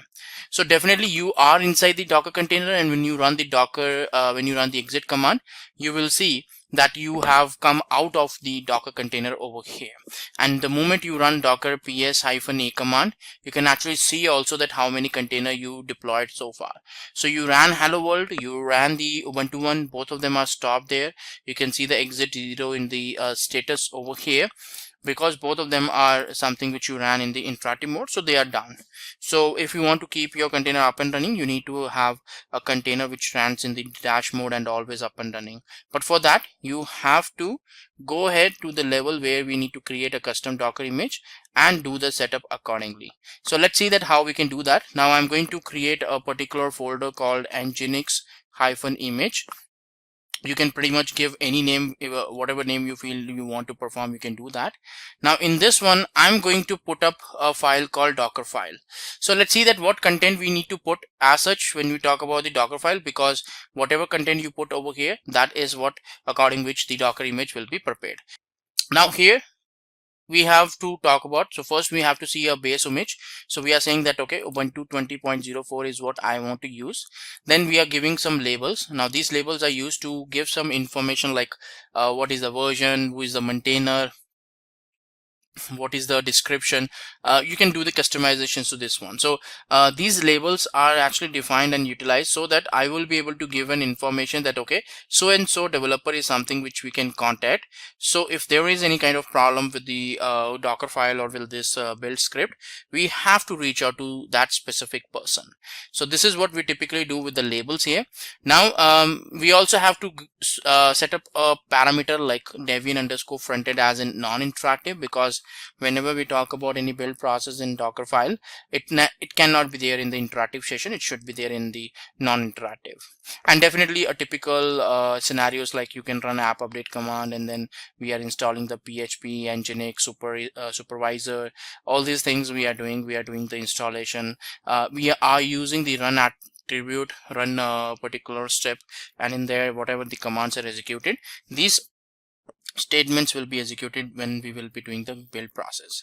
And then we are using some environment variables. Okay, so nginx virtual host, php_conf, nginx_conf, and supervisor_conf. These are the different environment variables which we configuring over here. Now next thing which we have is that we have to transfer some files like probably Nginx and the virtual host file. We may have to transfer from a Linux server to the destination to the Docker container. So for that we are going to run some copy commands, copy statements, so that we can do that stuff. And then definitely we are transferring the supervisor configuration file also to the server, so that we can have that configurations set up over there. And these supervisor underscore conf and all these different variables we have already established, where we are saying that what exactly configuration we are looking forward over here. And then we are creating some folder structure. We www.html folder structure we are creating, so that we will be able to push some content over there. And then we have the volume configurations. So whatever the volume configurations are there, we are putting up, so that we will be able to have all the specific directories mounted on the host machine, on the host server, so that we can even talk about locally also. And then the star.sh is something which we need to run, because that's that will go into the command statement which needs to be executed. Because when you want to run your process, when you want to run your Nginx process or your Docker container, some process should be up and running. That's where if any interactive process will run, then only the Docker container will be hold up. So that's what you can do or you can configure over there. So I'm going to copy this whole content. Now this whole content represents the complete Docker file. So we have already gone through this content one by one, but if we combine all these content together till the expose part, that's where we come up into this one. So expose, we are doing 80 and 443 over here. Right after this one, we have to create the host file, virtual host file, supervisor D file, and the star.sh file. So let's go back to the server here. Now in this one, you have to you can use whatever editor you feel you want to use, you can do that. So this is what my master file will look like. You can see I'm running some run commands. These are the environment variables I'm using. Then further on, these variables I'm using just to define the paths. Okay, so you can see that this default file we are copying from the host machine, from the server to the Docker container. And then second file is supervisor d.conf file, and then we have star.sh file. So these are the different files which we want to configure here. So once this file is prepared, we have to type in, or we have to create a default file over here in this current directory. So in this current directory, we have to put up a file called default. Now in this one, we will be having the default virtual host configuration config. So we need to put a server attribute saying that we have to look forward for index.html or index.php and these kind of files from the var www.html directory there. So I'm just going to copy this content and put it up into this one. So this is how my final file look like. So I'll save it. And then we have a supervisor d.conf file. So I'll just copy the content of this one.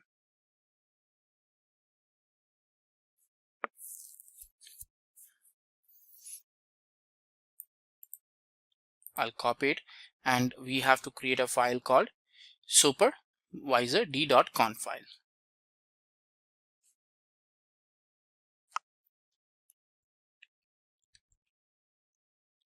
Now names we can double check, because we are referring these names into a Docker file, so we can double check that. So once this is done, save it, and we can check the Docker file. We can grab more. So you can see, okay, this one. So supervisor D. So the name is correct. That's cool. So we got a default, we got supervisor D. Now we have to create the star.sh file, because in this one we will be configuring that how we want to start our process of this Nginx or this web server. So in this one, again, we have to run the supervisor D process over here and a configuration file. So we are going to put this one, and we'll go here and put this content. Right, so we got the supervised config also available, so that's also there. And the moment it is done, so you are going to give the execute permission to this one, because you can see that into our Docker file that we are having the attribute where we want to run this into the slash there. So if you want to refer in that mode, you have to change the permissions. In case so that change mode, you have to give the execute permission to the start.sh here. Now once this is done, So what you got is that you got a particular components, like you got some couple of commands. You have got Docker file, supervised.conf, default, all these files are there. Now the only thing which we need to do next is that we need to do the build process. So if we look forward for the build process, so what happens, the docker build is the command which we need to use, and nginx-image is the name which you want to refer. Now you can totally use this custom name, whatever name you feel that you want to use, you can always use that. There's no restriction on that part. And once that is on, so you will be able to list down those images that you got a new custom Docker image here. So you can see that you got the Ubuntu as a base image which is built down, and the nginx-image is also prepared over there. And once that is done, so you are going to create a web root folder, and you can run the docker run command to see that if you really got connected with that particular one. So let's go back and see that how we can create the Docker custom Docker image here. So the moment I do this, so it will pick up the Docker file over here and start performing the activities, the package installations, all those configurations ones will be performed over here in a non-interactive mode. There is no confirmation which will be asked from the user because you cannot put that confirmations. So the command should be in such a way that it should not take any kind of confirmations at all from the end user. So because tomorrow you may be putting up these things in the Jenkins, so that will not be a feasible thing for you to put up the commands and put up the confirmations during the execution. So it's trying to do the package installations for the PHP. So FPM packages are getting installed, and here we go. So we got the successful message. Now you can see it says successfully tagged this one. This means that there is no issues at all with the Docker image, and when you run the Docker images or Docker images ls, you can run these couple of commands. So when you do that, you got a 237 MB of the size of this image. That represents that this Docker image is fully ready to run to execute. So now what we are going to do is that we are going to map a volume over here with the var www.html directory during the execution of this container, because I really want to deploy some pages, some web pages there. If you have the web pages now as part of the build process, as part of the Docker file, you can do a git clone also of some repository, but I don't want to do that during the preparation of Docker image. I just now got an environment where the Nginx is set up properly and it's up and running there. Now it should be upon me that how I want to put up my content and all. So that's the reason why I'm putting up a kind of a folder structure over here and sharing it with the Docker container, so that the moment I put that the HTML files or the PHP files into that local folder, I should be able to get some web page up and running there. So that's what I'm going to do over here in this one. So I'm going to create a folder structure saying /web root here. Okay, so there is a folder structure which is created. Now in this web root, I will be putting up some files, and then same files will be redirected inside the Docker container with the help of Docker volume. So let's go back to the document. Now here you have to run the once, like I said, that you are going to connect on that part. Okay, so you can use this port as an AT also, but here 880 is used, so whatever port you feel you want to use, you can do that. And we are giving the container name as test and -container, that also you can change. Nginx-image is the one which we are using, so if you use some different particular image, you can also use that. And you can see that the web root is something which we are connecting with the var www.html directory. So the moment you put some file in the web root, the same file will be reflected into the var www.html directory there. So I'm going to run this command, and once this is done, so you can see that for the testing purpose, we are putting up some content in the HTML one. So I'll come to that point also and we'll validate. As of now, we should be having our container up and running over here in this one. Now I'm going to copy that command, okay, and hit on. So if the 80 port is used, so you have to make sure that port gets gets stopped automatically, or it should not be up and running. So just double check whatever port you are using, that should be free. Now when you run the docker ps command, so you will be able to see a Docker container up and running. But if you see like docker ps-a, that gives also the stopped and running, both the containers are there. But the main thing which we want to run is that we want to run the docker ps command, and you can see that this is a container which is running. So 8080 is the container which is running, and test-container is the name. Now you got a container up and running, so you can actually do a curl on localhost :8080. So this is a way to get the content You can get the public IP also, and in the browser you can put up and you can have the content there. But right now we are getting the response. At least it's showing as 403 error, forbidden error, but that's fine. We will be putting up some web pages there in the var www.html directory, or we can say in local web root directory, so that we will be able to have some content. So what we can do is that we can have some echo commands executed, so that we can have some content added up into the particular files there. So let's see that what different contents we can do. So you can use the vi mode also to do a couple of files. So I'm just using this echo command. So the moment I go for this execution, so what happens that a file will be created into that /webroot there. So I'm expecting that I have put up a index.html page. So if you feel that you want to put some different page, you can always do. And the moment you do the curl, now you will be able to see the same response. So whatever the things you put up in the index.html file, the same content is going to pop up when you run the curl command. Now you want to use some PHP files, you want to put up some PHP content, all that stuff you can do it. Now what I'm going to do is that rather than just HTML static content, I'm going to put some PHP content that is going to help me to get a file. So my webroot will have now 2 files. So if you feel that index.html file should have some meaningful content, you can always do that.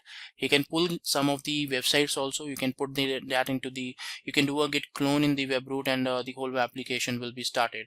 And now if you feel that I got a info.php file, so I can use that name into the URL. I have to modify the URL because index.html file is the what as in default name page you do. If you want to put up some different name, you can change the server configuration of Nginx, and according to that it will work. So when I do this, so you will start getting the output. So this is the PHP content output which is there. It's a complete information. Now it may look like a very bulky content to you, but when you put up this one into the browser, into the web browser, that will be a meaningful information, probably in terms of some tables or something like that, right? So let me scroll to the top here. So you can see that it's showing an error, it's showing in the output, and this output represents that you got a particular PHP content here. So this is how we will be able to have a container, and this container is up and running. You can modify to at any level. You feel that you want to prepare a Docker image with the code embedded also, you can have the git clone, or you can have this configuration into some git repository, have the source code also there, and then prepare a complete bundle altogether. So this is what we have in this demo, how we can deploy a container and a container up and running in case of the Docker here. So that was the demo, right, which we took to create a custom Docker image on using the Docker file on Ubuntu 20. And that brings us to the end of this video tutorial on top 5 DevOps tools for 2022. I hope it was useful and informative. If you have any queries, please feel free to put them in the comment section of the video. Thank you for watching. Hi there, if you like this video, subscribe to the Simplilearn YouTube channel and click here to watch similar videos. To nerd up and get certified, click here.